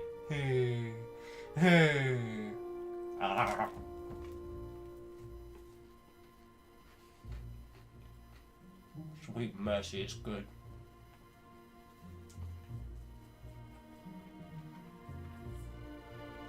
Oh, it's everything I wanted in the world. Oh yeah, Tigger 2. I don't need to BRB needs tea because I have bubble tea. Sparkplant says, another game practitioner out there. It's really interesting to see what people did or didn't do well in their games. Yeah. And Spark, one of the things that I like doing is when we do look at games that didn't succeed, it's not about, oh, look at these bad words over here, they can't do fucking thing. It's how can we learn from them? Now, I've been more mean today than I usually am. I think that's because I'm hungry. We've been picking on Anthem quite a bit, and Destiny as well.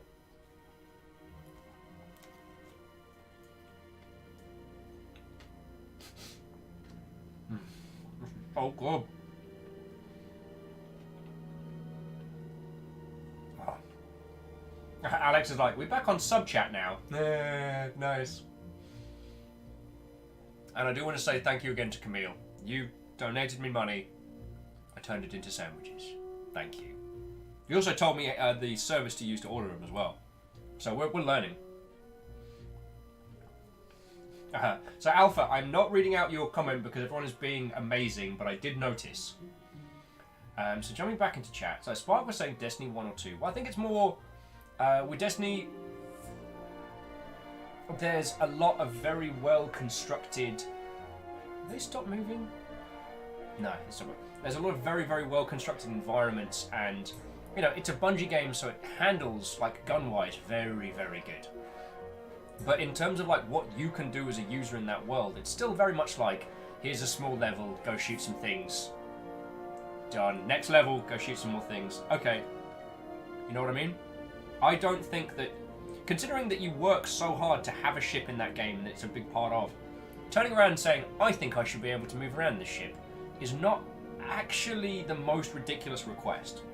And the other thing that we were talking about was, and it was more a Star Wars licensing kind of thing, but you are not out of order to demand a Star Wars game where you can fly around and be a feckin' Jedi. Clicking.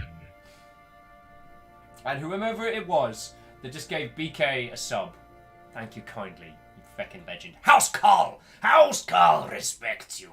Of course, now I'm going to have to explain to all these new people the varying houses of the Longship. That'll be fun.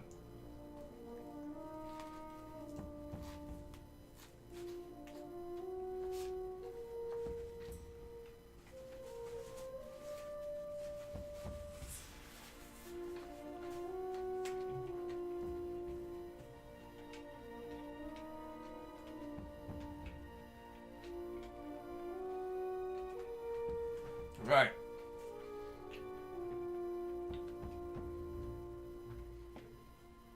So let's see if I can get this heated unit. Let's see if I can do this without getting myself killed. Yes, and BK, this game is on Steam, and it's... Oh. We okay? We okay. So, maybe Will needs to not fire his guns off.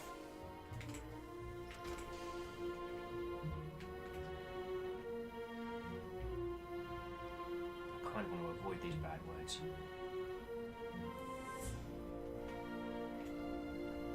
Oh, I can take one of them. If I can see their contrails.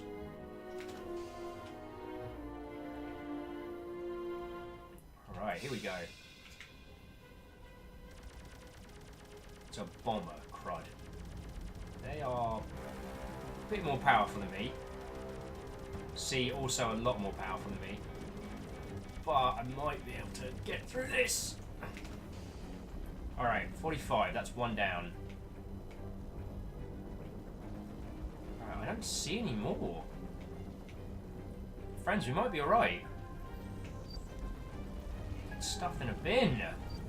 Alright, friendos.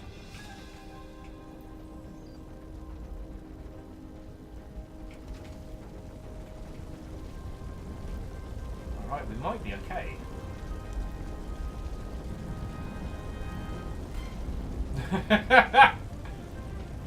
Oh, caffeine. Yeah, the game can be a bit unforgiving at times. Might be alright.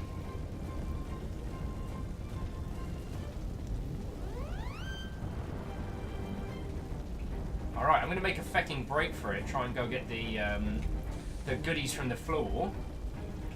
And let's get the fecking feck out of here.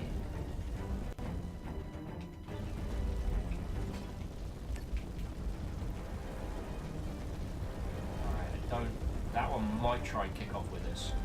Hopefully we'll be alright. I reserve the right to eat more sandwich!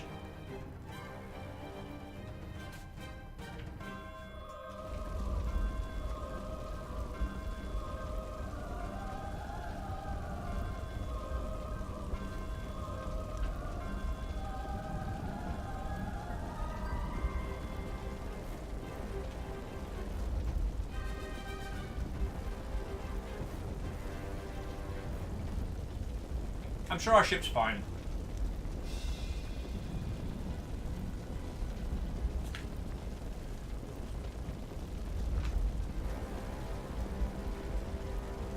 Havanoodle says, I left for 1 minute and now there's fire. Details, details.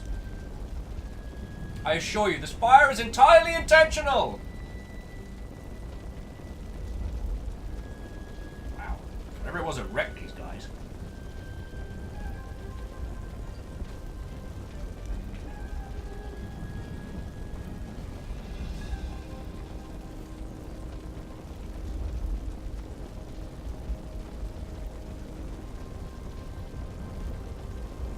And I'm not saying this to make people jealous, but this sandwich is amazing.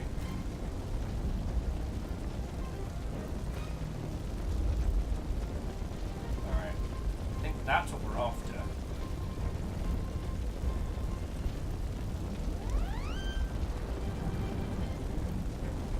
Every time he keeps making noises like wing, I'm like, holy crud, we better not be under attack again. Alright, so we got crystals, some crates.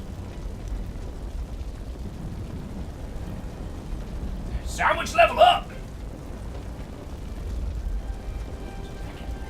These flames are fucking loot! They what? They're fucking loot! Alright, notes from Terra Nova. Add to the archive, we can read later. What you got for me? Missile ammo 5.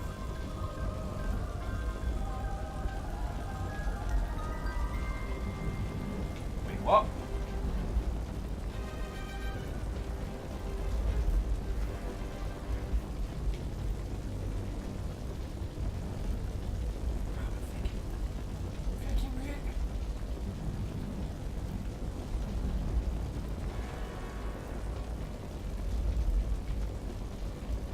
Is there a crouch? Yeah. I don't know if I can get to it. I might have crashed a ship on top of the thing that I desperately need, which is bad. Oh crap! That's... I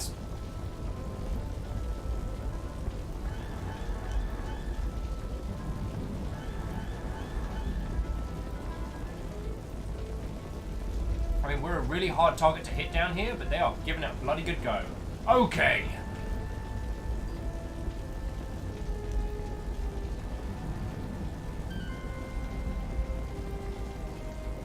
Just need to get the fucking crystal. Oh, it's fucking... It's on it. Just need to grab the fucking...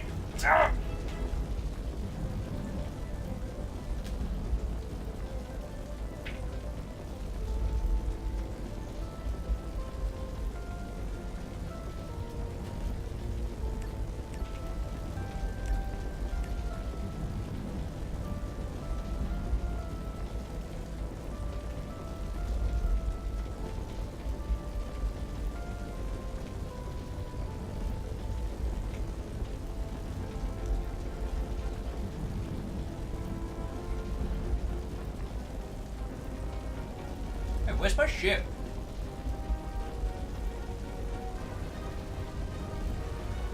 Should be a little green blip around here that tells us where our ship is, but I can't see it. Am I missing it? Oh, my ship's destroyed. Feck. Might need to load this.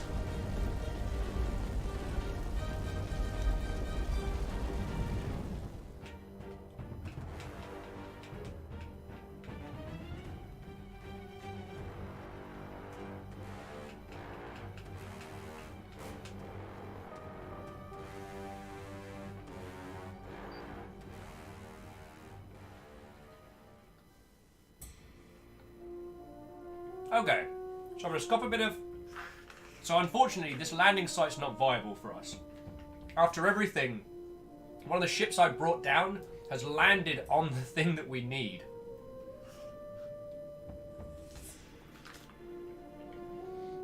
So we're gonna hit something else. Graham says the sandwich has maybe 10 hit points. There's a whole second sandwich, my friend. There's a whole second sandwich.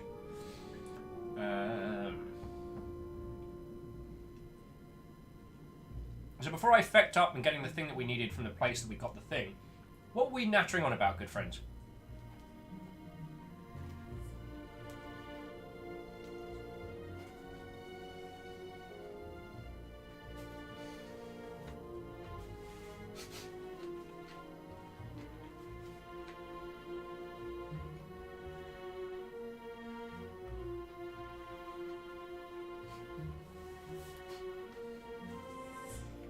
Desi's like, Second Impact.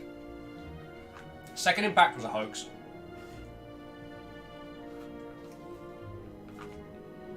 Yeah, Second Impact was a hoax made up by Nerve. Open your eyes, people.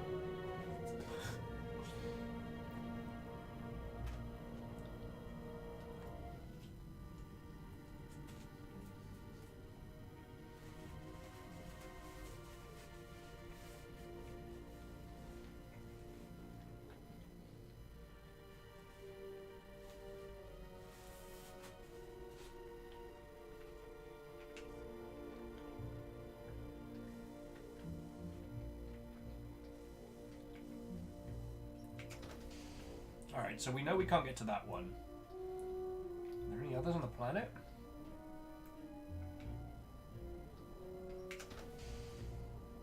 Well, either way, we're just going to bank it away from there and do some low-level flying. Alright, so BCrap says, any idea the next game you'll be playing? Ah! BK! I'm very glad you asked.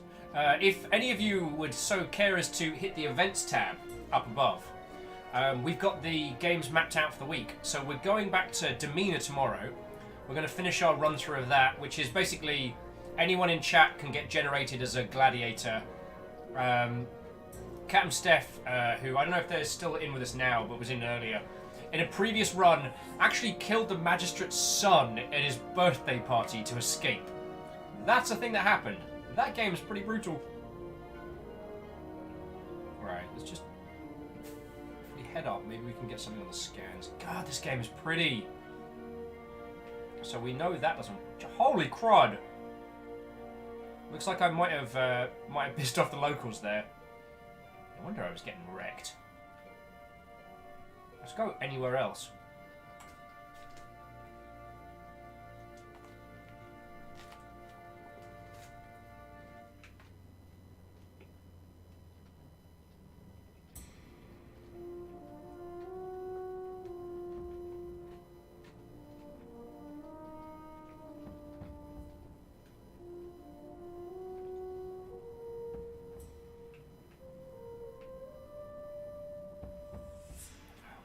God! We're fine, we're fine. Still getting used to flying with gravity.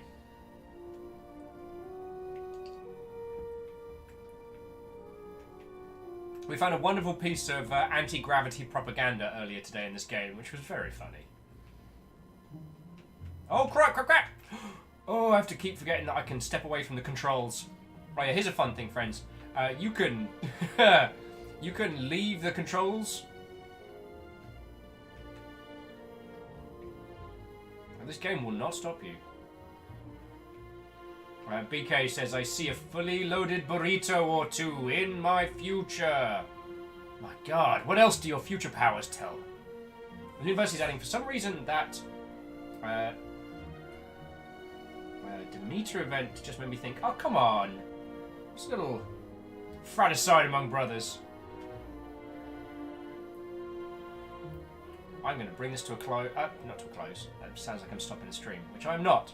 I'm going to bring this to a land. Because I want to, even with all the sand dunes about,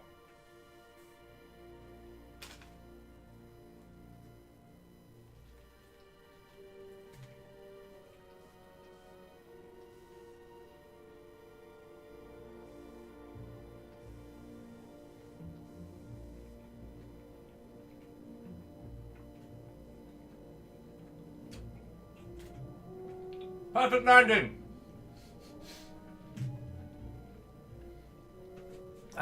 Brit Nymal, welcome back. We've been talking, well, chat's been talking about cats scaring them at night. I've been thumbing a sandwich into my gob whilst skimming across the sand dunes of this beautiful planet. And failing to win a fight with the local inhabitants.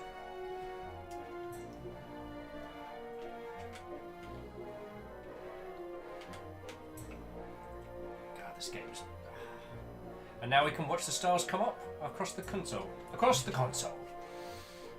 Oh, sweet mercy, the sandwich, these are delicious.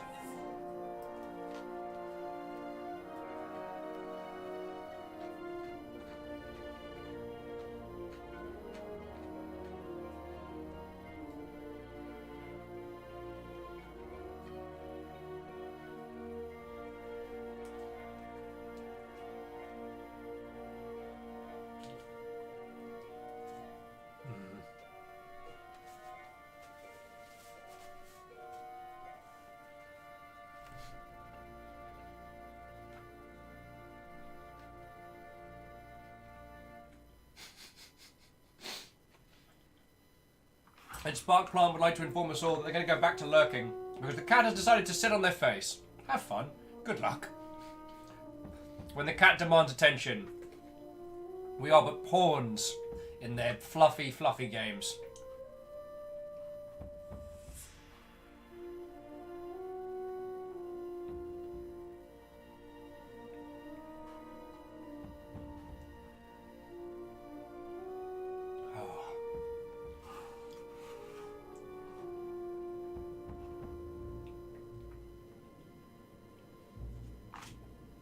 Havanil says, I feel like an acquired skill when having cats is learning to breathe when the cat is on your face. I have quite a few friends who the cats will attempt to smother them so they get fed in the mornings.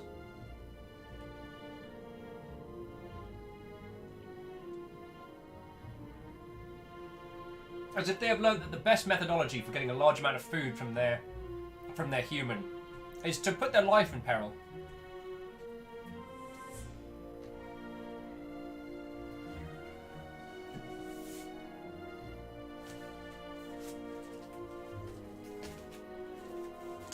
But wait, there's more. Today is not a single sandwich day, my friends. Today is a two sandwich problem. You know what I'm saying? You know what I'm saying. Ah. Just like anyone that loads their sandwich full of meat, food, bread, more bread, are heroes. I know someone was saying there was far too much green in that sandwich for them. Hey, that's fine. I'll eat your greens in mine. So jumping back in, having their thoughts. Either way, I get food. True that. BK says, "What's bubble tea?" It's kind of a sweet milk tea, usually served with like little tapioca balls, mostly flavored. So this is like, I think this one's a mango one. So it's milk, tea, mango flavor, and the little bleps you can't see. That's I think that's jelly of some kind. It's real good.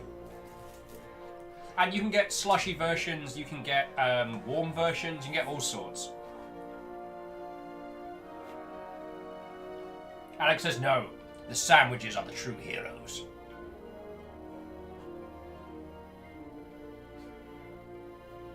Scotty saying, "Mate of mine used to have a one-eyed black and white cat called Nelson." Lovely. Oh, because he only had one eye. Who would lick your forehead to wake you up. Cat wants food.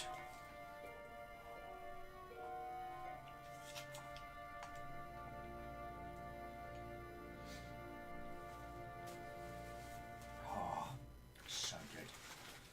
Sandwich 2. Return of the sandwich.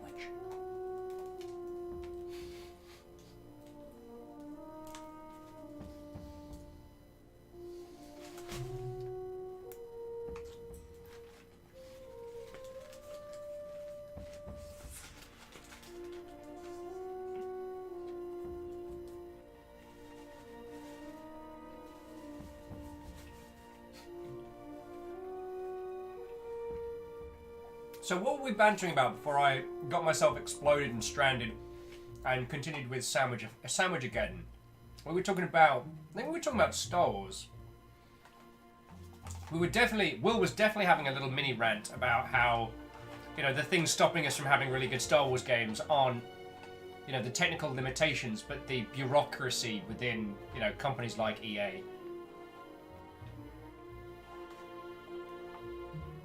And, yeah. If our ship was the Millennium Falcon in this, that would be amazing.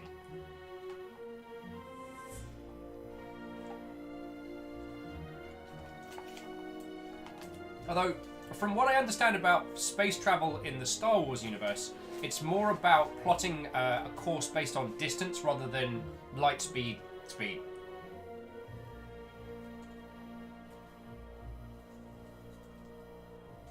Right?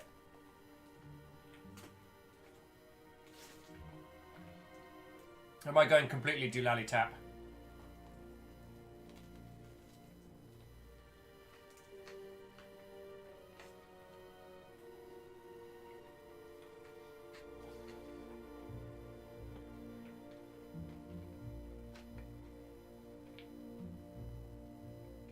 But times like this are when I really marvel at what games are and what games can be. Well, let's just take into consideration the situation we've got going on right now. Here's me, scoffing a sandwich, and at some point it's going to start getting light outside here. We are going to watch the sun come up on an alien planet, which we can skim out of anytime we want, while I scoff food. There is a whole galaxy that we can explore in this game. There are, 3-4 other planets we can go to?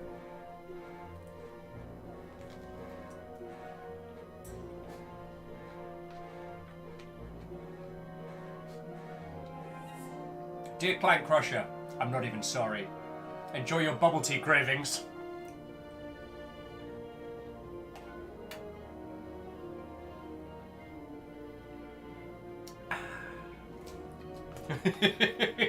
No, I'm just being an ass. I'm sorry. But yeah. The kinds of experiences that we can now have, visually and mechanically, are so varied.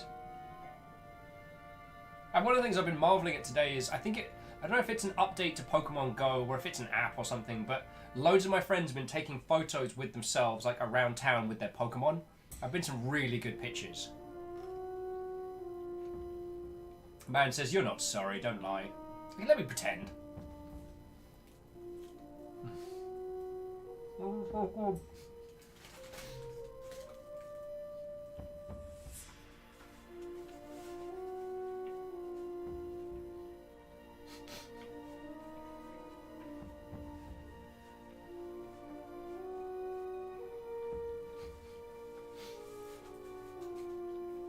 Sorry, Desi, I missed your comment, but that made me chortle. What's in bubble tea? Why, sugar, water, and balls. The 3 key elements, of course. Universally saying, joke's on you, Will. There's a bubble tea place across the street from mine. Universally, if you have bubble tea, and I have bubble tea, do you know who wins? Bubble tea. Hey, God of War. What, old friend? I am eating a sandwich. Camille K very kindly donated some money, and I decided to be incredibly frivolous today and order a couple of banh mi sandwiches, and they're really good. Get with bubble tea.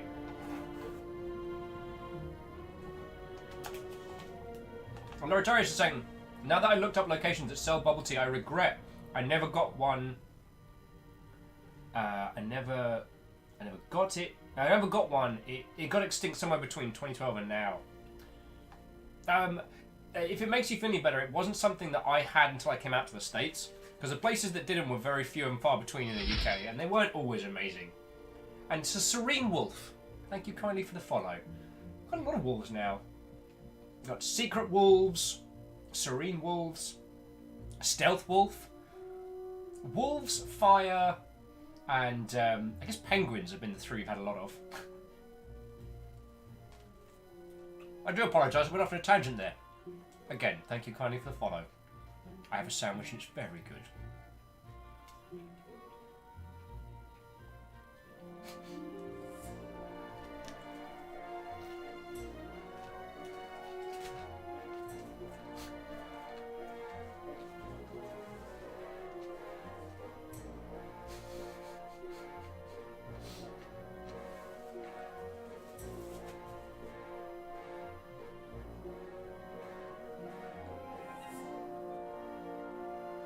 And here comes dawn over an alien planet. I'm down. Oh, Serene Wolf says you're welcome, and they came in on Tuna's raid. Well then I hope that I've been at least vaguely entertaining for the last, I guess, hour or so? The ones that made me laugh was I caught fire doing the, if you have bubble tea, and I've got bubble tea, then who's driving the spacecraft? This cuts to this little tribble, it's being like, and the man with you go on tangents? I never.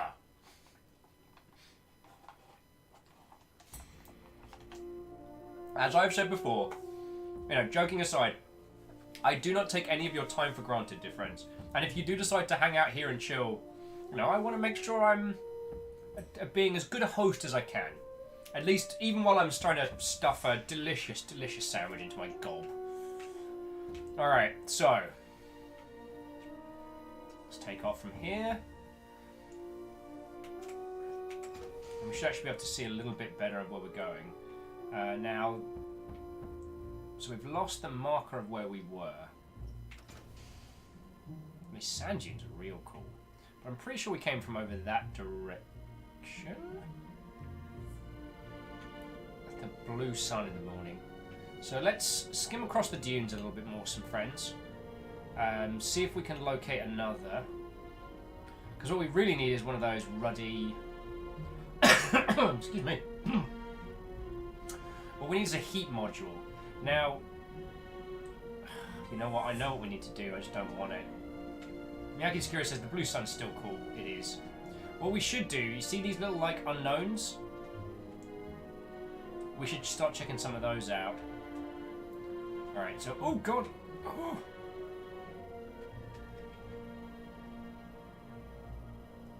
Alright, so we're just going to get our sorry asses out the atmosphere. It's easier for us to move around. Oh, and I can mute this bloody thing, because now I have my food. Anyway. I just wanted to say again, Camille, thank you. I got to buy a sandwich today. Look at that planet.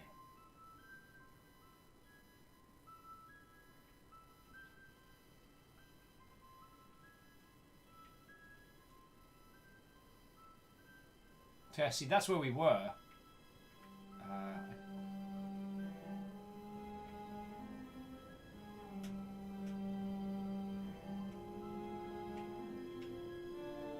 I'm going to hit a couple of these up first because I'm hoping these contain things that let us fight better. And then we'll come back to this planet and then... Who knows? Oh, God! Oh. Fucking hell, it sure as crud fights you in light speed, friends.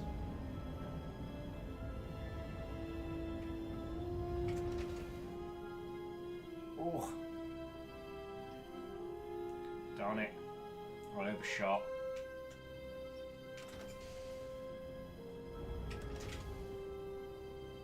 Ooh. There we go. Oh, come on! Alright, we'll have to do this the old-fashioned way, friends.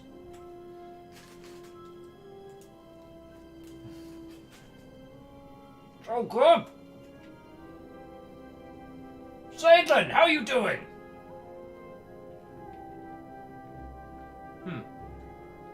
And Serene Wolf, I do apologise, I missed your second comment saying that you have. I don't terribly follow too many folks. I thought you deserve one. Thank you. That's a massive compliment, and I sincerely appreciate that, yo. Spark Plant's back! Yay!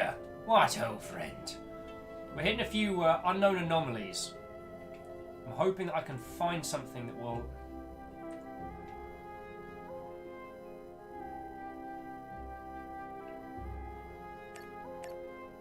What are we looking at here?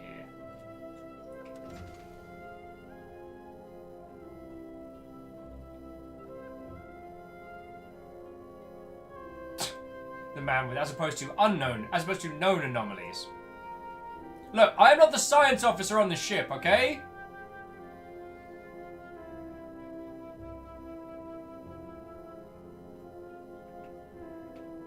What are we looking at here?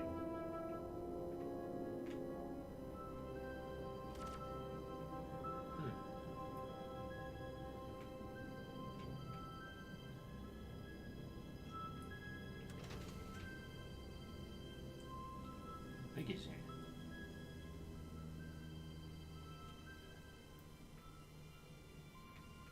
No idea what we're looking at here.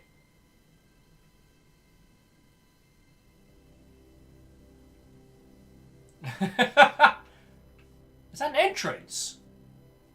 Oh, and Dezu's like, power steer is made young folk right soft. Never had to wrestle a ship on the infinite mass at light speed before, I tell thee. Back in my day, none of this fancy power steering. Oh no, none of that. I tell thee, we had to do things proper manual like. I might have to go into the third person because there's no way I'll be able to dock this. Wait.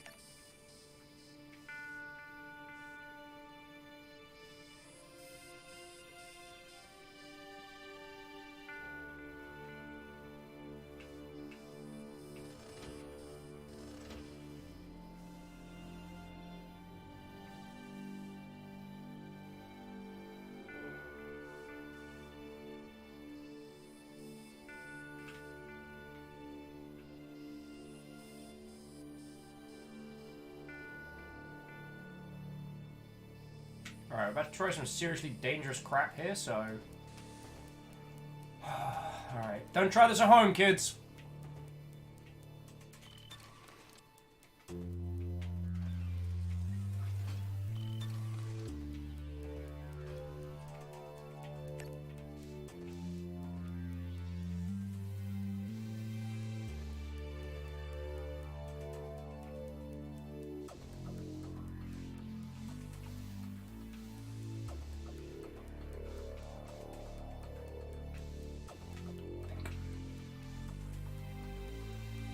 Oh, God!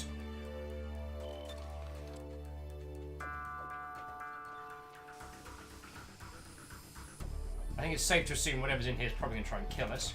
Yeah! God, I hate being right!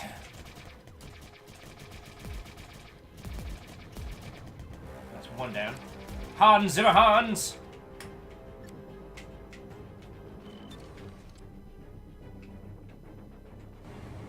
Oh, crap! Fuck. Ha! Later!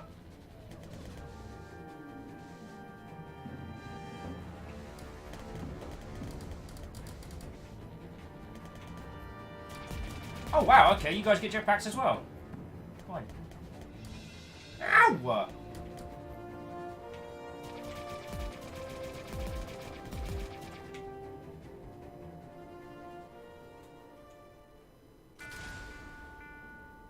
they home in? No.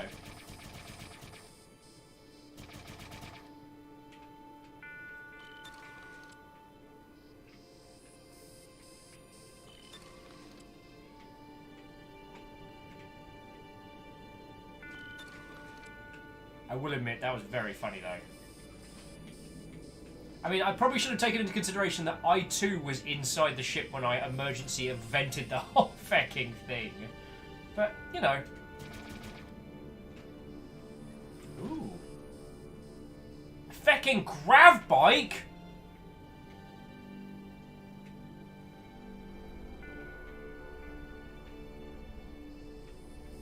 Oh, this was totally worth it.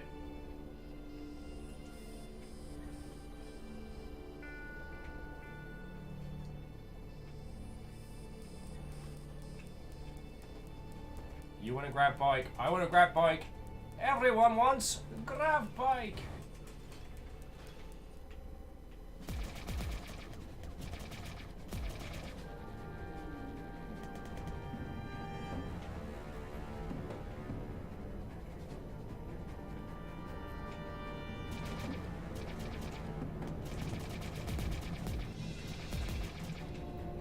Alrighty.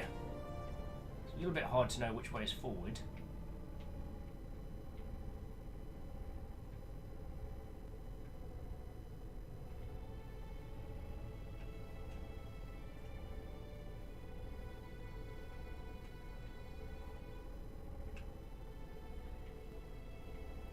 Yeah, gravity bikes in space. Well, they make their own gravity. That's how it works.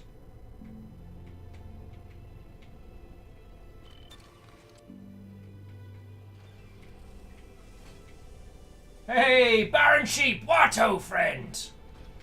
Oh, cool. We've got a little place to park it as well. Lovely, lovely.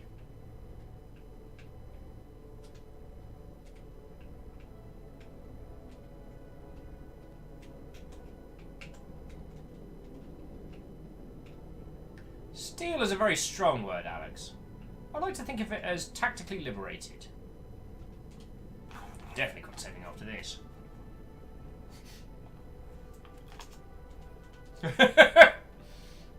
Thank you, Dashkell. Same page, same page. Scotty's saying, you know, it's worth getting a spare. You know how your driving is like? Oh my god.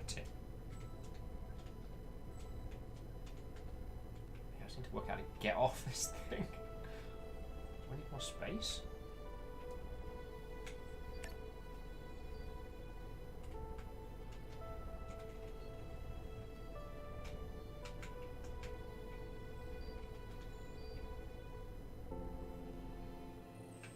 Let me just check controls real quick. Gamepad bindings. Yeah, shift up, shift down.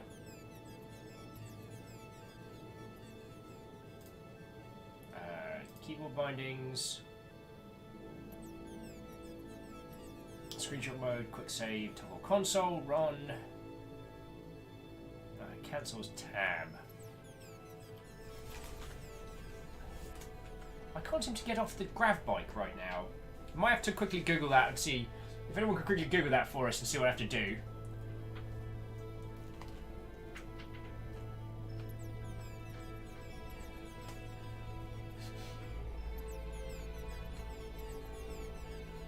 Alex, I apologise if I didn't say so earlier. Yeah, the ship is literally clutch. I have to shift up and shift down in gear when we're flying. That's why I kept accidentally like smashing us like headlong into a fecking wall because I didn't manage to like shift down in time before I put my foot on the gas.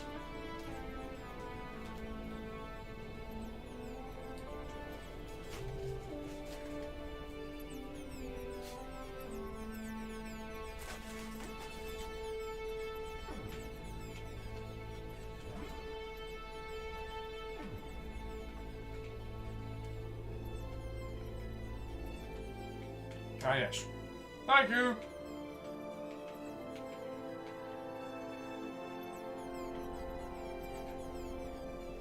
So we get off it the same way we do other things, but we have to be looking at it first.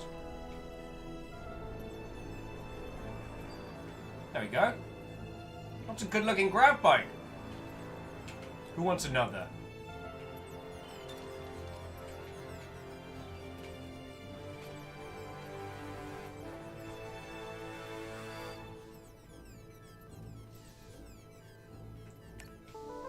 And for my next trick, I'll be introducing you all to one of my favourite human sayings. Have you got a flag? Spoiler, feck.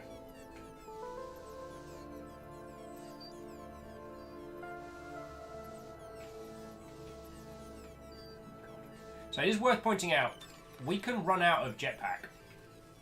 Jetpacks only recharge in atmosphered environments.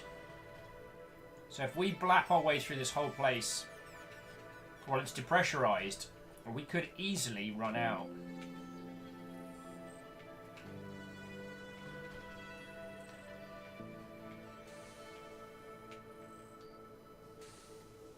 Huh. For weird Xenos, crazy alien bastards, they seem to have really good showers. I mean, their cabin's a little bit more spacious than mine, just saying. Human toilets as well, interesting. See, this is the point we find out in this game, that actually everyone we've been killing are all humans. We've been killing the future colonists. We just don't know it. We've been betrayed and lied to.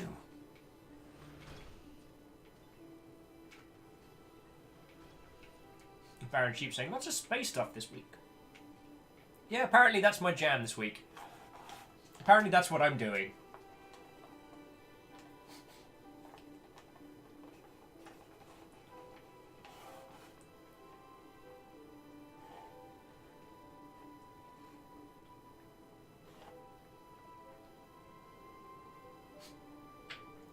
Zachus, I'm not even sorry. I'm not even slightly sorry. Zachus saying, I blame you for this sub I ran out to get. I don't know what you could possibly mean.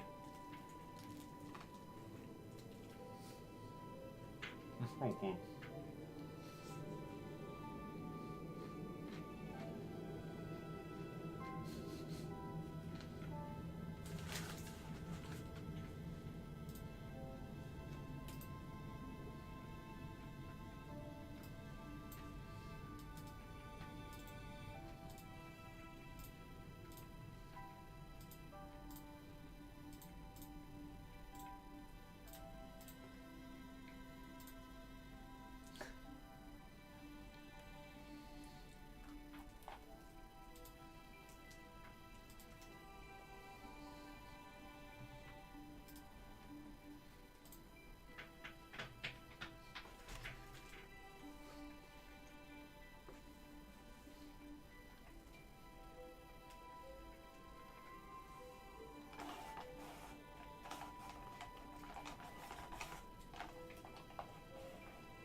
Baron, go get some food, yo.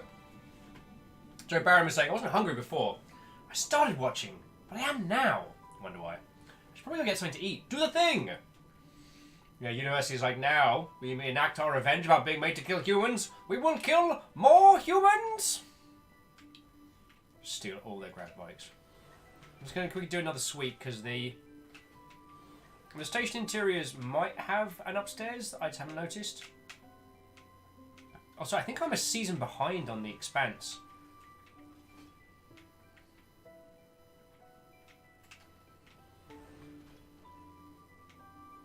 Nah, I explored this thoroughly. I reckon we should steal another. So space flaff fafflo BTW, if no one knows we can cheer anonymously, weird but cool. Sakharov. Firstly, thank you for the cheer. Secondly, thank you for the flam. I've gone tens of minutes without that reference. I think Britt Neumel was the last one to throw that one in. But also thank you. And yes, so I didn't realise this until someone pulled the move. But yeah, you can now anonymously... Ah, you know what? Let's do this. Let's do this the fun way.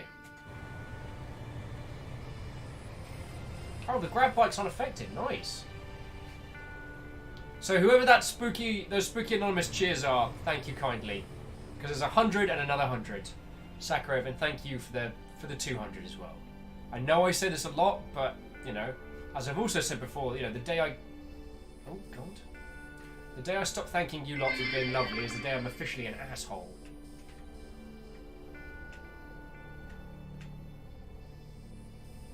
Nope. Oh God.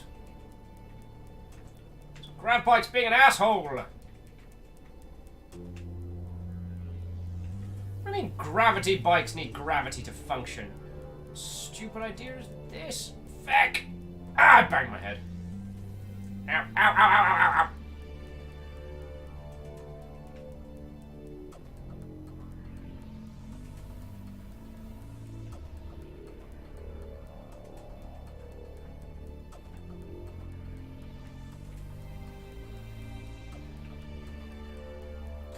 Doing front flips, this stupid thing.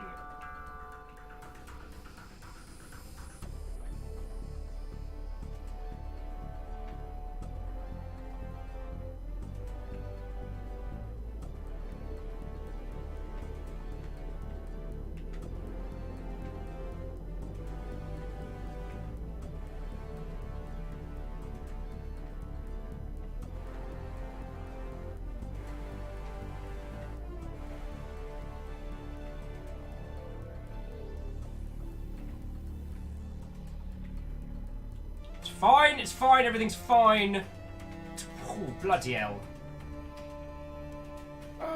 Fox McCloud has sort of problem. This bullshit! Don't know how this is Peppy's fault, but it is. Well, it's a cute cheer emote that I told the name High Viking 64 Fender. Oh, I'm glad that you're enjoying Sakharov. And so, Sakharov, thank you for the combined 400. And whoever that anonymous Mother Hubbard was, thank you for the additional. I'm sure you're all now infuriated that I keep failing to land the grab bike.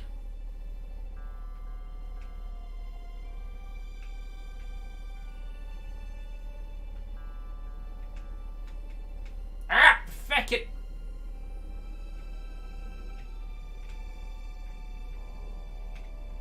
What just happened? Right, once more feeling, we got this. Right, the bike follows the crosshair, nice and slowly. Nice and slowly. Here we go, here we go, here we go. There we go. Back it. No! No, we're good, we're good, we're good, we're good. I said shut that front door. Oh. All of that just so we can have a spare. In fact, trying to park it right.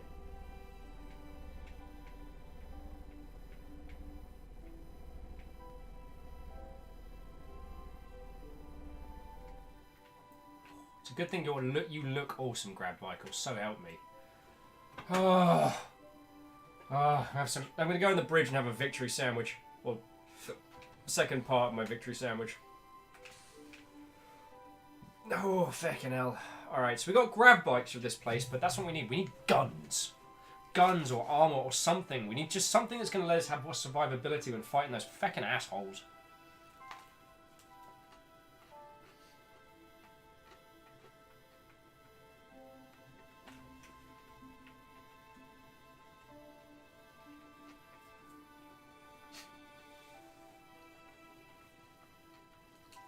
There's a lot of very good points there. Scotty saying that's like my first elite dangerous docking before I remember I had thrusters. Alex saying, now you're going to get back on top of that thing, hopefully. And Ice Quid saying, look on the bright side, at least not Kerbal Space Program. Yeah, the docking in that game is brutal. DX Man with tries to open the airlock. The Ket's like, I can't let you do that, Will.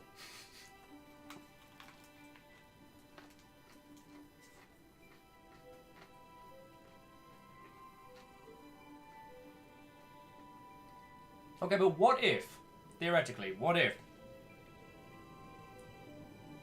AIs that run ships and AIs that run, you know, stations and things like that, like HAL 9000, What if they became aware of memes? I'm afraid I can't let you do that. That meme is not dank enough. I'm sorry, Dave. I'm doing this for the lols. Like, no one's ready for that.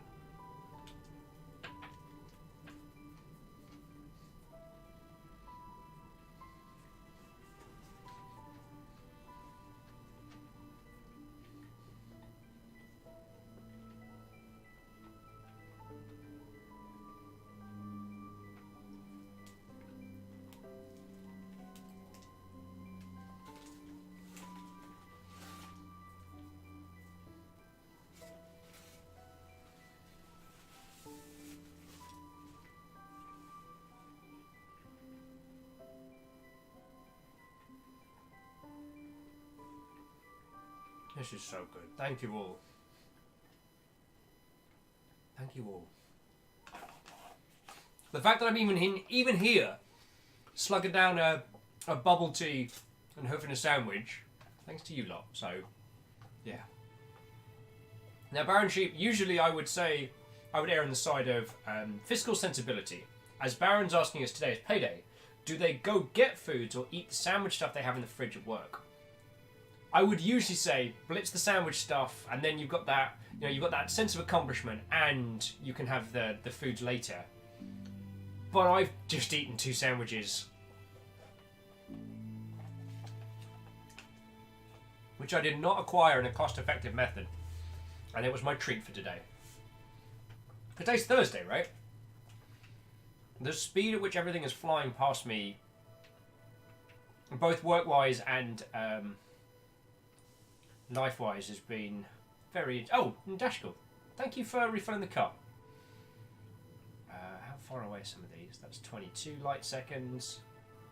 24... 18, there we go. Ice Grid says, where is the rest of your cockpit? It's here. This is my little setup. Dashko said, I just wanted something to smash! It is the inventive House Chaos individual that creates enough materials for them to destroy. Alright, let's see if I can do the shift on this one. There we go. Oh boy! Oh, it is a fighty one.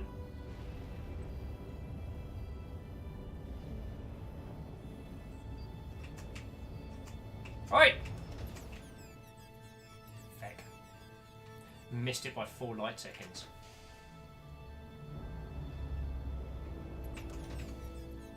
There we go.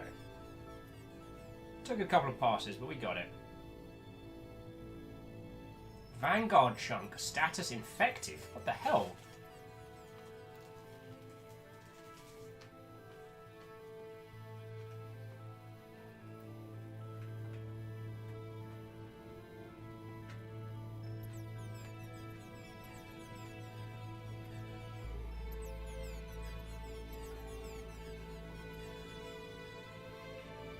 Really wish I had a feckin' science officer right now.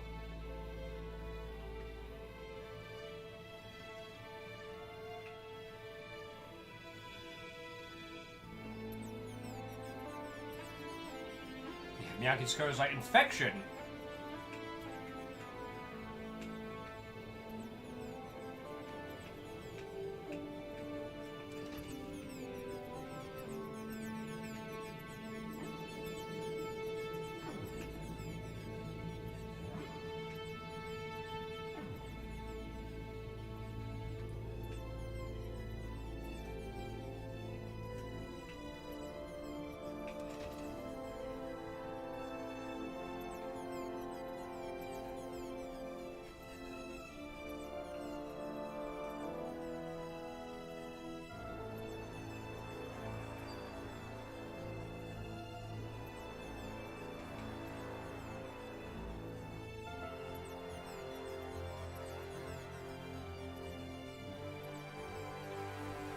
Alright.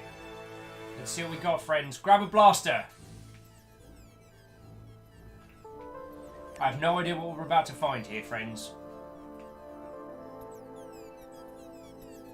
Oh.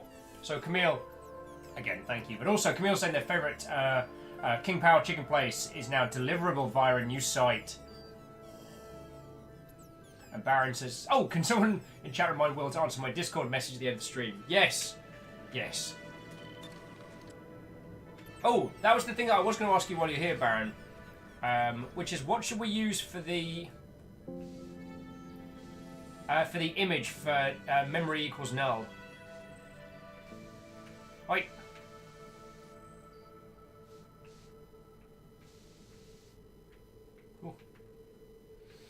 Alright. Quick save before we go in there. You spin me right round, baby, right round like a record. Baby, right round, round, round, you spin me right round. Are we back on karaoke day? Giffect! I'm here to purge your infections!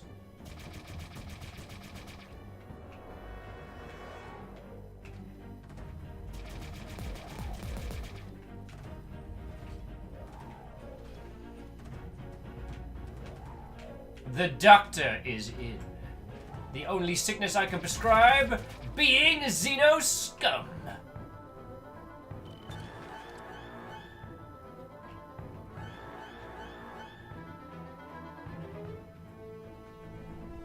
Because the grav bike's weighted, yeah? So here's what we do. Operations computer, ship, open all doors.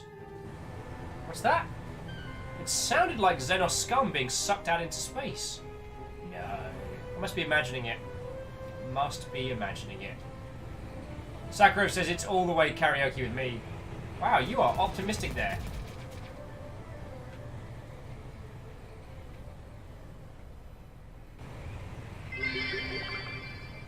Ring, ring, ring, ring, ring, ring, ring, banana phone. Doop, doop, doop, doop. Banana phone. I've got that feeling. Something, something ceiling. Something, something grabbed by alien scum. Aliens! Ring, ring, ring, ring, ring, ring, ring. Banana phone. Block, block, block, block. My chariot awaits. Chariot's a grab bike.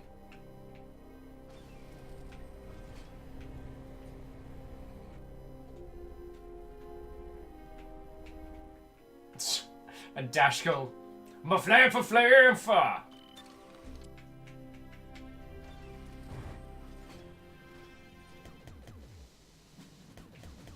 Oh, tiny aliens. It's cute. It's cute because you think you're going to get out of this. Who wants to see us run over some aliens?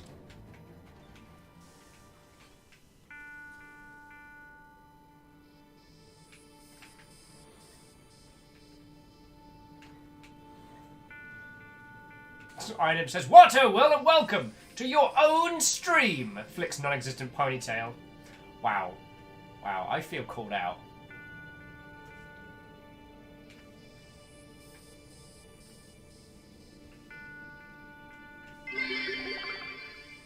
But there's one sound that no one knows. What does the fox say? Ring ding ding ding ding ding.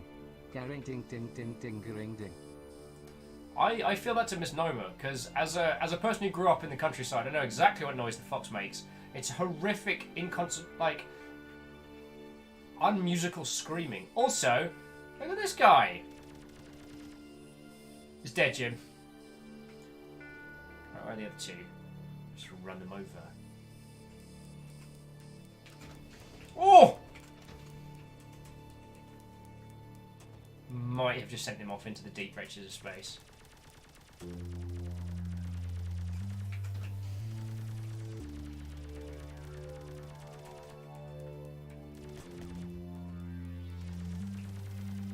I like it better when we're the ones bullying them. I mean, who could have done... Oh! Little bastard! Yeah, I know!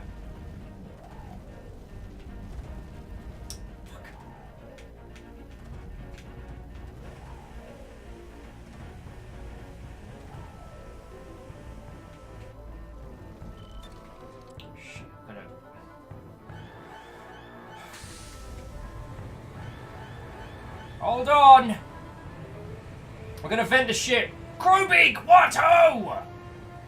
How are you doing, friend?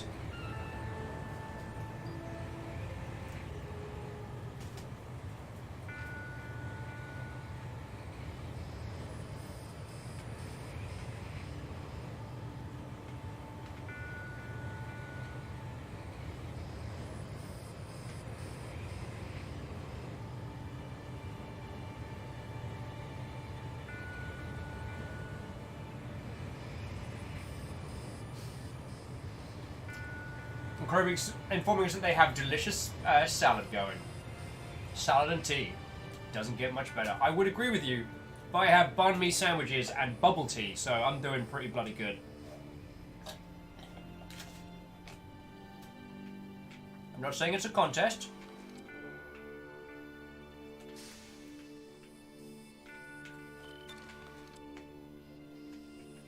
I'm not saying it's a contest. I just can't believe that feckin' tiny ass hat with a feckin' rocket launcher caught on fire. Also, yo, have you all noticed that the planets are orbiting their sun and their daily rotation, so their distance from the sun their place from the sun changes? Yeah, Crowbeak, good food is good. Today's food for me was an extravagance. I could have eaten. I wasn't in desperate need of. I wasn't in a no food situation, but I've been craving sandwiches, and they're so good.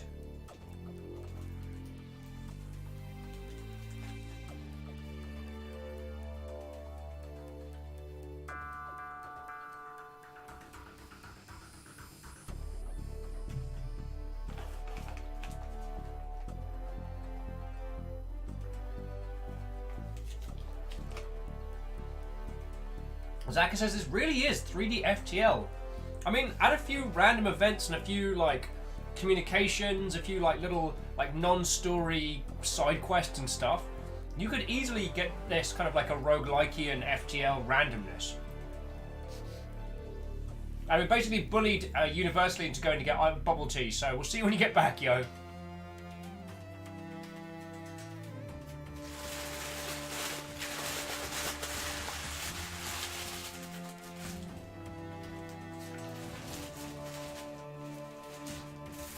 Alright. Oh.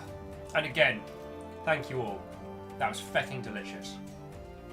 As treats go, that was a delicious lunch, so thank you.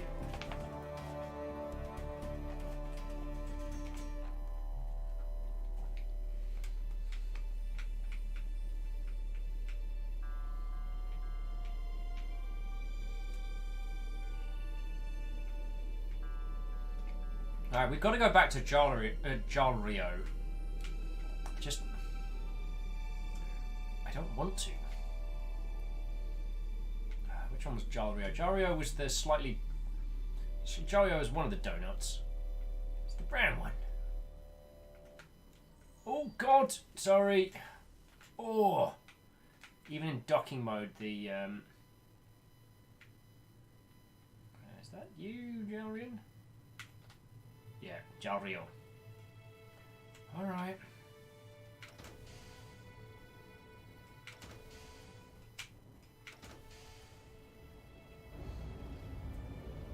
Oh yeah, and because Earl, I'm not the biggest fan of the tapioca balls, but you can get like fruit jellies and stuff, which is what I went with, and it was delicious.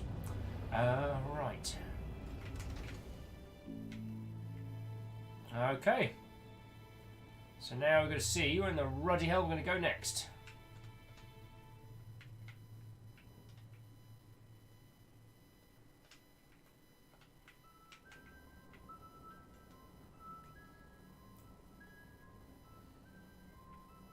Ideally, let's see if we can skim the planet a little bit, see if we can find something. I don't know. So what are these? That's a Xeno's base under construction.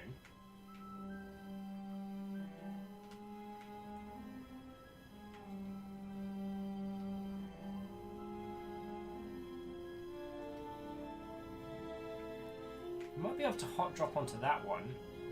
I mean, one Xenos bomber we can handle. Alright. Alright, friendos, I think we got this. Now all I need to do is not feck up re-entry. I guess it is re-entry because we did leave. If I can not stuff that up 7 ways from Sunday, I'll be fine.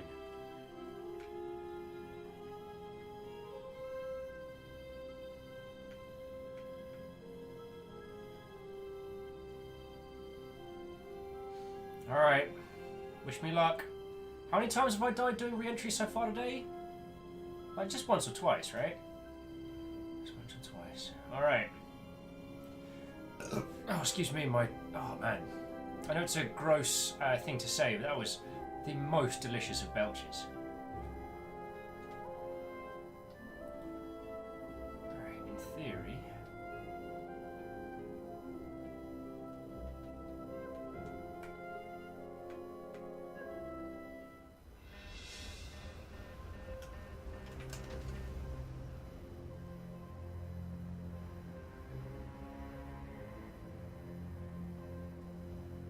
Came in way too fast there, but I think I can level it out.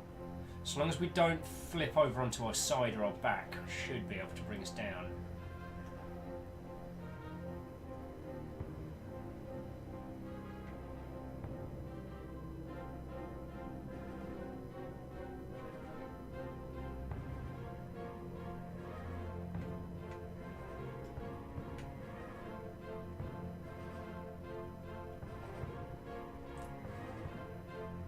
Did you see, horse? I'm not even reading that out. Some horrendous mental images struck up by that.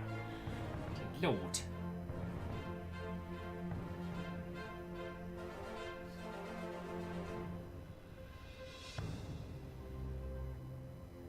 Oh my goodness. Feck off!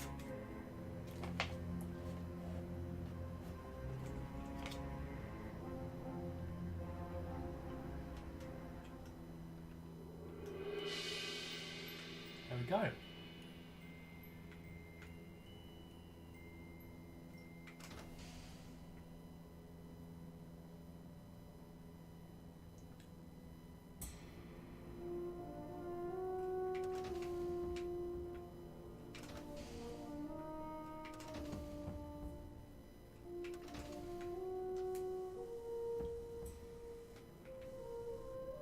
Oh! Oh! Nailed it! Quick save. First time, every time. Am I right? I'm right. We can take it. Just remember, if it's a grav bike and you use it in sand, it's a sand speeder. That's the law. That's the speeder bike law.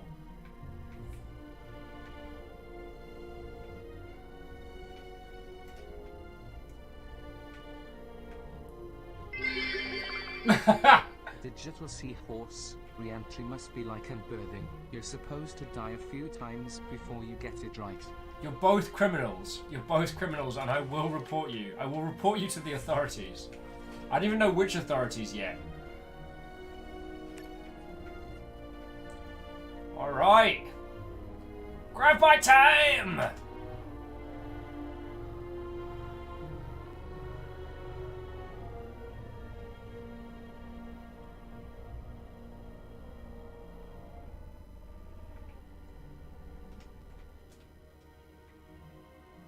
Alright. Should be it.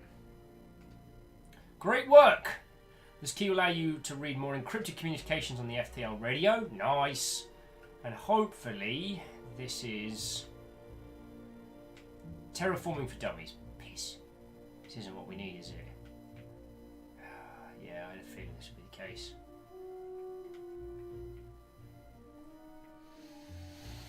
Okay, okay. Let's think this through. Let's think this through, friends. Oh, whatever that was, I just picked it up. So, hypothetically,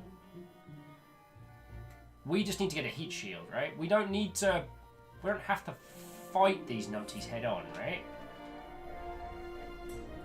So if we used our sweet new speeder bike, we could probably, especially with something like the dunes-like area, we could probably get close enough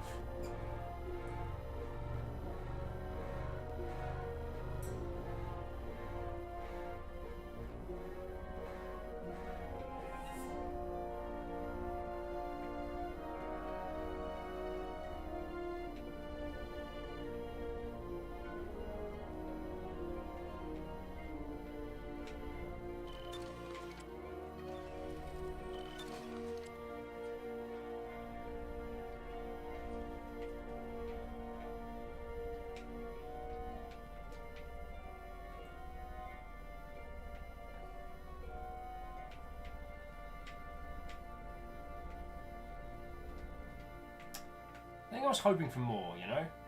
But... Oh yeah, so if you haven't seen it, by the way, friends, this is our ship. This is the layout of our structure. We can add rooms, remove rooms, we could, you know, we can faff things about. We could probably remove some of the spare bedrooms, no offense, friends. But, you know, we got like 3 guest bedrooms up top. Like, really? Really? Oh, excuse me.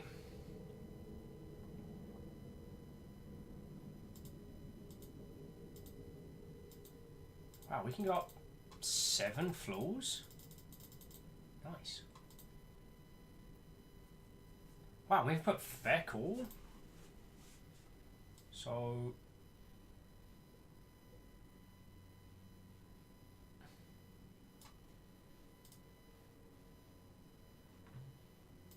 So we can create. Okay.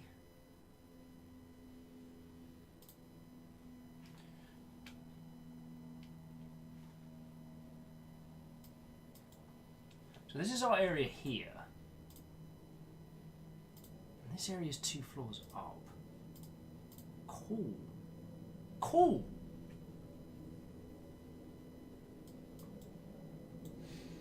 Sorry, jumping back to chat. So Alpha's saying, dang, I always wanted to learn to terraform a planet. Think I could borrow that to read one time? It depends on what planet you wish to terraform. If it's this one, there's a few people who might beat you to it. Gavin's like, I feel like you don't want us coming over for tea anymore, Will. Gavin, it's not the tea I have a problem with. Stop staying in my house! Says Will, who's staying on his mate's sofa. Which I should be changing soon. Nothing worth doing is ever easy, right, friends?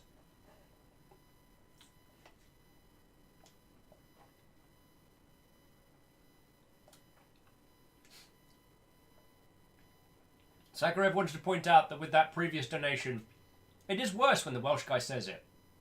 And I love you guys. You know that.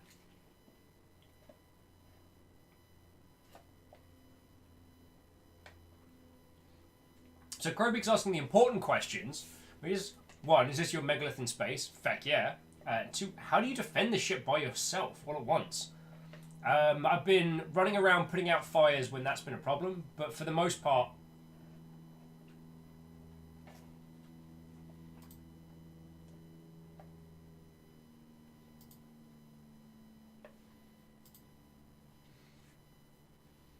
I wonder...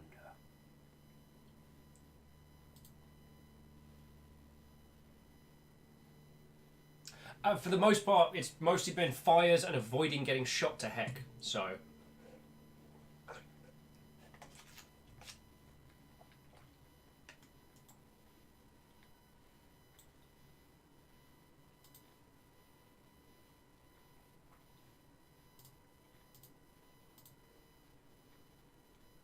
Operations computer, pilot wave radio, pressurized tanks, scanners, battery array generator, archives...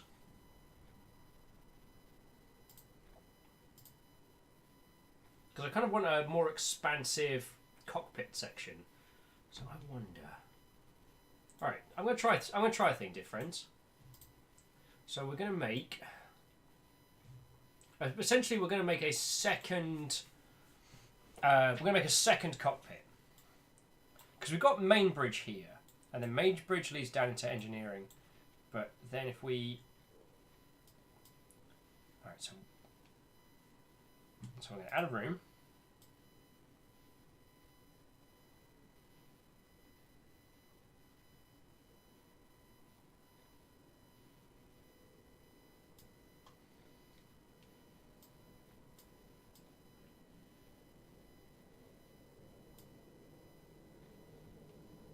Because I have a theory here. Alright.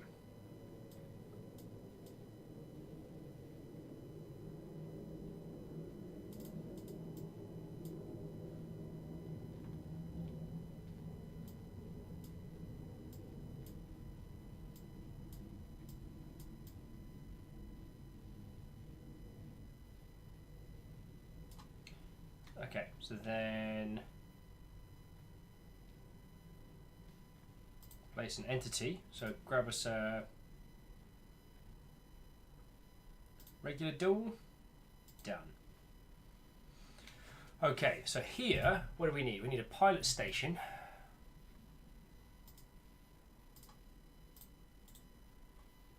Undo.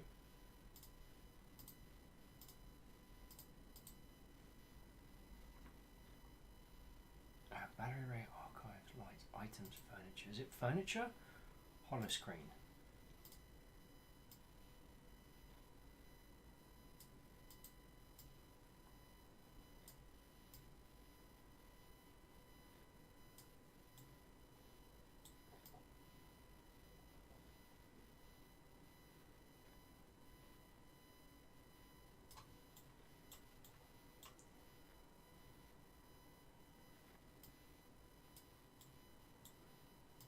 Don't put that out there.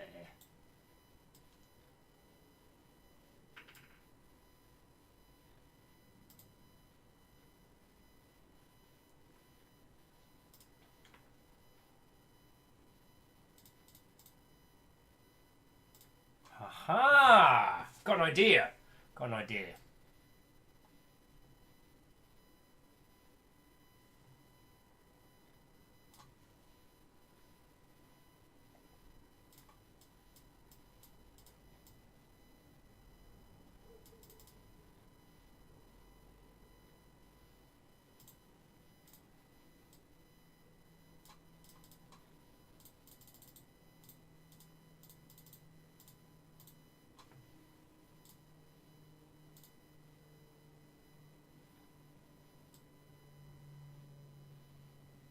No. No, this isn't working. Vic! This is not working. So what I've done so far here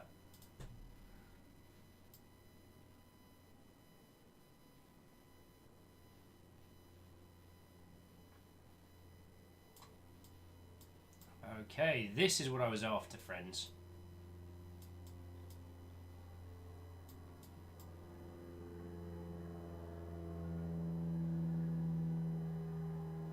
Sorry, this took far longer than I was expecting. I kind of got into the zone. So the style of the tile set is hollow.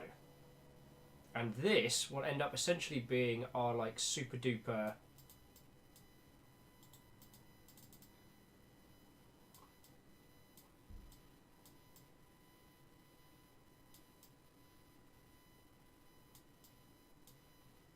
and then entity door, regular door, za. Okay, then save. What did we name the ship? The long spaceship. Oh, crud. Some people came up with some great ship names earlier. What were they? Oh, now I'm so full of bummy I can't remember. Oh, food is so good. The Waffle Mancer.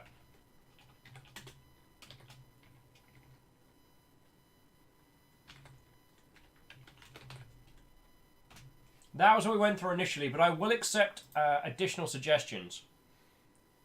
And then we go item. Oh, it was machine, and it was a pilot station, wasn't it? There we go. Okay, so save that. Wafflemancer, save. Then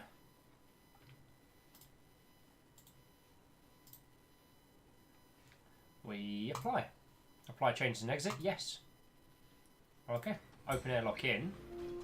Now, in theory... Oh. Sorry, gamepad mode. So in theory, so this is our base. This is the hollow screens that we put up, right? But if we go through to here, into engineering, check it out! Check it out! How cool is that?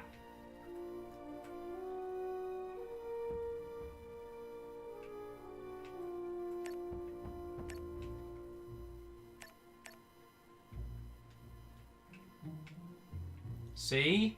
And now we can look around. We've created this kind of like this Evangelion style. Right, Chris like, well, that settles it. Is this game on Humble? No, just up on Steam.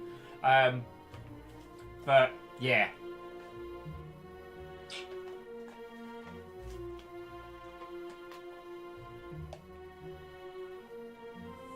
Oh, Krobeak, that was a... Oh, no. Krobeak saying, I made a terrible mistake. I should never have played Beat Saber. I should have played Beat Saber before dinner.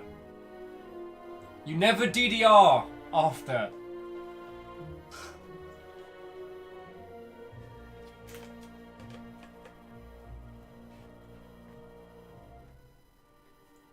I caught Fire One says, as the Longship unofficial fire officer, I insist you put one. Alright, well, I'll put one in. Let me quick save that. One in here. Oh, it's so cool. This is so cool.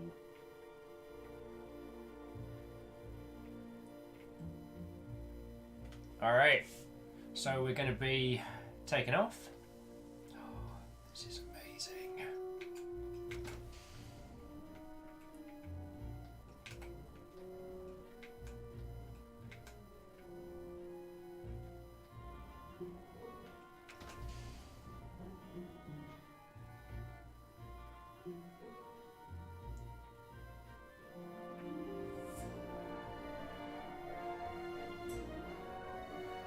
I wonder if we can get hollow screens for the floor.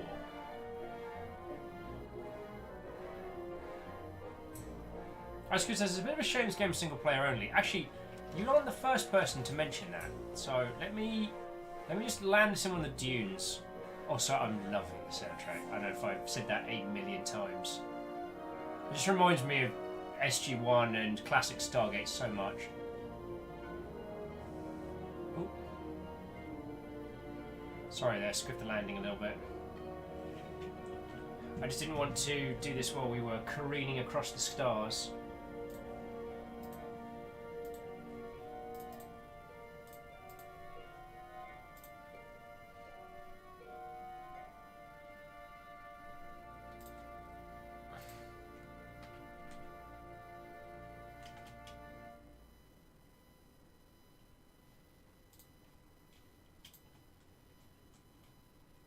I will find the name of the game in just a second, dear friend. It is... beginning with P. Don't want to show you all my Steam library because it will probably make a few of you very uncomfortable. And any of you that have been doing the clear your stuff... Wait, no, I'm pretty sure it began with P. Did it begin with P? It did!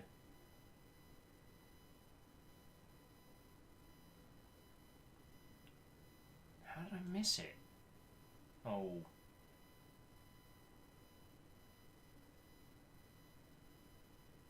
Alright, being dyslexic is feckin' terrible. Okay. Isaac Good, I might have to hunt for it in a second. So there is another game very, very like this, but it's specifically designed to be a multiplayer game.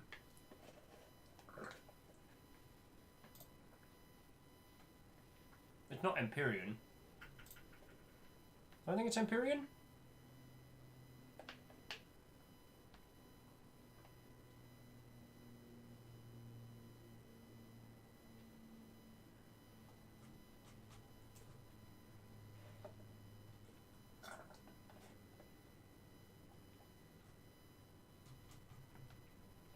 She done it now. I want to find the feckin' game of this one.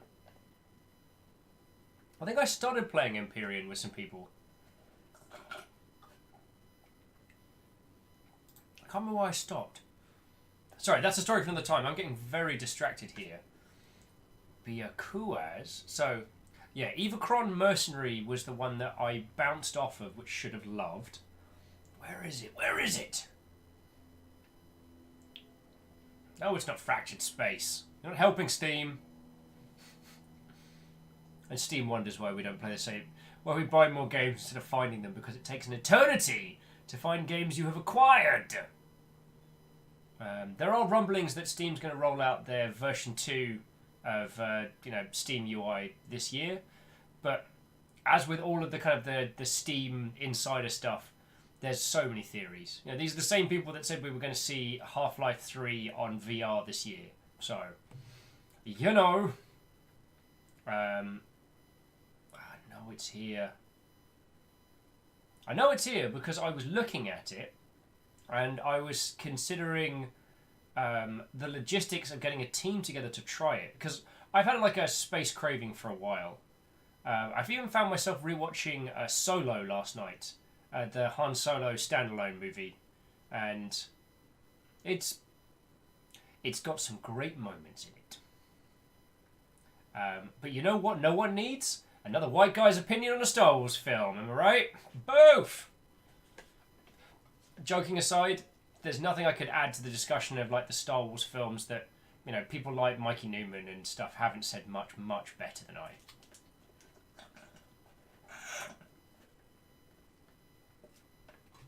Side Squid is definitely not Elite Dangerous.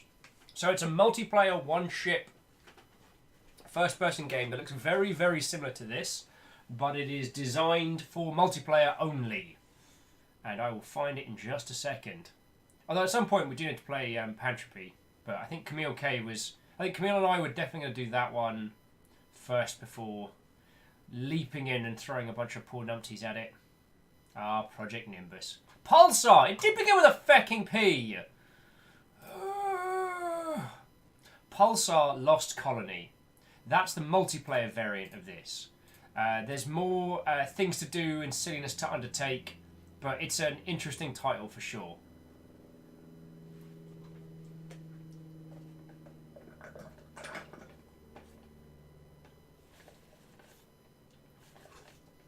Yeah.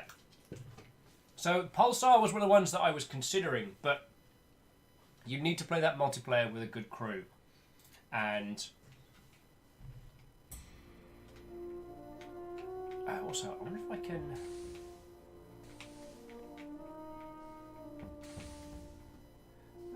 put hollow stuff on the floor. Also, Rhymes and Moose, I am going to take your... sorry, I caught fire once. I am going to take your advice. And just...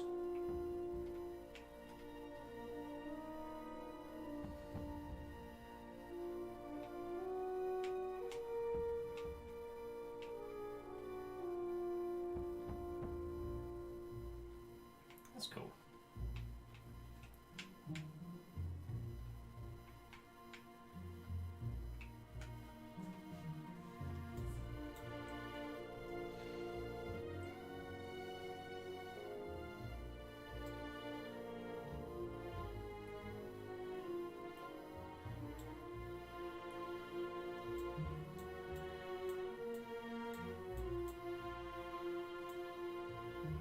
So there's our airlock. I just want to try placing one of the furniture, one of the hollow screens in. Because I guess I'm kind of curious.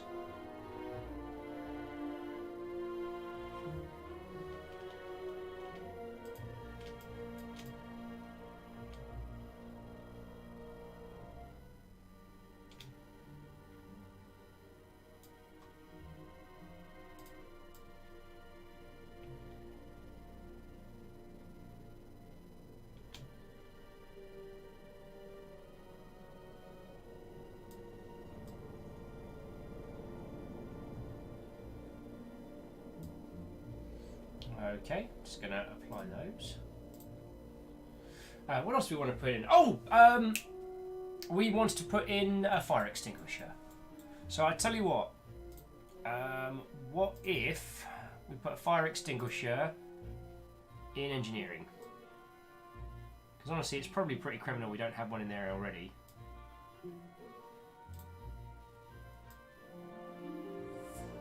No, that's not...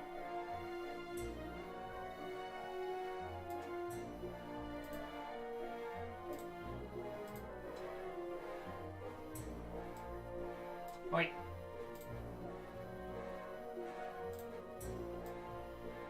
There we go. Okay. Check it out. Now we can see what's at the back of the feckin' ship if we need to. That's so cool.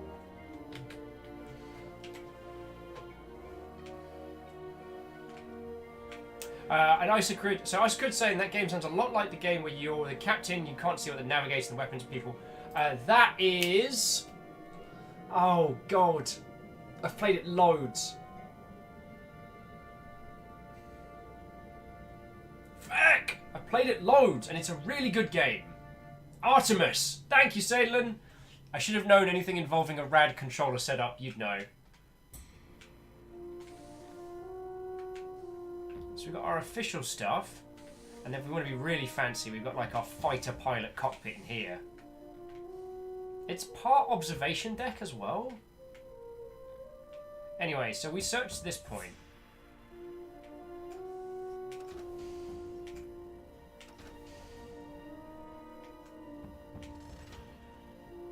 Oh yeah, we can't do FTL travel inside the atmosphere.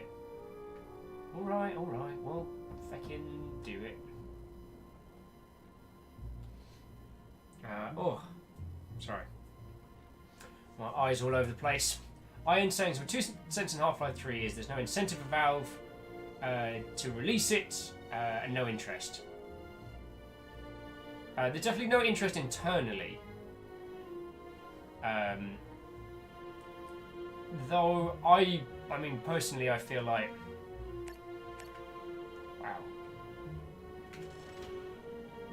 personally I feel that it would have been a really boss move to, if they'd really wanted to put forward VR as a sensible competitor, then saying like, hey, that game that you've wanted for fucking ages, move, VR only, done.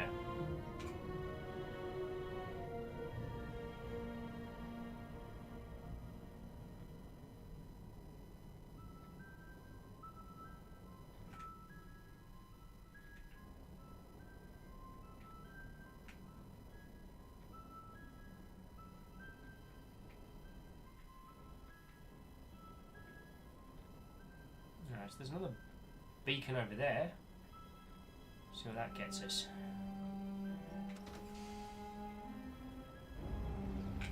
Okie dokie. Alright kids, what did we just learn about not firing your luminous drive?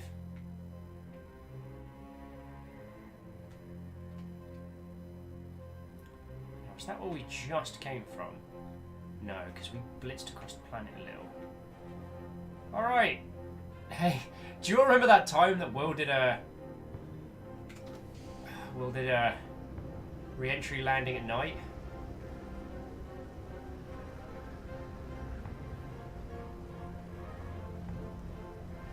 Okay, this is really difficult.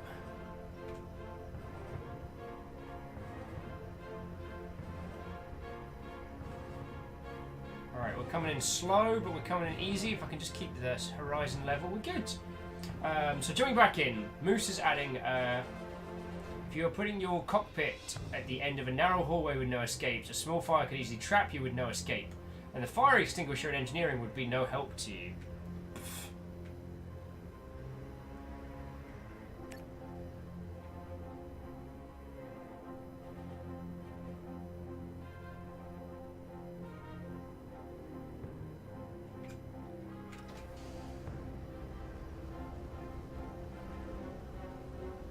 Giant robot will would beg to differ. Oh, okay.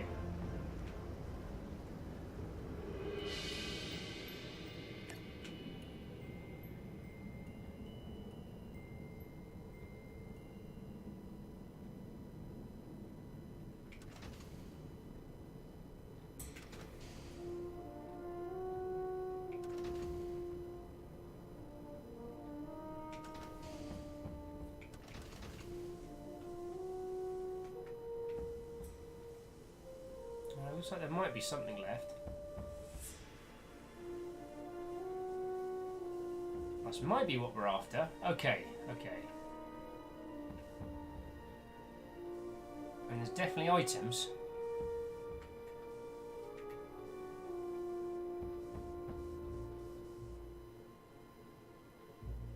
God, I expected that to end with a massive bone-shattering clang.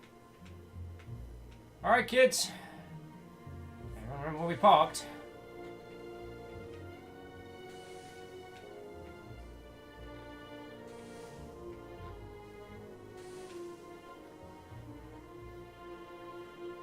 Does it sound like I've left the gas on?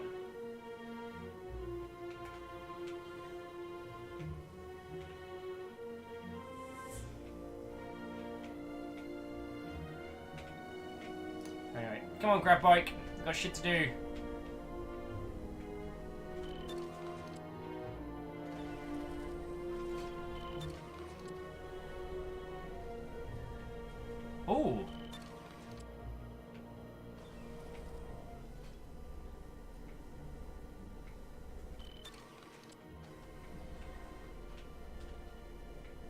Apparently, I did leave the gas on.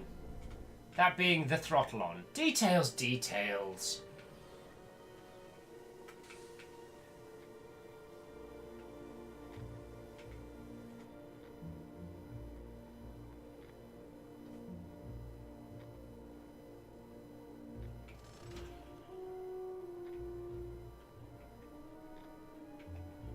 Okay, so going back into chat. Did you were saying save T first, have a good extinguisher. Details, details. Des was saying most of the people that would have made Half-Life 3 have publicly quit Valve because they aren't making games, and it'd be quite a trick for them to make anything.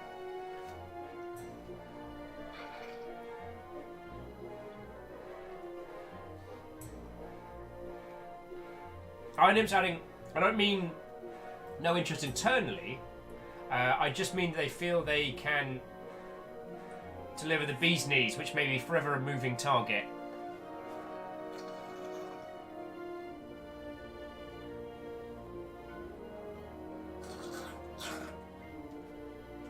Damn, that bubble tea is amazing! Well,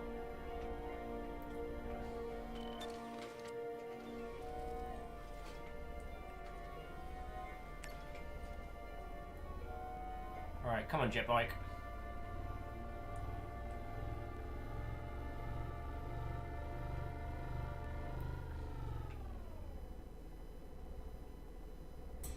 This place looks similar to their last, but let's see what we got.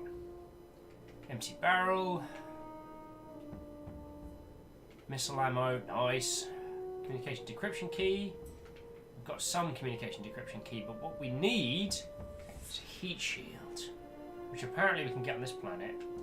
Xenos! Fact or fiction? Spoiler, it's heresy. It's always heresy. If someone tells you it's not heresy, it's probably more heresy. Empty crate. Curses! We need missiles. Icor fires in the Half-Life raters have left already, mostly. Chet, I don't know if Chet was on Half-Life, but he's over at Boston now with his own team, making his own game. I will say one of the Half-Life crew writers came back. God, I love a jet bike. What was this one we needed? What was this one we needed it earlier? I tell you.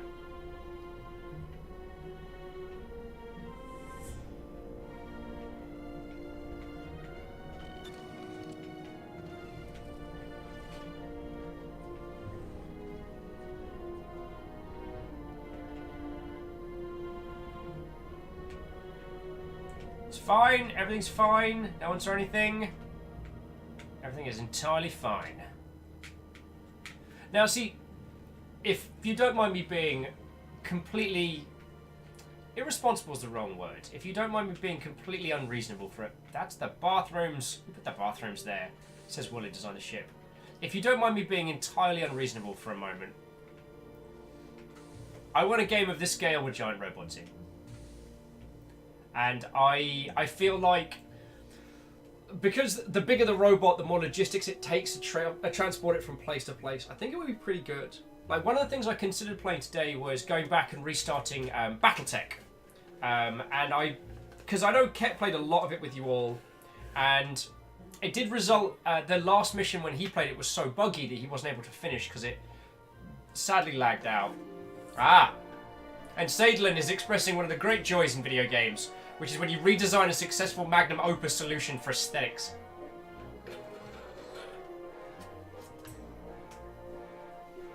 Sadlin, I couldn't tell you which one, but I spent an inordinate amount of time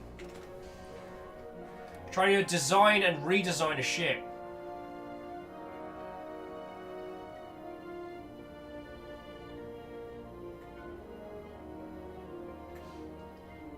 Sorry, forgive me. What was I waffling on about? Nope, it dropped right out of my head as I was mid-banter. Oh yeah, so we've cleared this area out. I don't know what we can do apart from...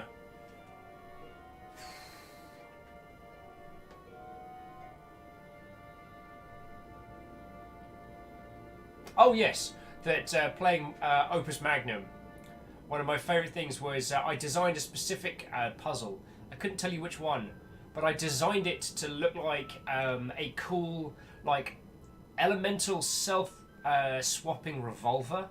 I remember feeling so fucking cool that I designed that. You'll know what that is, don't you? So that's a Xeno mine. Xeno base. Xeno bomber. We haven't done a Xeno base yet. So it might be time to go get ourselves into a little spot more trouble than usual, dear friends.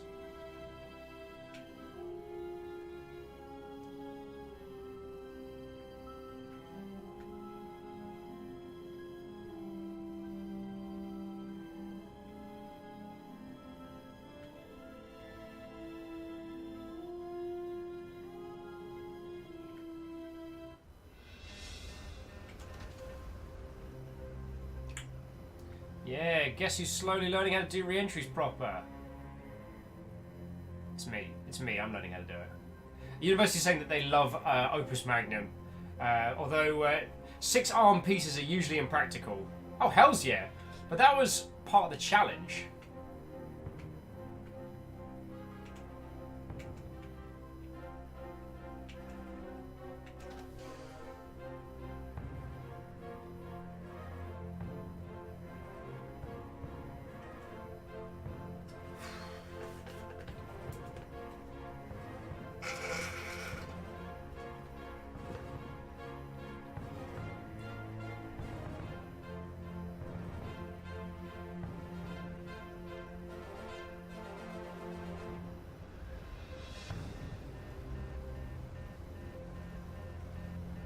It's fine, it's fine, it's fine. Whew.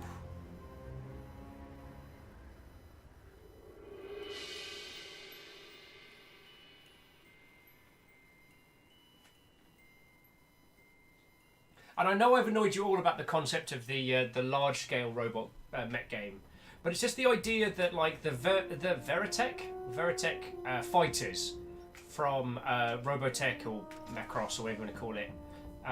Those would be incredibly useful because you'd be able to redeploy them from like planet to planet super fast. The battle mechs of the Battletech universe are incredibly powerful, self-sustaining.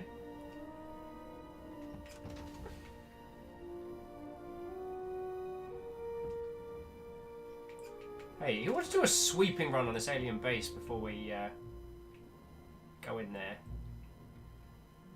Sup, kids? Oh, look who got themselves a shield.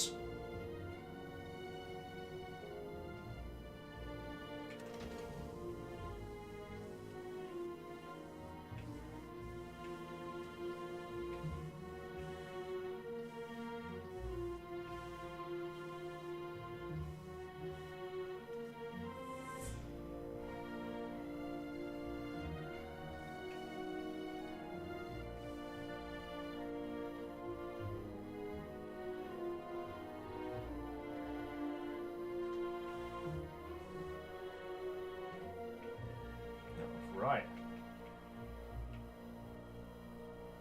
Damn, this game is gorgeous.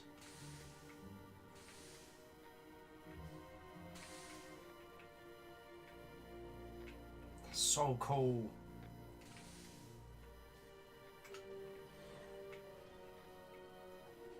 Alright, grab bike, you're with me. This fucking dunes go on forever.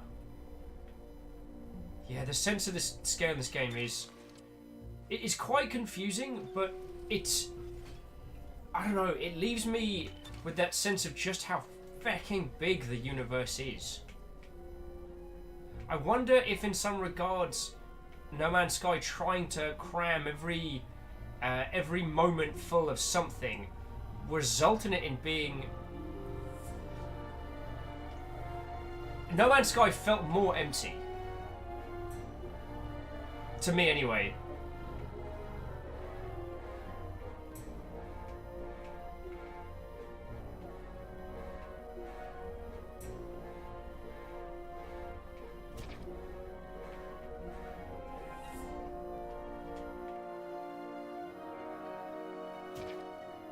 Okay, so we can fire out. They can't. So they can fire out. We can't fire in. Bloody good thing they didn't have any anti-air guns. Right, who's ready to do some murder? Oh fucking Jesus! Shit out of me.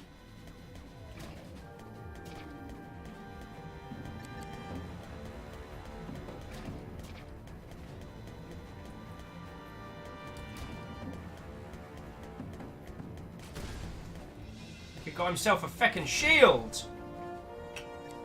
Cheers for the health. Jerkwad.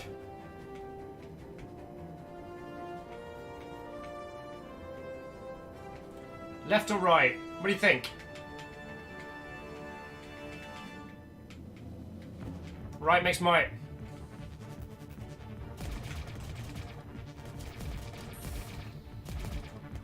These guys hit hard. Let's see if... Ah!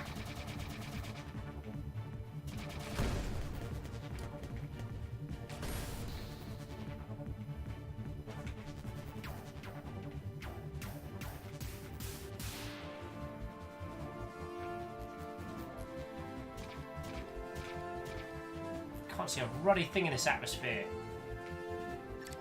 Oh, I found the ammo though. Lovely.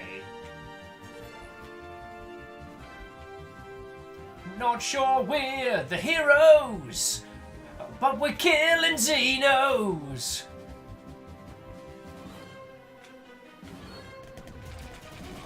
Feckin' wet. Fuck!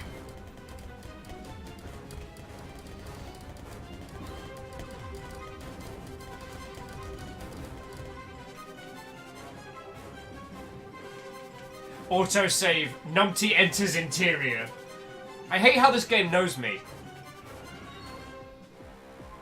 Whoever it was who suggested Numpty as our character name, I've an additional point to your house.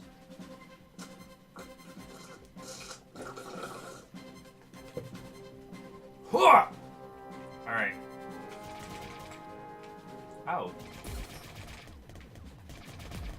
Alright, where's the other one?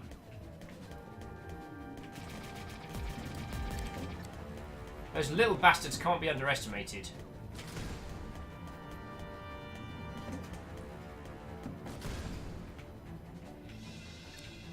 But we can use splash damage to handle the shield buggers.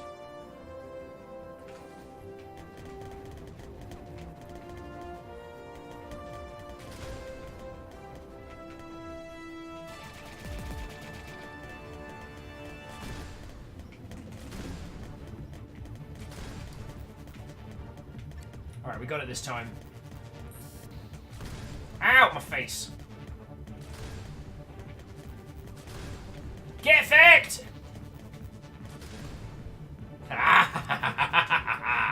Take that, Xeno scum!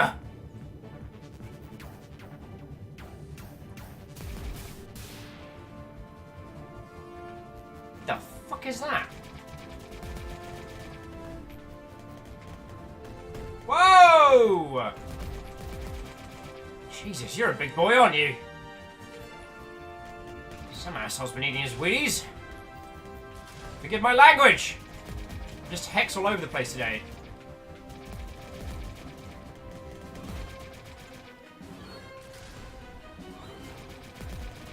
Are they teleporting? Or am I just killing a lot?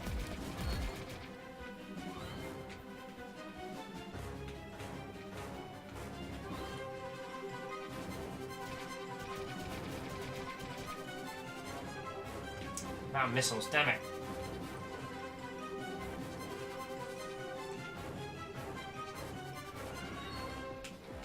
Remarks made during the funeral, don't care. Missiles, like it. More communication, decryption keys. I guess we'll hit the labs after this one.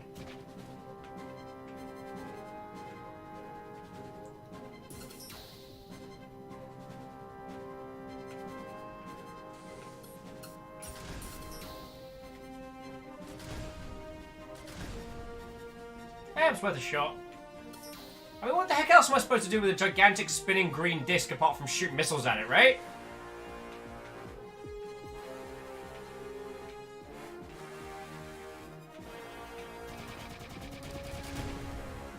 Oh.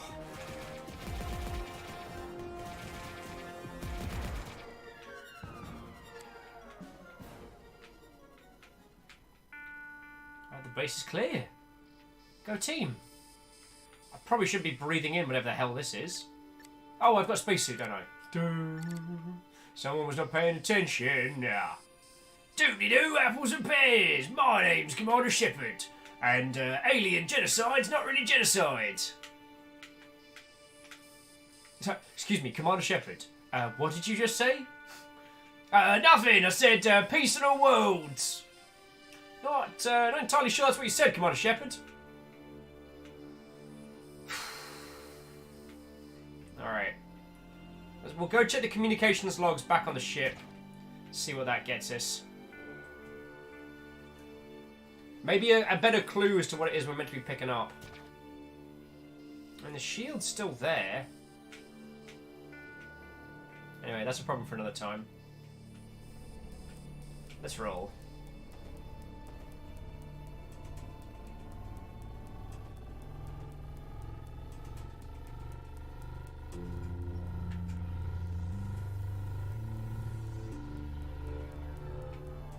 How did we ever get around before we got this jet bike? Caffeine's like, it's a Starbound prequel.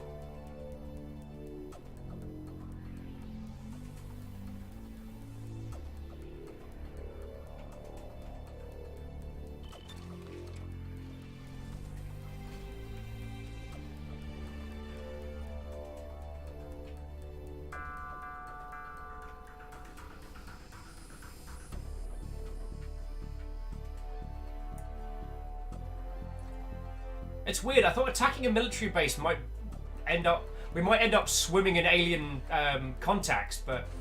Nah, they seem pretty content to not feck with us. It's like they know. There's something awesome about making my own, like, Evangelion-style cockpit like this, you know? Sorry.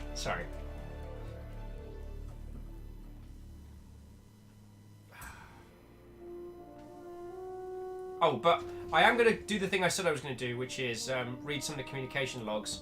I just figure not a great idea to park us right next to an alien base. And plus it gets us a chance to go out across the dunes for a bit, which I'm really enjoying. Havanoodle's like, this is their break day. Bad timing for them, great timing for you. I'm fine with that.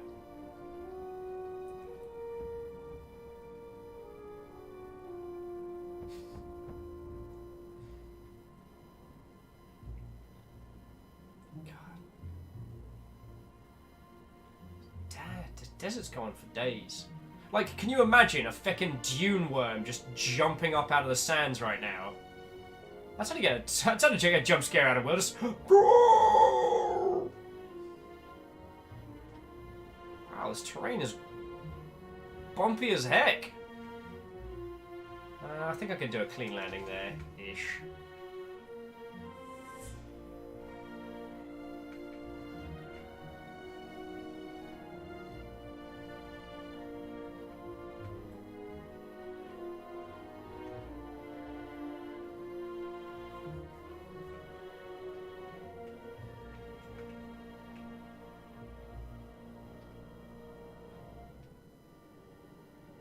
One of the things I really liked, which I think MechWarrior was the first game to make me think about it, was how in video games we're so used to having all the information all the time, right? The idea that in games like MechWarrior, when you turn off your engines, people can't detect you. I've always liked that idea. And I feel like in a big scale game like this, you know, being able to turn off engines and hide, and unless someone was physically looking for you, they wouldn't be able to see you, I think is really powerful. Oh god. Okay.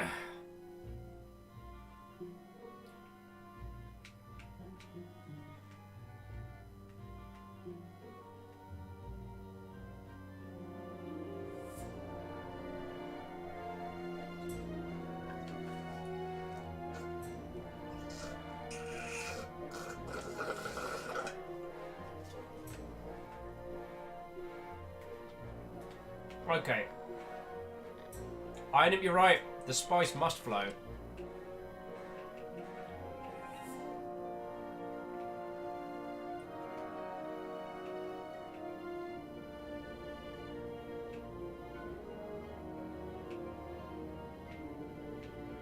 So I think the data is meant to tell us where to get the thing.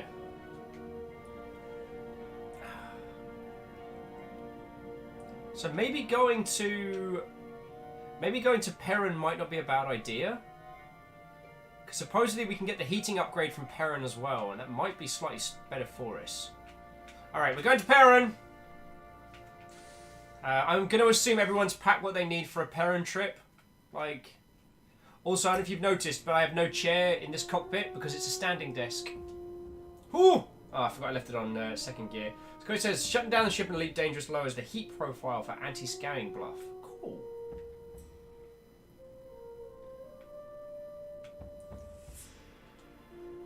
Oh, God.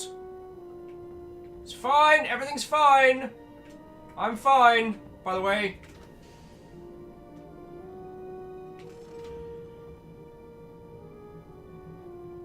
And Salem says, was curious about the Dune thing today when multiple reviews were talking about David Lynch Dune being incomprehensible to folks who hadn't read the book. I want to find someone fresh Dune experience and see what their experience was of the movie. I was one of those people who encountered the film first. Sorry, what was it? Game, then film, then books. So I'd be curious to know as well.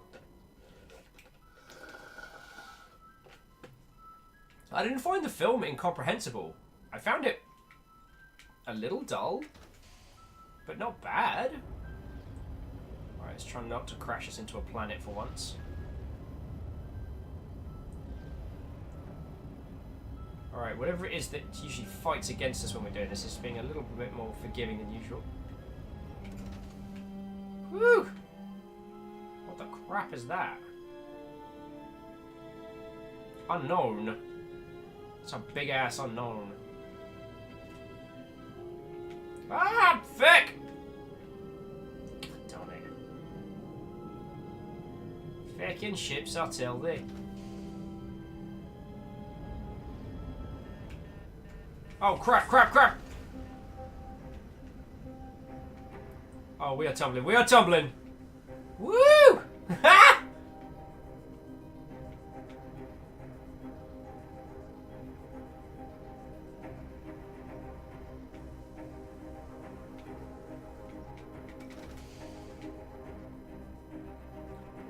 Whew, see if I can get us out of the atmosphere.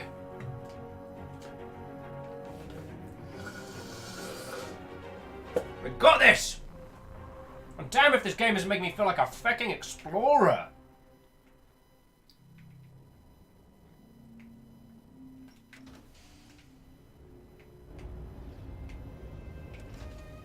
Alright, I just wanted a quick burn to get us away from the planet.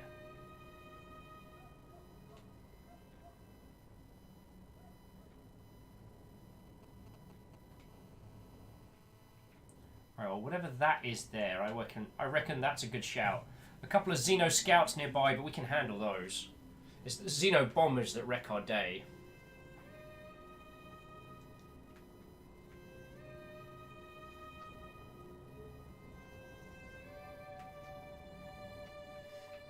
Sorry, just jumping back into chat. Havanoodle says, doing a flip for show. Cool, cool. Yeah, exactly. Havanoodle, that was exactly what I was doing. I just really wanted to show off for you. You know how it is? You know how it is. Alright, that's where we're heading.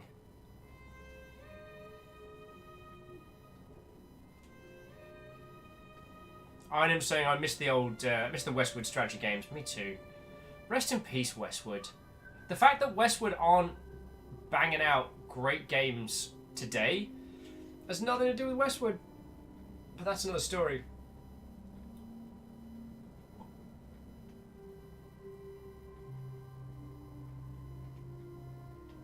Oh, I will say, dear friends, if you haven't seen the documentary on the game that, on the film that would have been Dune, that had like Salvador Dali and feckin' Mick Jagger in and stuff, like it's absolutely worth a watch. It's completely logistic. It was a logistic nightmare and never would have worked, but it's a fascinating, fascinating movie. And also the comic storyboards of it still exist. So Sadlin, I know who you mean. I've never been able to pronounce that the director's name. So, like a lot of other things, I've just given up.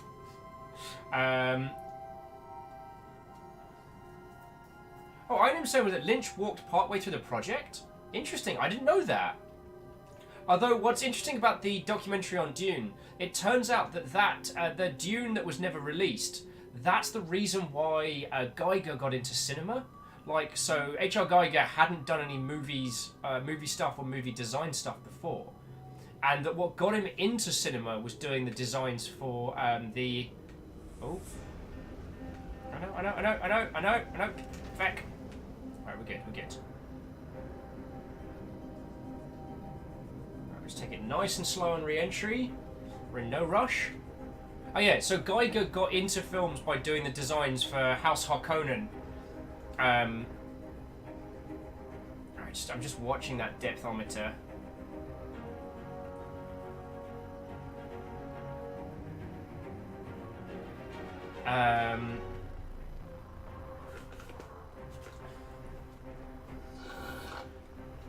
Without that film never being made, without that film's pre-production, we never would have got Geiger's designs on Alien. And whether or not Ridley Scott's Alien would have had the same impact without Geiger's design is still... I mean, Alien was such a... There was so many incredible things that came together at once. That sounds very bad.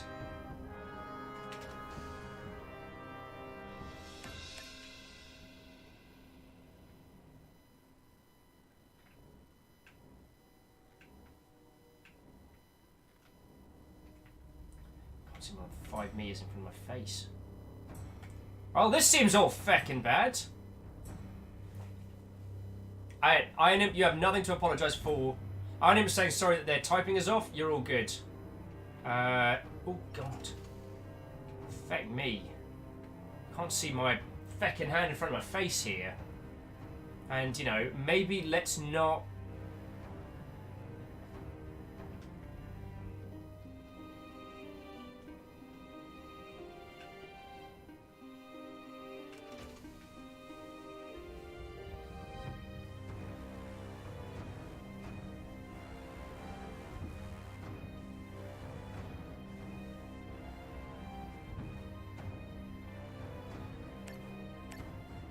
Yeah, even the floodlights aren't doing squat. But no hostiles detected, so... I mean, maybe? We'll take a jet bike out there. It's a bit Lawrence of Arabia. We could wait till sunup. Actually, I'm going to wait till sunup, and it gives me a chance to talk to you, all you lovely folks, about... other things.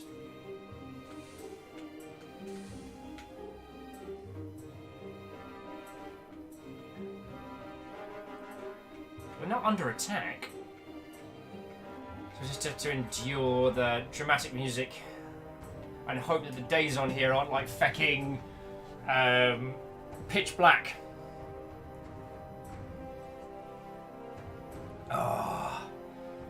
As we watch the sun rise over the very hills.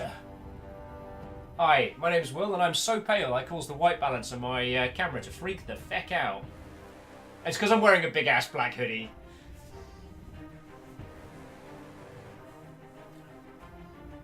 Ooh. So, Loritarius! What, old friends? You came on in earlier, didn't you? How are you doing? Hopefully my dramatic music, incoherent waffling, and inability to fly at low altitudes haven't been, haven't been too disconcerting.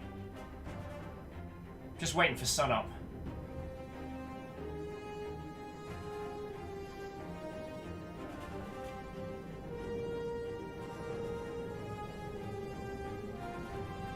Oh, so okay, so Sailor was saying about Lynch's Dune. That there was the original cut of Dune was 3 hours. Test audiences hated it, so they did a bunch of reshoots without Lynch and recut the film without him. That's interesting.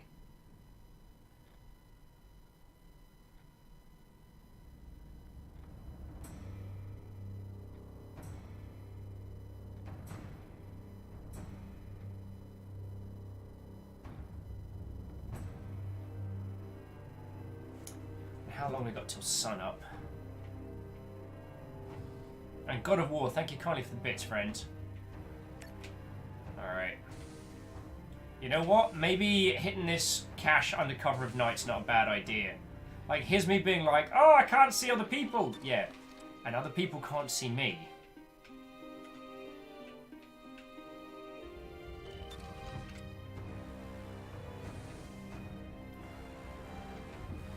The one disadvantage this game has... oh, no, it's hit a bike. The one disadvantage this game has over some of the others is... by not being able to create your own ship does mean that occasionally... it feels like we've got a lot of superfluous stuff inside. Damn, if this place isn't black as night. Alright, well, I'll try not to... I don't think I can crash the speeder bike, so we should be okay.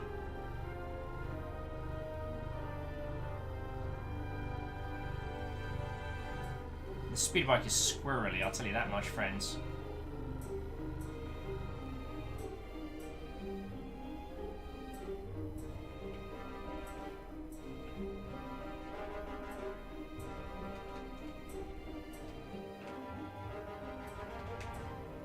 Alright, let's see what we got. Come on, what we got? More encrypted communications. We came to this new planet. I hoped things would be better. I was wrong. More colony ship communications. Yeah, cute, great and all. Empty barrel. What am I going to do with an empty barrel? And no, home brewing is not currently an option.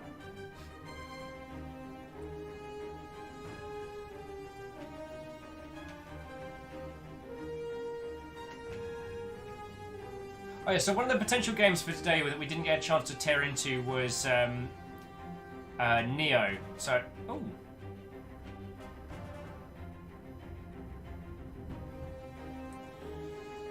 This wasn't what we needed.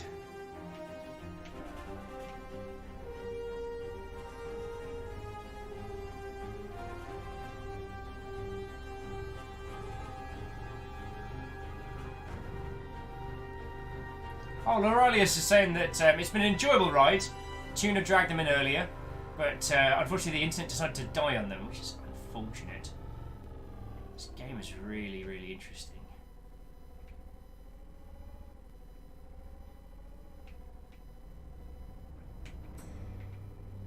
Ah! For the record, I'm still mad about X Rebirth, just as long as everyone's clear on that. Ah! God. What if I can build myself a slightly larger airlock?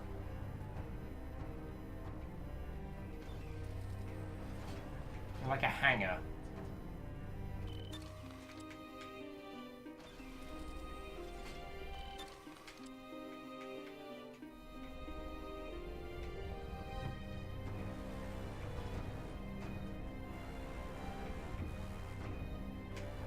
This night music is freaking me the feck out, friends. And I'll admit, I do not have a good feeling about this planet. Like, I don't want to be that guy, but this planet gives me the heebie-jeebies.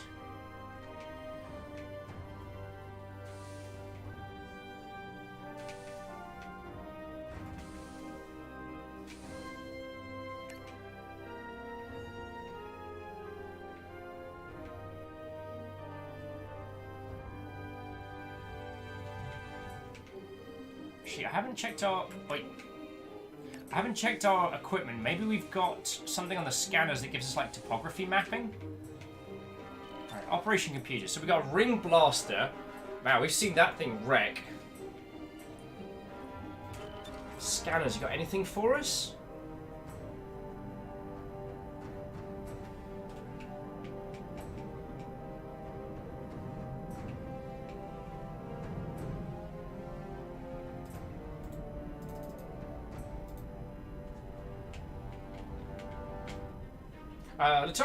Larius is saying that this looks like the game that could take up tens, if not hundreds of hours. Well, I'm trying to think, like, dramatic music and all. We've been playing this for 6 hours now? We haven't managed to hit the heat upgrade that would allow us to go to other planets, but we're getting towards it. And I don't know if you saw the bit where we got to customize our own ship, but it was really cool.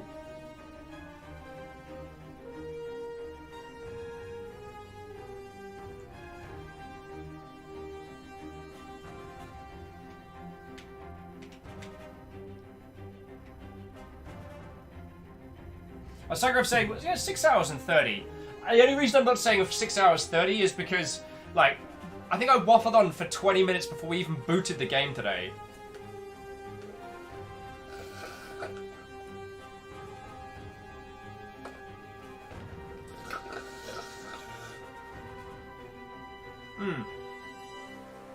Having a hoodie says, alright, gonna hop off for the night. Have a good rest of stream.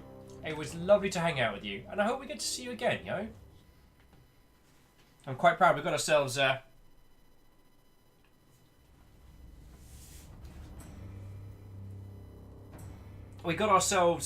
lovely little game, and I wonder if we're at this point now where we should start looking into, you know, like wikis and elements. I'm gonna have a quick skim.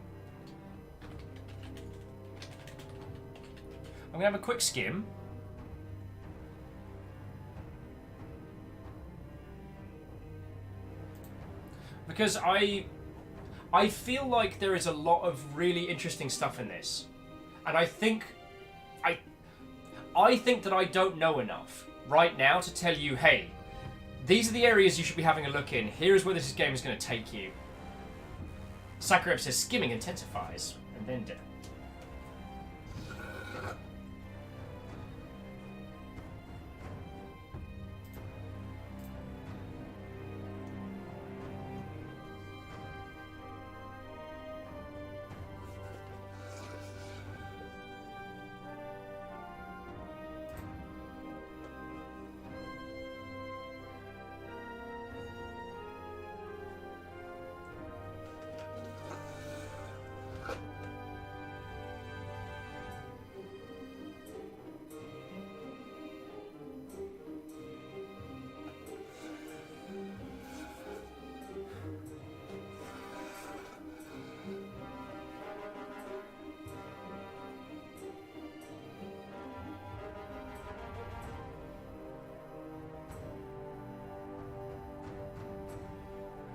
You know what?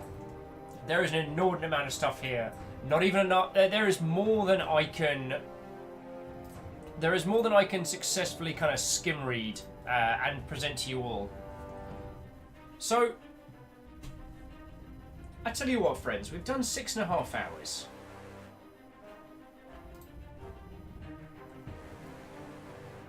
I'm going to get us up into the atmosphere. Not from here, obviously. I'm going to get us up into the atmosphere. And then I think I'm going to do kind of like chats and closing thoughts, and then we'll see where we're.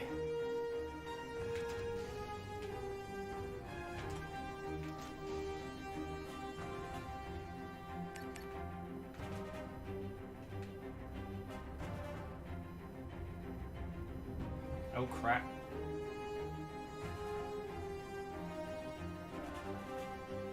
Yeah, Iron Imps, the hover bikes does invoke a bit of tribes, certainly.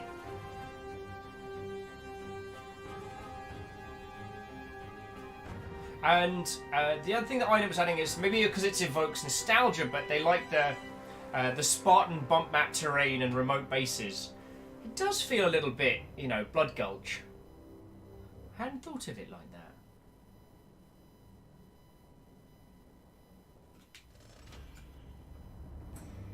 Just needs to get out of atmosphere.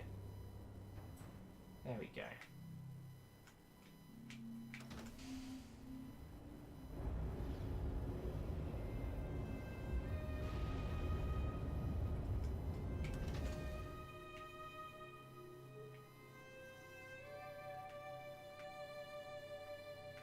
Where's that big ass planet? We were just there like 2 seconds ago.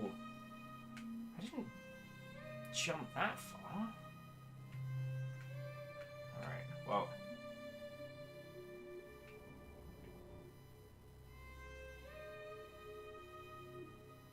there it is.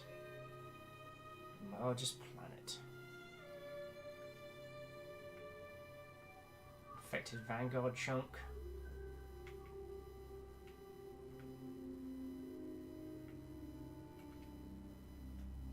Large asteroids, the whole shebang.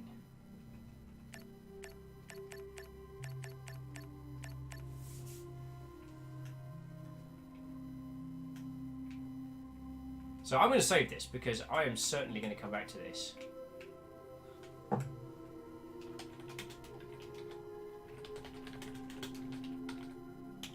Spice!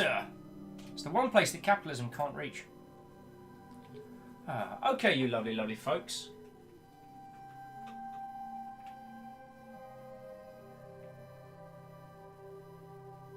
Should we go?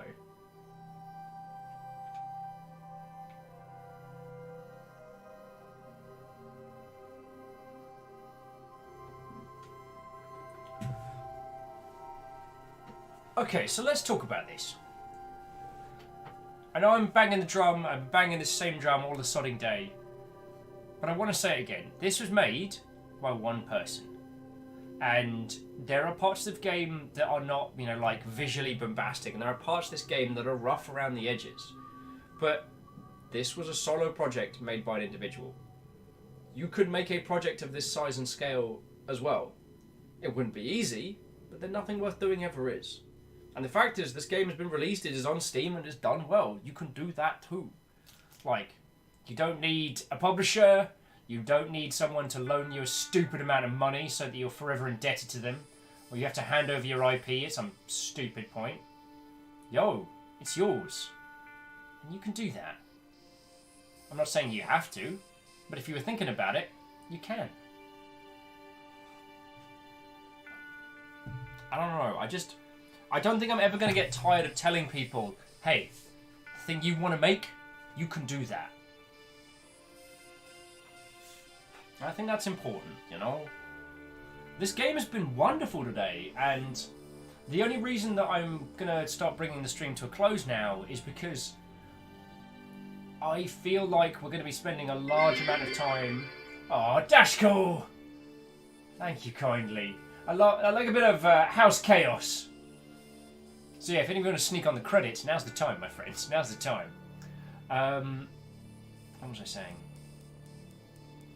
Yeah, I was just adding that this is very happy. As I ended up saying, it makes me happy this was a solo effort. It's brimming with love from the textures, etc. Yeah, the textures are low quality, but they are not unloved. They don't feel janky and bad. And this is me being a hopeless romantic here, but I wholeheartedly believe that when you make a project and you genuinely care about it, when you genuinely care about the person who's going to be playing your game and what they think and what they get from it, when you put them first, that shines through. I honestly believe that. And yeah, that's pretty fecking naive of me, but I don't know, that's how I choose to feel about these things. You know? That's how I choose. And I think it's worth it.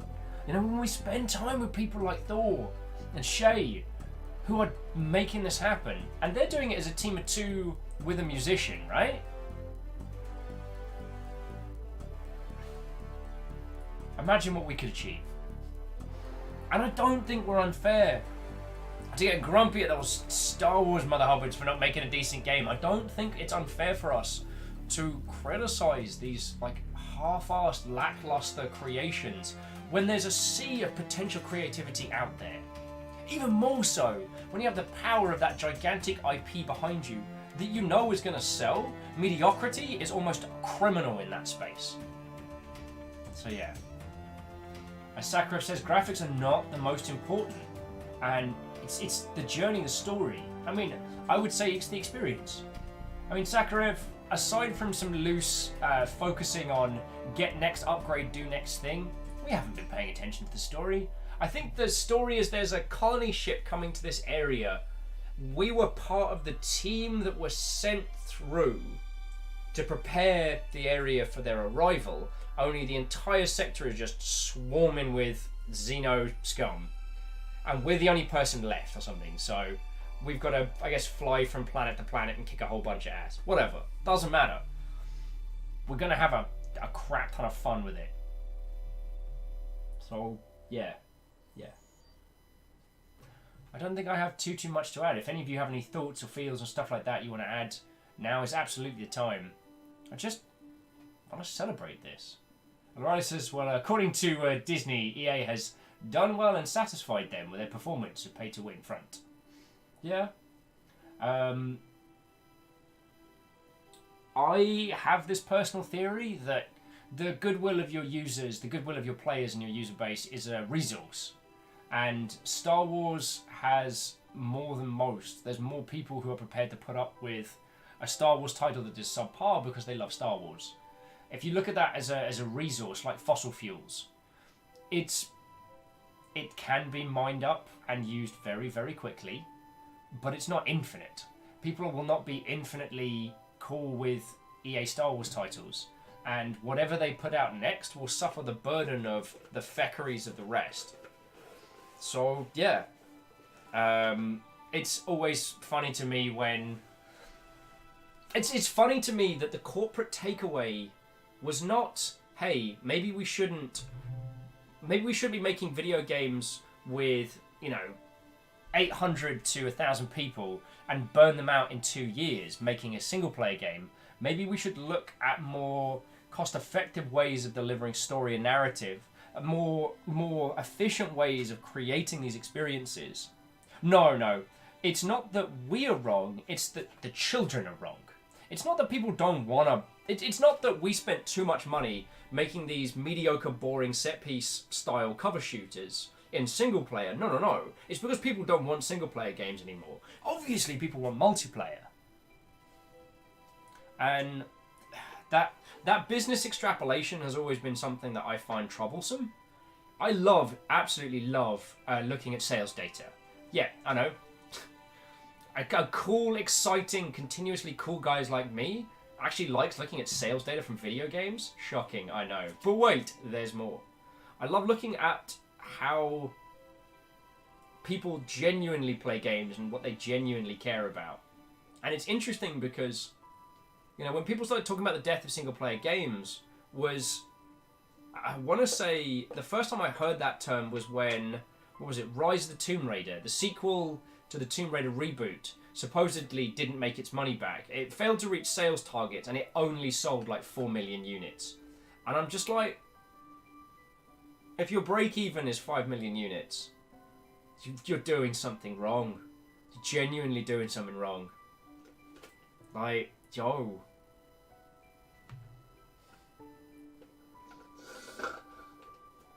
Baron Sheep's like, oh good, I came back to a will rant. It's not a will rant. Okay, maybe it is. I don't want to get into that headspace of like, rah, rah, rah, rah, rah, rah, rah, rah, rah. We must destroy the Death Star. It's just, in the face of the capability and creativity of one person, like, will rant pog. When looking at this, looking at its size, its scope, its scale, its creativity and its heart, like, what right do massive, incredibly talented, huge studios have to tell us that it couldn't be done, or that it didn't work, or that users didn't click with it?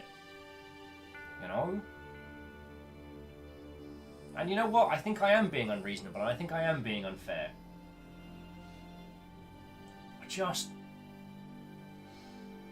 Making games in a large development studio is very much akin to warfare. And it feels like these big studios are still trying to do these huge Napoleonic warfare, saber charges and squares and lines, and the rest of the world has moved on. And it feels like, rather than the individuals operating in a business sense are taking stock of what user behavior actually is, what players actually want and what they're spending their money on, and they're looking at these these sharp, swift movements. Oh, Digi Seahorse, don't even get me started on the Facebook Patreon thing. The Facebook Patreon terms and conditions says that Facebook essentially have rights to use any and all of the things put up via their system when they want. Essentially, you sign away rights to your creative works if you go for the Facebook Patreon thing, in exchange for like 30% So you give them 30% of what you make. For a platform that absolutely does not push discoverability or creativity. No, I'm good. I'm good, thanks, Facebook. Anyway, I think all this ranting is just along the lines of Will wants a giant robot game, Will wants a lightsaber, Will wants what Will wants, and Will is annoyed that large-scale operations are attempting to tell users that it's their fault, that the market has changed, that people don't buy that. Because what I'm seeing is something else. I'm seeing horrible bloat and overspending. I'm seeing a complete disregard for what users are actually requesting and how they want to purchase their things. And I'm seeing, you know, corporate individuals who do not play games and do not understand games attempting to tell people who do that you are wrong because you are wrong. Packer says EA has the Star Wars rights for another, what, 5 years? So there'll be BS for another 5 years. Yeah. I mean, Packer, I don't think the EA Star Wars agreement allows for sub-licensing to the extent that I would like. But, you know. Atari says, apparently the consumer does not know what they want. So, I don't want to get too off into the smash the state mad nonsense. Oh, Baron says, what size does the image need to be for the event? I'll quickly have a look.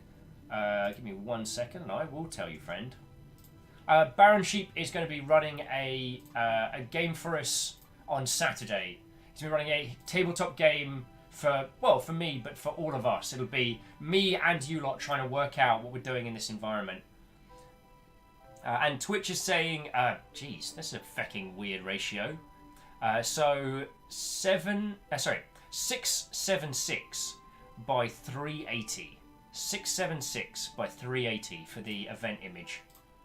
And I can update the details and stuff from there. So yeah.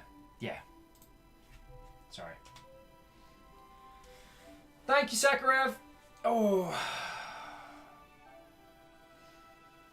Packer says EA are the worst company on record. Recently they just bailed out of Australia with no notice.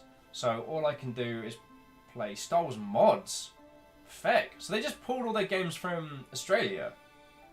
Feckin' wit.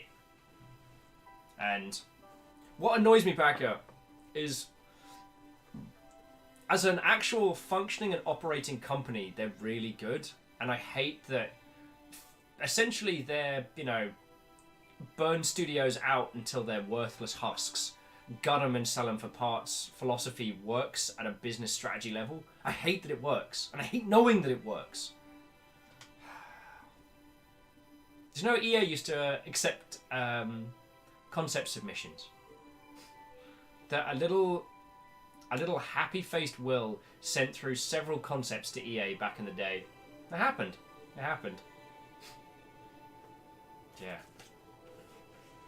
They used to have this really big building in Guildford, and whenever we used to drive, like, anywhere driving through Guildford, you'd see this big electronic arts sign.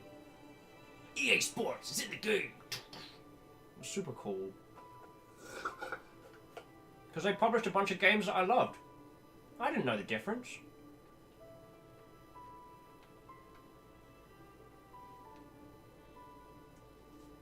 Packer was saying, my bad. They closed up shop in Australia.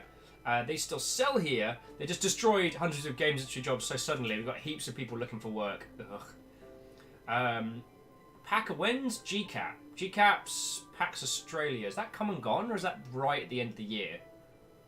Sorry, for those who don't know, PAX Australia is the same week as a thing called GCAP, which I think is the...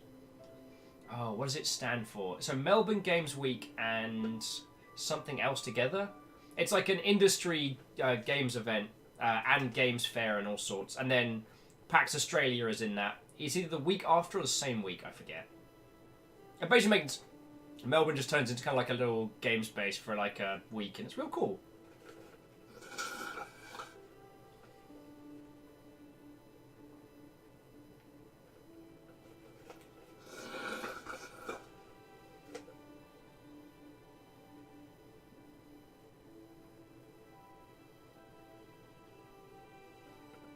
Oh, GCAP is like Game Something Asia Pacific something something. Ah, thank you.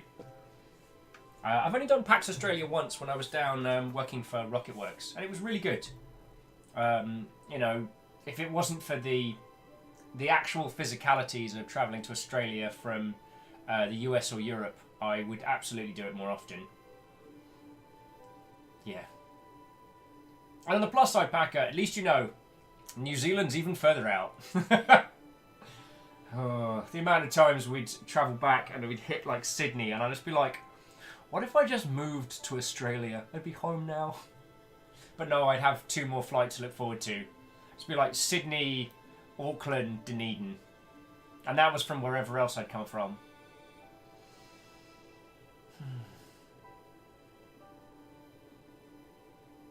Do miss it sometimes. Maybe not. Maybe not New Zealand as a whole. And the job was very stressful, but there's still a bunch of people down there that I will probably never see again in my lifetime. I miss them. I miss them. A few of them, even if we were in the same place at the same time, they would never speak to me again. That's of my doing. As I've spoken to you all before, like, I have a lot to atone for. And I'm working on it, you know. I do miss him. I do miss him. Well, Ireland says, isn't the idea of New Zealand as a paradise you aren't supposed to leave? I mean, the joke I've heard several times is that New Zealand is basically the world's panic room. NZ's odd. I didn't gel with it as a place, and there was a large amount of arrogance on my part in terms of how quickly I would integrate to New Zealand, because I assumed, it being an English-speaking country, that the personality of the populace and that I would just slot right in, and that isn't the case. Like, you know, New Zealand is very down to earth. They absolutely hate bravado, even false bravado. It's a real underdog culture, and especially the town I was in was very surreal, because Dunedin is the size of a city but has the populace of a village. I mean, I'm not speaking literally. You know, it is the city of Dunedin, and there are a fair few people in there. It's a university town, but outside of university hours, like, it's a ghost town, and I found that very hard to deal with. Sayden saying NZ is absolutely on my bug out list. They've got me a visa based on my professional skills. Hells yeah. Essential skills visa. Fucking great. Although I did find out after I moved out there that I couldn't change my job or job title, because then I'd have to reapply for a visa. There are, okay, large swaths of New Zealand are beautiful, and there is nowhere else like them in the world. It's an exceptional place, and the problems that I had with New Zealand was with me. And I just want to say that. Both my personal problems and just my personality not gelling with it as an environment. Thankfully, they have a sensible approach to binge drinking, so at least that part of my personality worked very well. I find that's the one part of my... Sorry. I apologise. I didn't mean this to get into a blah blah blah blah blah blah blah. Will rants about all the things ever. So you know what? I'm gonna roll credits. I'm gonna thank all the lovely people who have donated cash and bits and everything today, because I feel that we've hit a lot of these good nails on the head.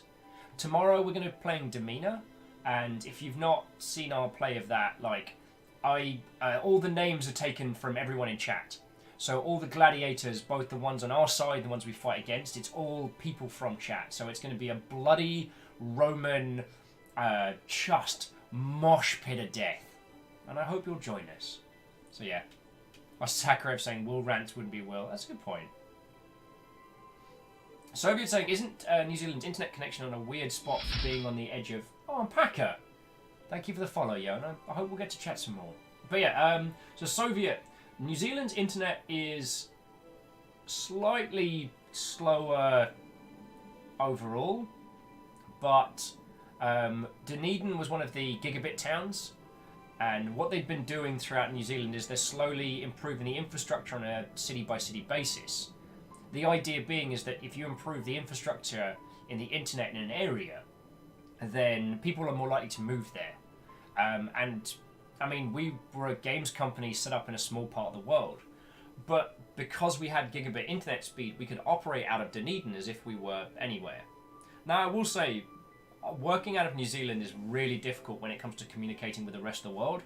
And, you know, my job was communicating with the rest of the world and showing them the things that we were making.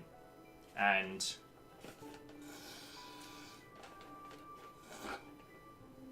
yeah.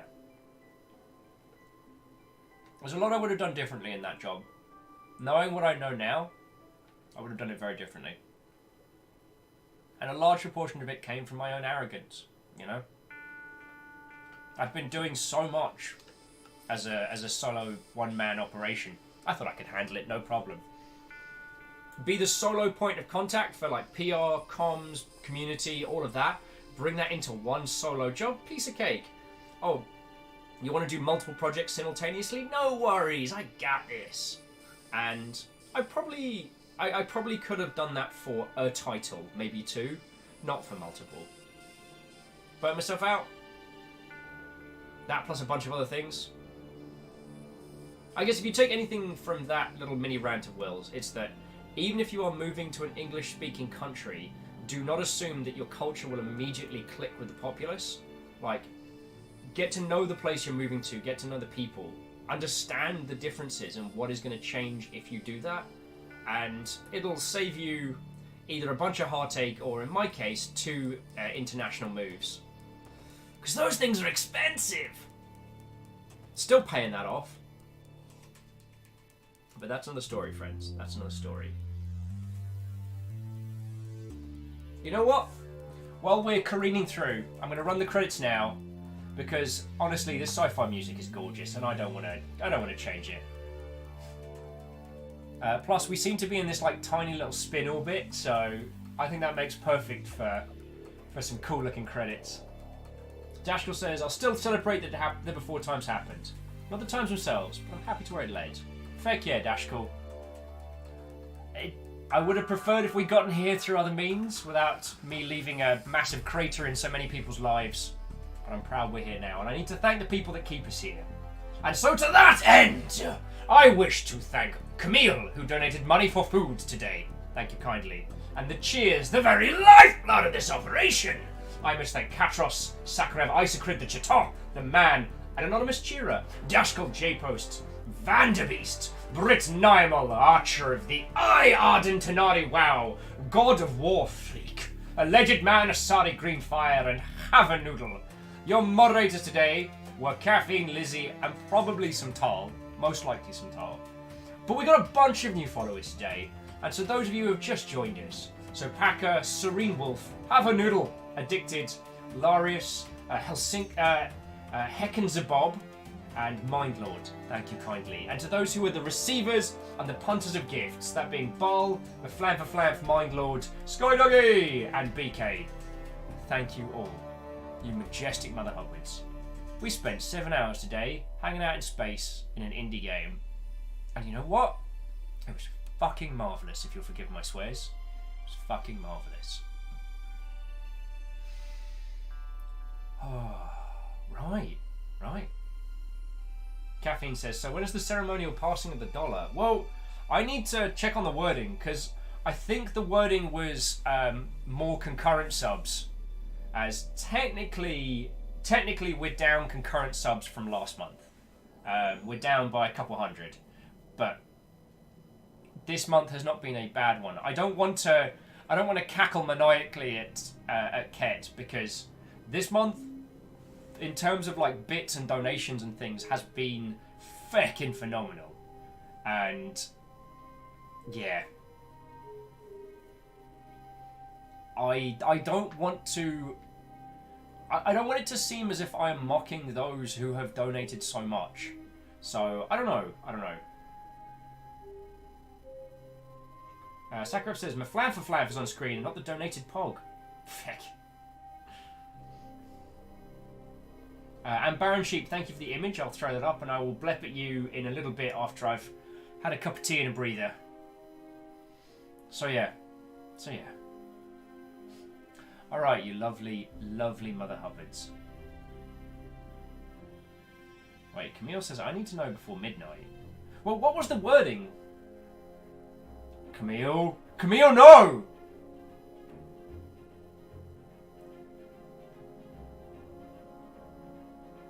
Because we closed out last month on 700. Right? Yeah, because we did the big post saying we hit 700. Camille, no. Also, McCreel Films, thank you for using your Twitch Prime. I know that using the Twitch Prime is a fiddly mother hubbard of a thing to use, and the fact that you would throw it at our lovely selves is exceptionally kind of you. So thank you. It all helps, yo. It all helps. I'm sitting here in fear. Sakurai's like 4 hours. Yes, 4 hours of clicking. You know, I.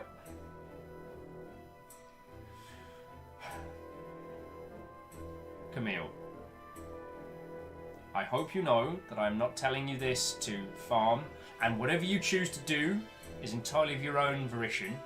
I mean, you've expressed to me that you had a tax rebate that was very, very good, so I am not telling you this to try and tempt the winds of fate or otherwise, but we closed out, what was it, January on 700 subs. To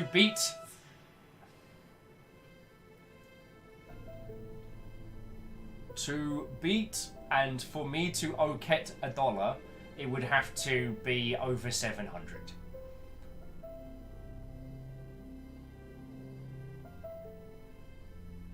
I'm literally holding my breath now. I'm afraid. I know fear.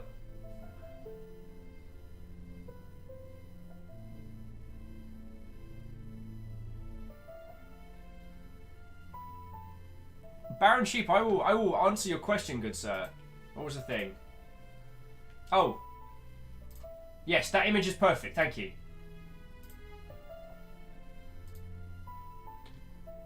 Camille's like, I not going beyond my means, I promise you all.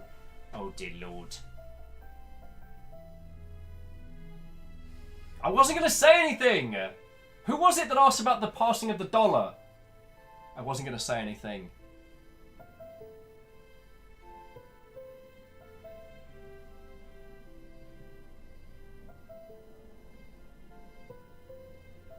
Stop that incessant clicking. Did...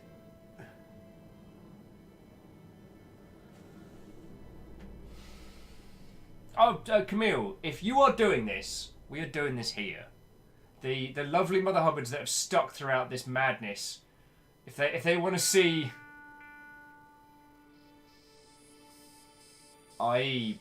Yeah.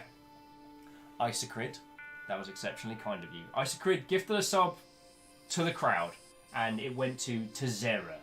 So, Isacrid, thank you kindly, yo. Thank you kindly. Okay.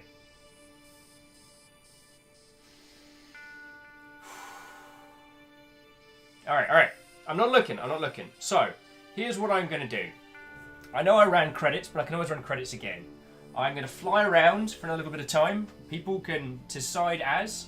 Baron Sheep, I am going to add that image to the memory equals null thing now, just in case.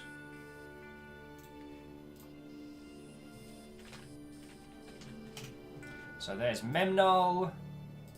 Now we edit the event.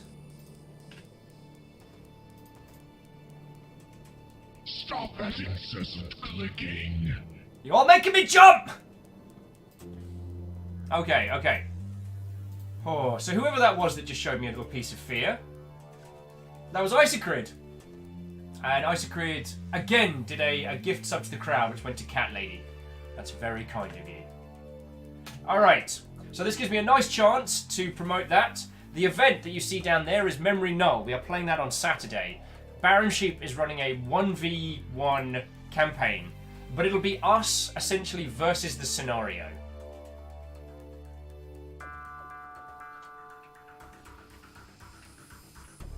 As we're safe in space, we can go have a look around. We are going to work out how in the bloody hell to get this next thing. Oh, damn, this game's pretty. So you hear that? Hear the dramatic music's kicking up. So, heating unit. We know that's either the purple planet or the other one. The purple planet is way too dark. Oh god, it's spooling up! Clicking. Sakharov threw us up to the crowd, which went to Penguin Airlines? Oh god. I wish I hadn't told everybody.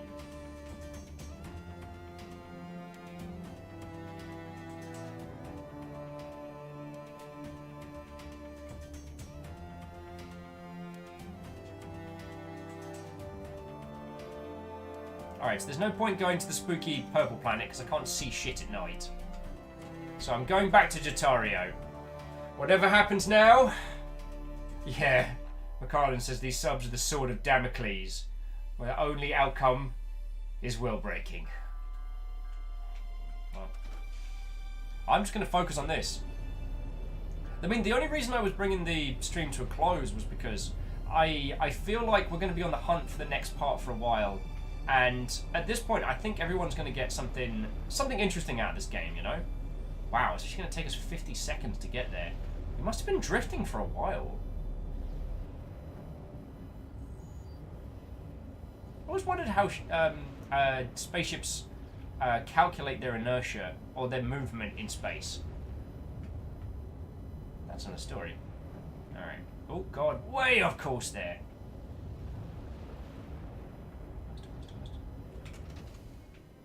There we go. Oh.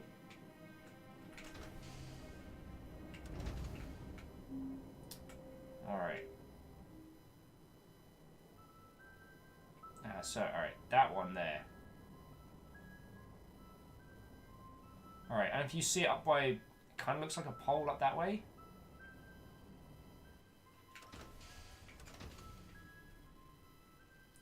Oh, that's cool. I can do like mini jumps for like a little burst. That's real cool. Alright, you see that one over there? That's what we're headed for. No guards. No problems. Oh, I am feckin' nervous right now, okay? I don't know what's gonna happen. I'm trying to just focus on the game. Focus on the game. Focus on the game. At least the sun's coming up. We should get a better sounds.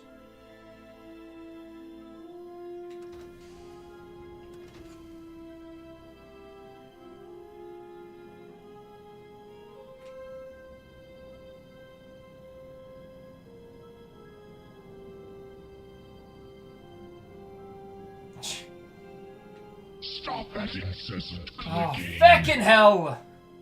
Alright, whoever that anonymous Mother Hubbard was, you know who you are. Thank you kindly, whoever you were that gifted a random sub to the crowd, and went to Loratius.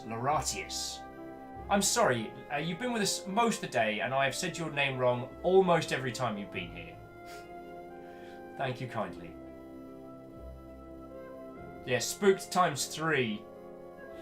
Isocrid and Sakharov are going to be having a fecking field day with this. Brown Sheep says the space flight in The Rule was set using really interesting. You basically toggle your FTL drive to try and avoid damage. Nice. And Loradius is saying thanks, Spoopy Ghost. Or Soupy Ghost. And they are also used to people mispronouncing their handle. Okay, that makes me feel slightly better.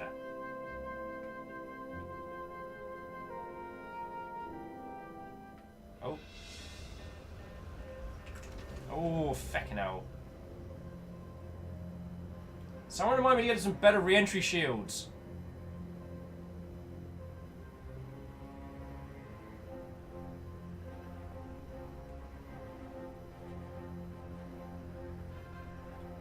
And it should have been spoopy, not soupy. That's just good life advice. Remember, everybody. Spoopy, not soupy.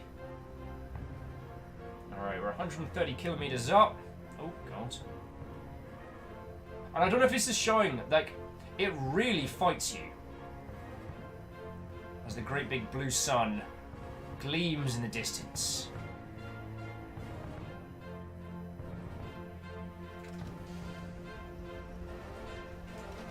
Stop that incessant clicking. Feckin' Sakharev! Thank you kindly. Alright, and Baron Chief says I really should head back to work. So here's a few questions. And there's a few questions in those DMs when you get a moment. Absolutely, yes.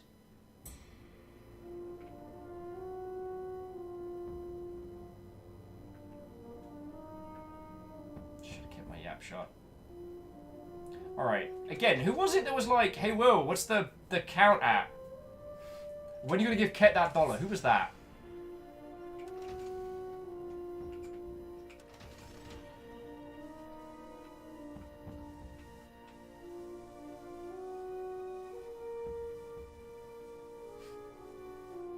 Should have known. I should have fucking known.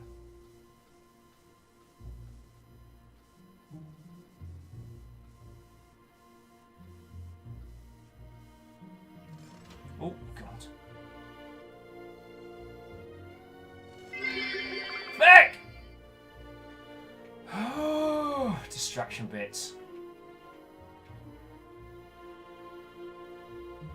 This game gets me, though. As long as you all know, I've taken a lot of photos of it. And I love the kind of the hollow sweet style of the, like, seeing through walls.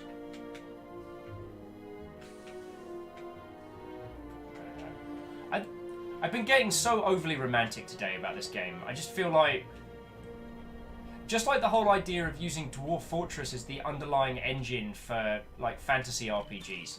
The idea of using something like this for a narrative game is fucking great. Anyway, jetpack away! Is it really over this way? I guess so. Oh.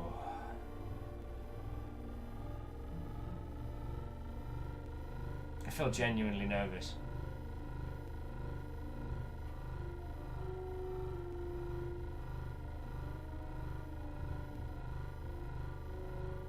Items like, I might have misread that as ducking speed.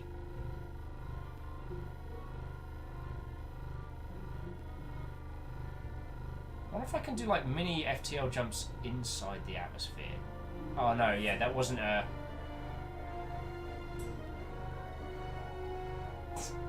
Item says, I feel so wordless without a keyboard.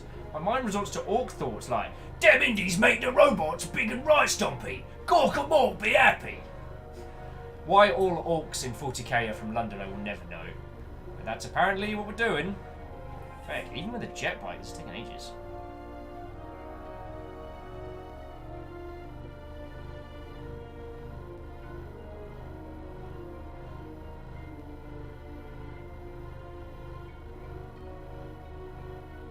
Alright, so yeah, so whoever it was that ratted me out with the bet there are not making themselves known, because I think it's another one of those instances where I read the comment before thinking out loud.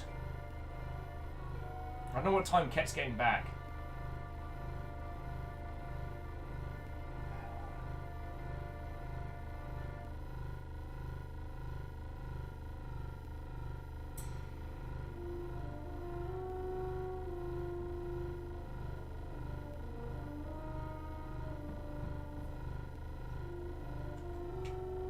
Everything goes any faster than this.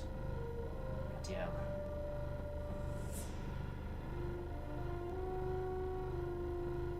There is something reassuring of playing a game at a galactic level, and then when you come down to playing it at this scale, it's like, oh crap, this world is massive.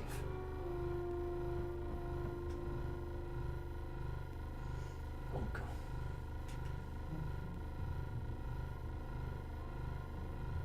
Oh, McCarland, I missed your comment earlier saying I have a D&D gameplay design conundrum if you want to waffle on a different subject. Hell yeah, I'll take it. And Maymay's asking, is this on Steam? Hells yeah it is. It's really good. I I was thinking about bringing this whole thing to a close, but now the sort of Damocles is hanging over me. We're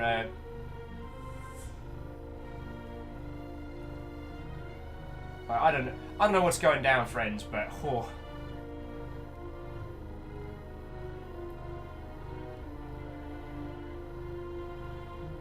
Oh, there we go. Woo! I like the looks of that. I don't like the looks of that.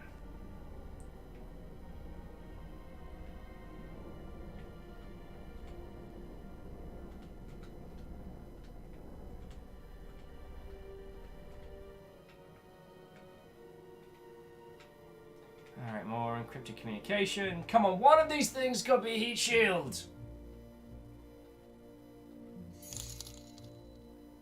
Here is your share of the Twitch subs that would get you to 701 tongue.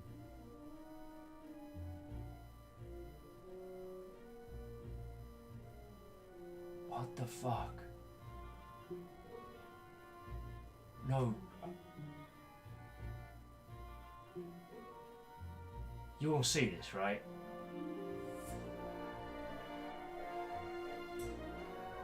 You all saw...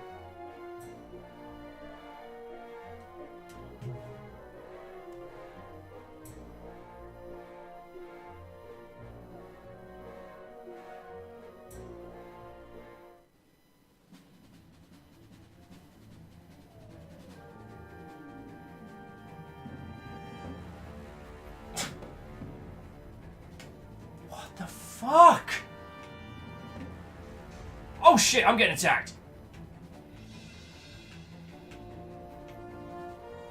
Holy crap. Holy crap. A lot of things are happening right now, friends.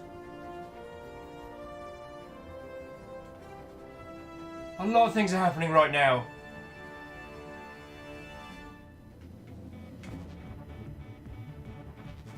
I need to get out of here. I need to get out of here. Where's the ship? Where's the ship? Oh no, they already killed my ship.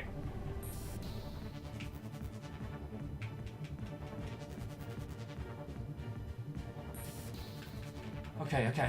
Hang on.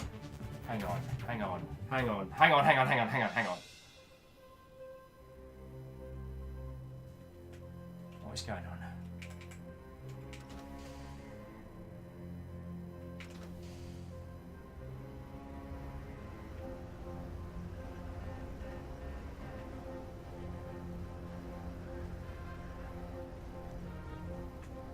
Okay, no, hang on. I need to... Okay, now hang on. I need you on the fucking ground right now! Oh yeah. Okay. How are we doing? Okay, I need to...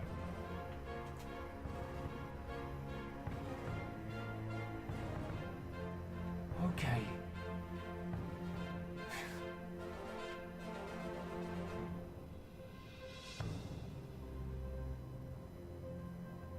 Still too far up. I need to land this.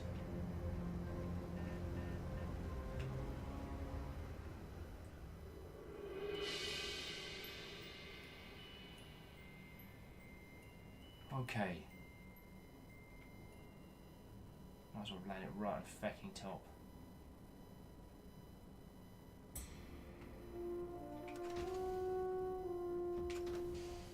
Okay.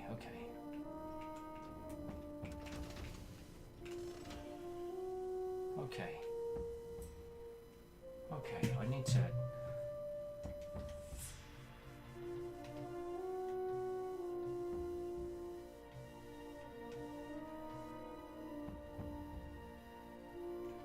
Okay, I need to just...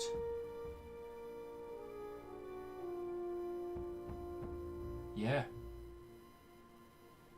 I'm gonna play the alert again. This isn't happening twice, but I need... So that's what just happened. Here is your share of the Twitch subs that would get you to 701 tongue.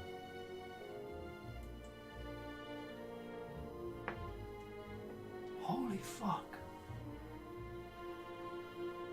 That is an inordinate amount. I mean, that is over $500.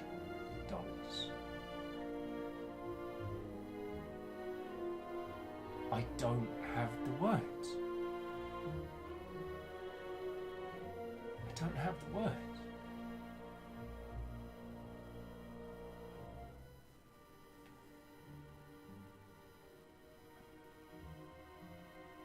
Camille would like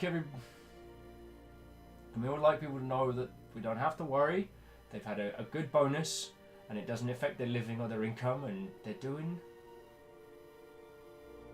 Holy shit.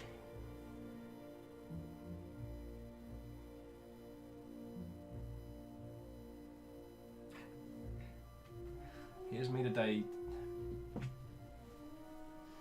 I mean...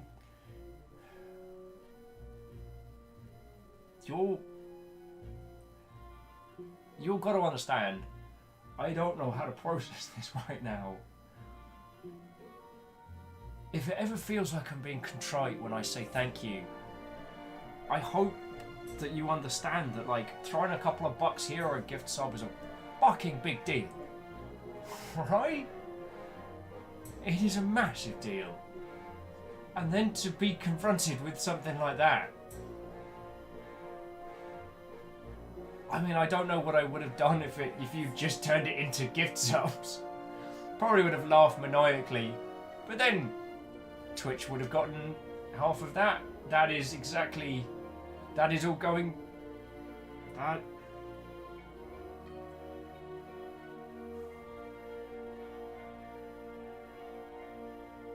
How do I say thank you? I don't know if distraction bits work like that. Holy crap. Holy crap.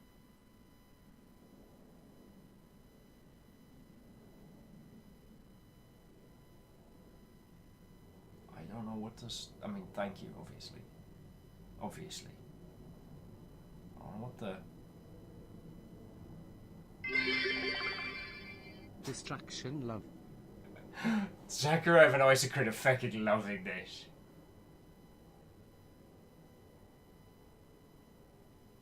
You all have to understand that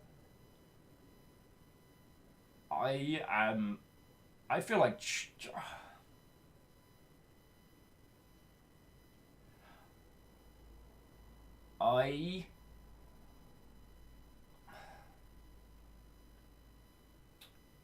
the fact that I am able to do this is amazing.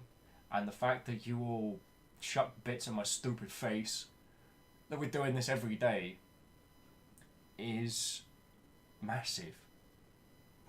It's fucking massive. I love doing this. And it seems selfish to say that. It does. It seems stupid and selfish, and there we have it. I fucking love doing this, and I want to keep doing it, and this is all...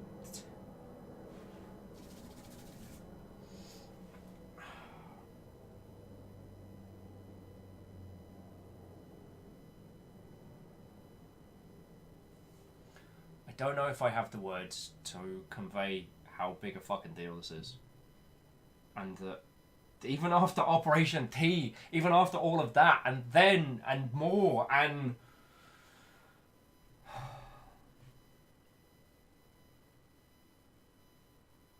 These days I worry that I'm not paying you all the attention I deserve. You know?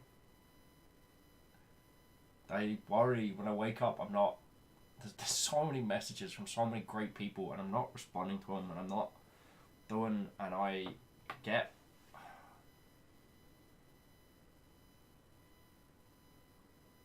Here's me trying to be cohesive. Here's me trying to be...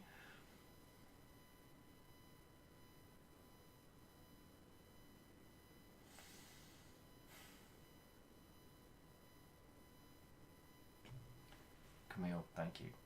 To everyone else, like... the fact that any of you are willing to throw $5 at my dumb face is something that I don't know if I still understand. And I know how dumb that must sound coming from here. But every other time I've done this kind of stuff, I've done it for other people. I've done it for other ideas or brands or games or whatever. Anytime any of you lot throw something at me, I feel like a fucking legend. You know? It's funny because I read these games posts about so-and-so got X millions in funding from X company. Negative, Will. Sakharev.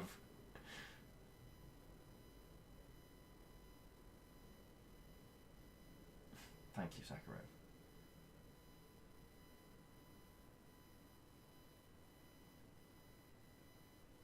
Thank you all. Thank you all. And didn't that money, do you know where it's going to go? It's going on food. Next big, I've got so much stuff going on at the moment. One of the next big real life things we've got going on is I'm looking for either a studio so I can, not that I'm unhappy with where I'm staying, and yeah, Isaac Grid, really fancy sandwich.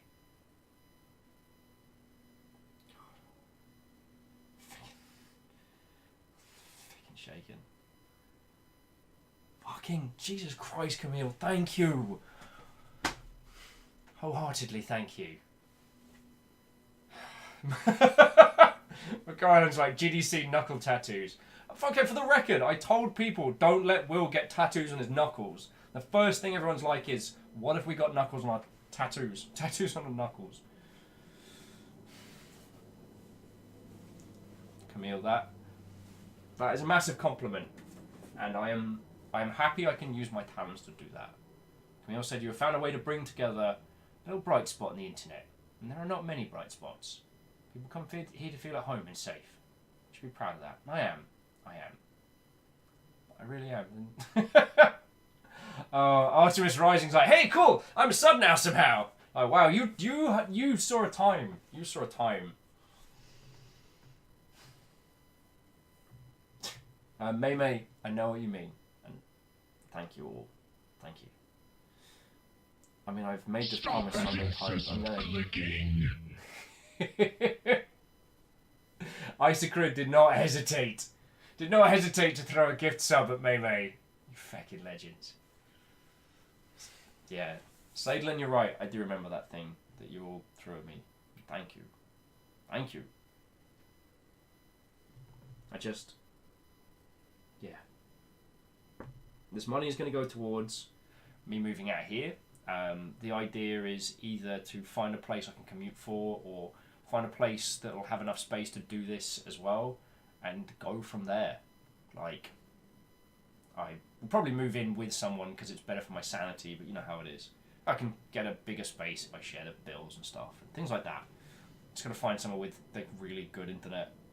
After that, it's just going to be growing the Longship. You know, just keep expanding our operations. I'm working with a very good artist at the moment, so we're going to have a lot of stuff with that. Oh, I didn't get approved yet. Darn it.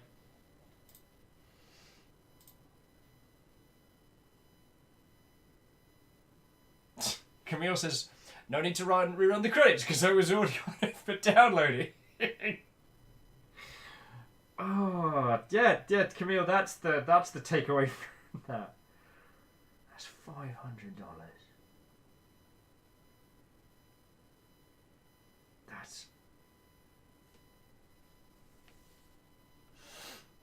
Someone once told me that you need to not think of money as just a score, as the value of it is from person to person, and for a lot of people that's not a massive amount of cash. For me, that's a game changer, Camille, and I think you know that. I think you know that.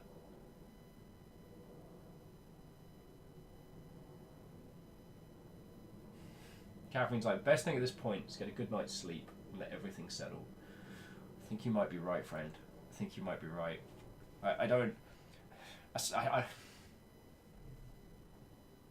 There's definitely one way to shut me up. Oh, hell. Heck.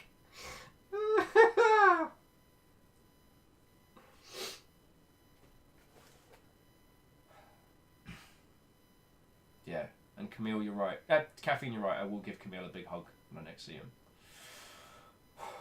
Okay. I found my chewy nougat center.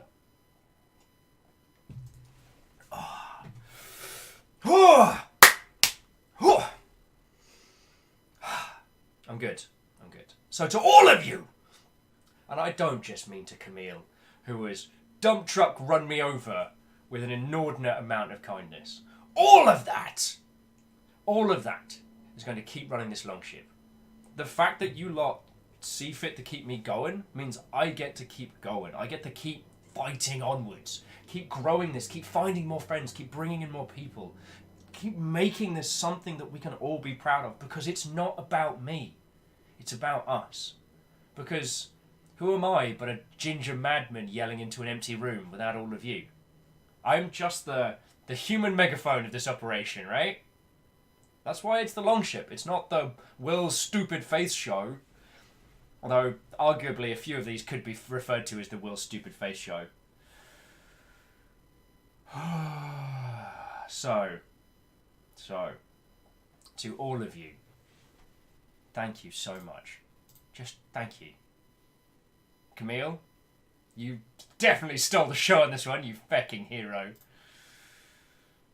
Oh, you definitely stole the show on this one. Ice Squid says, could we just call the show The Full Numpty? That sounds like my English comedy comeback show. Welcome to The Full Numpty. Tuna says, I heard it was a break will day. Feckin' was. It feckin' was. Feckin' hell. So, again, thank you. Thank you. Alright? You know, and the other things on the list, you know, GDC's coming up. What am I going to be doing at GDC? Trying to get us exclusives, trying to get us more developers to talk to, games that other people haven't seen, trying to get us known. What else is going to be going on? I'm going to be slowly continuing the key art. Actually, if you haven't seen that, I really like this. So if you haven't seen it, this is currently the new key art as my background. That ship is looking very bare, my friends. That ship is looking very bare. And we're going to be slowly changing that, which I'm very much looking forward to. In fact, at some point we need merch. And a new layout and stuff. It's really happening, people. And you can't understand how crazy it is. Like, the fact that we're doing GDC this year, not as some other thing, not repping some game, not trying to, like, cheeky handy some feckin' publishers out of money. We are going because us. We are going because Longship. I am going there to fly the feckin' flag, to find more games to show off, to find ways to help indie devs, to find people to introduce you to. All feckin' sorts. Really doing this. We're coming up on month 5 of the Longship proper. Since November we've been doing this for reals. And we're doing this for reals.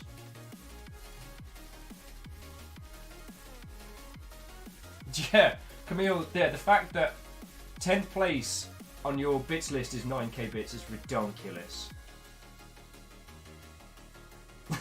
Sakaran's like, let him rant, it's his way of calming down. Little bit. I mean, look how tiny the original Longship was. Look how tiny that was. We weren't gonna get many friends in there. I mean, that'll barely fit Caffeine in it. Me and Christian are small.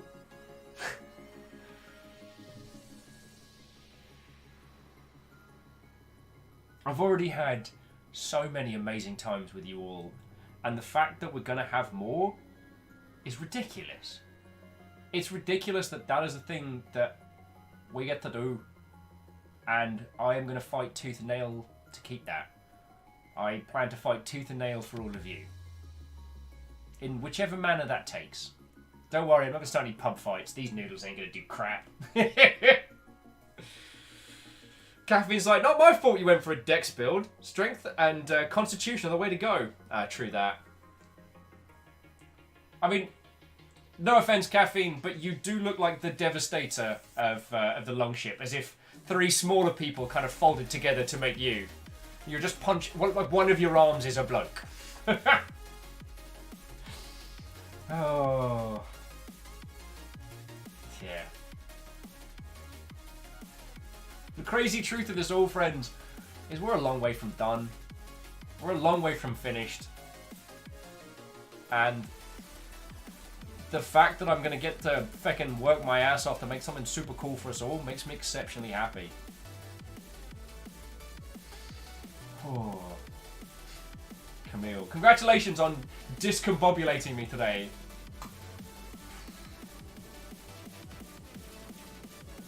I'm going to trim the shit out of my beard and make myself presentable and then slowly sink under the waves of a bathtub as I try and comprehend how existence works.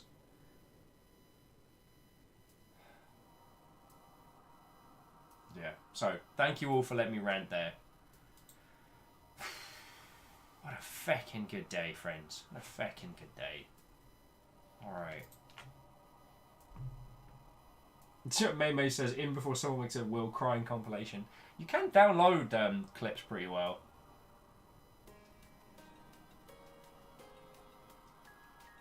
Sorry, yeah. At some point I need to make a compilation of some stuff. I keep looking at getting a copy of whatever the equivalent is of Sony Vegas on Steam and then getting distracted by other things. Oh. One of these days, friends, we'll do a raid on some ducks, but the ducks are asleep. Fucking ducks.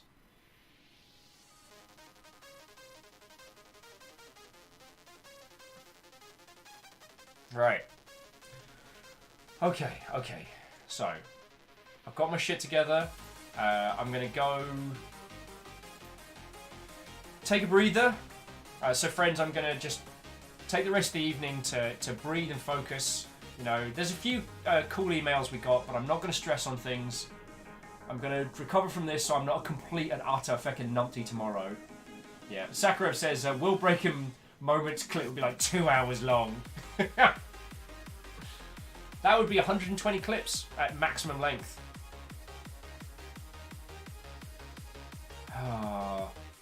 Right. As he was in here earlier, as he is an exceptionally cool friend, and someone who has been wonderfully lovely to me since I started this, I'd like it if I could introduce you all to a gentleman who goes by The Famous. He is a fellow Seattleite streamer and a lovely bloke. Just a lovely bloke. I am gonna, take a bath. I'm not gonna get a pint in, because my internal organs need to just a little bit longer to recover after stuff and things. I don't know what I'm saying. The last time I went drinking was like 2 weeks ago, and it was pretty ruinous. I have to remember that not everyone can drink like me, and that's okay.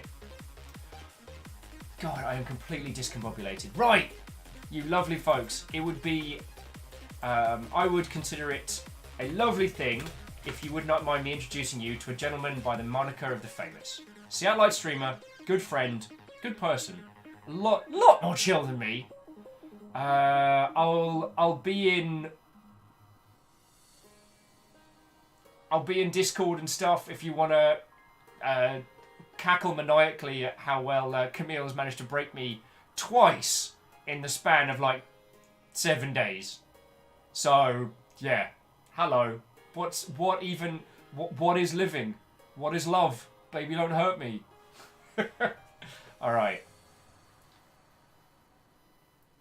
I will be back tomorrow with Domina. We'll all be playing that together with all of the funky ass Twitch integration stuff.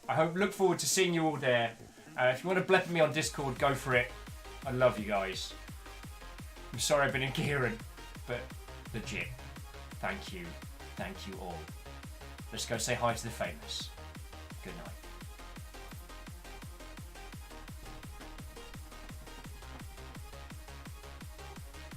night.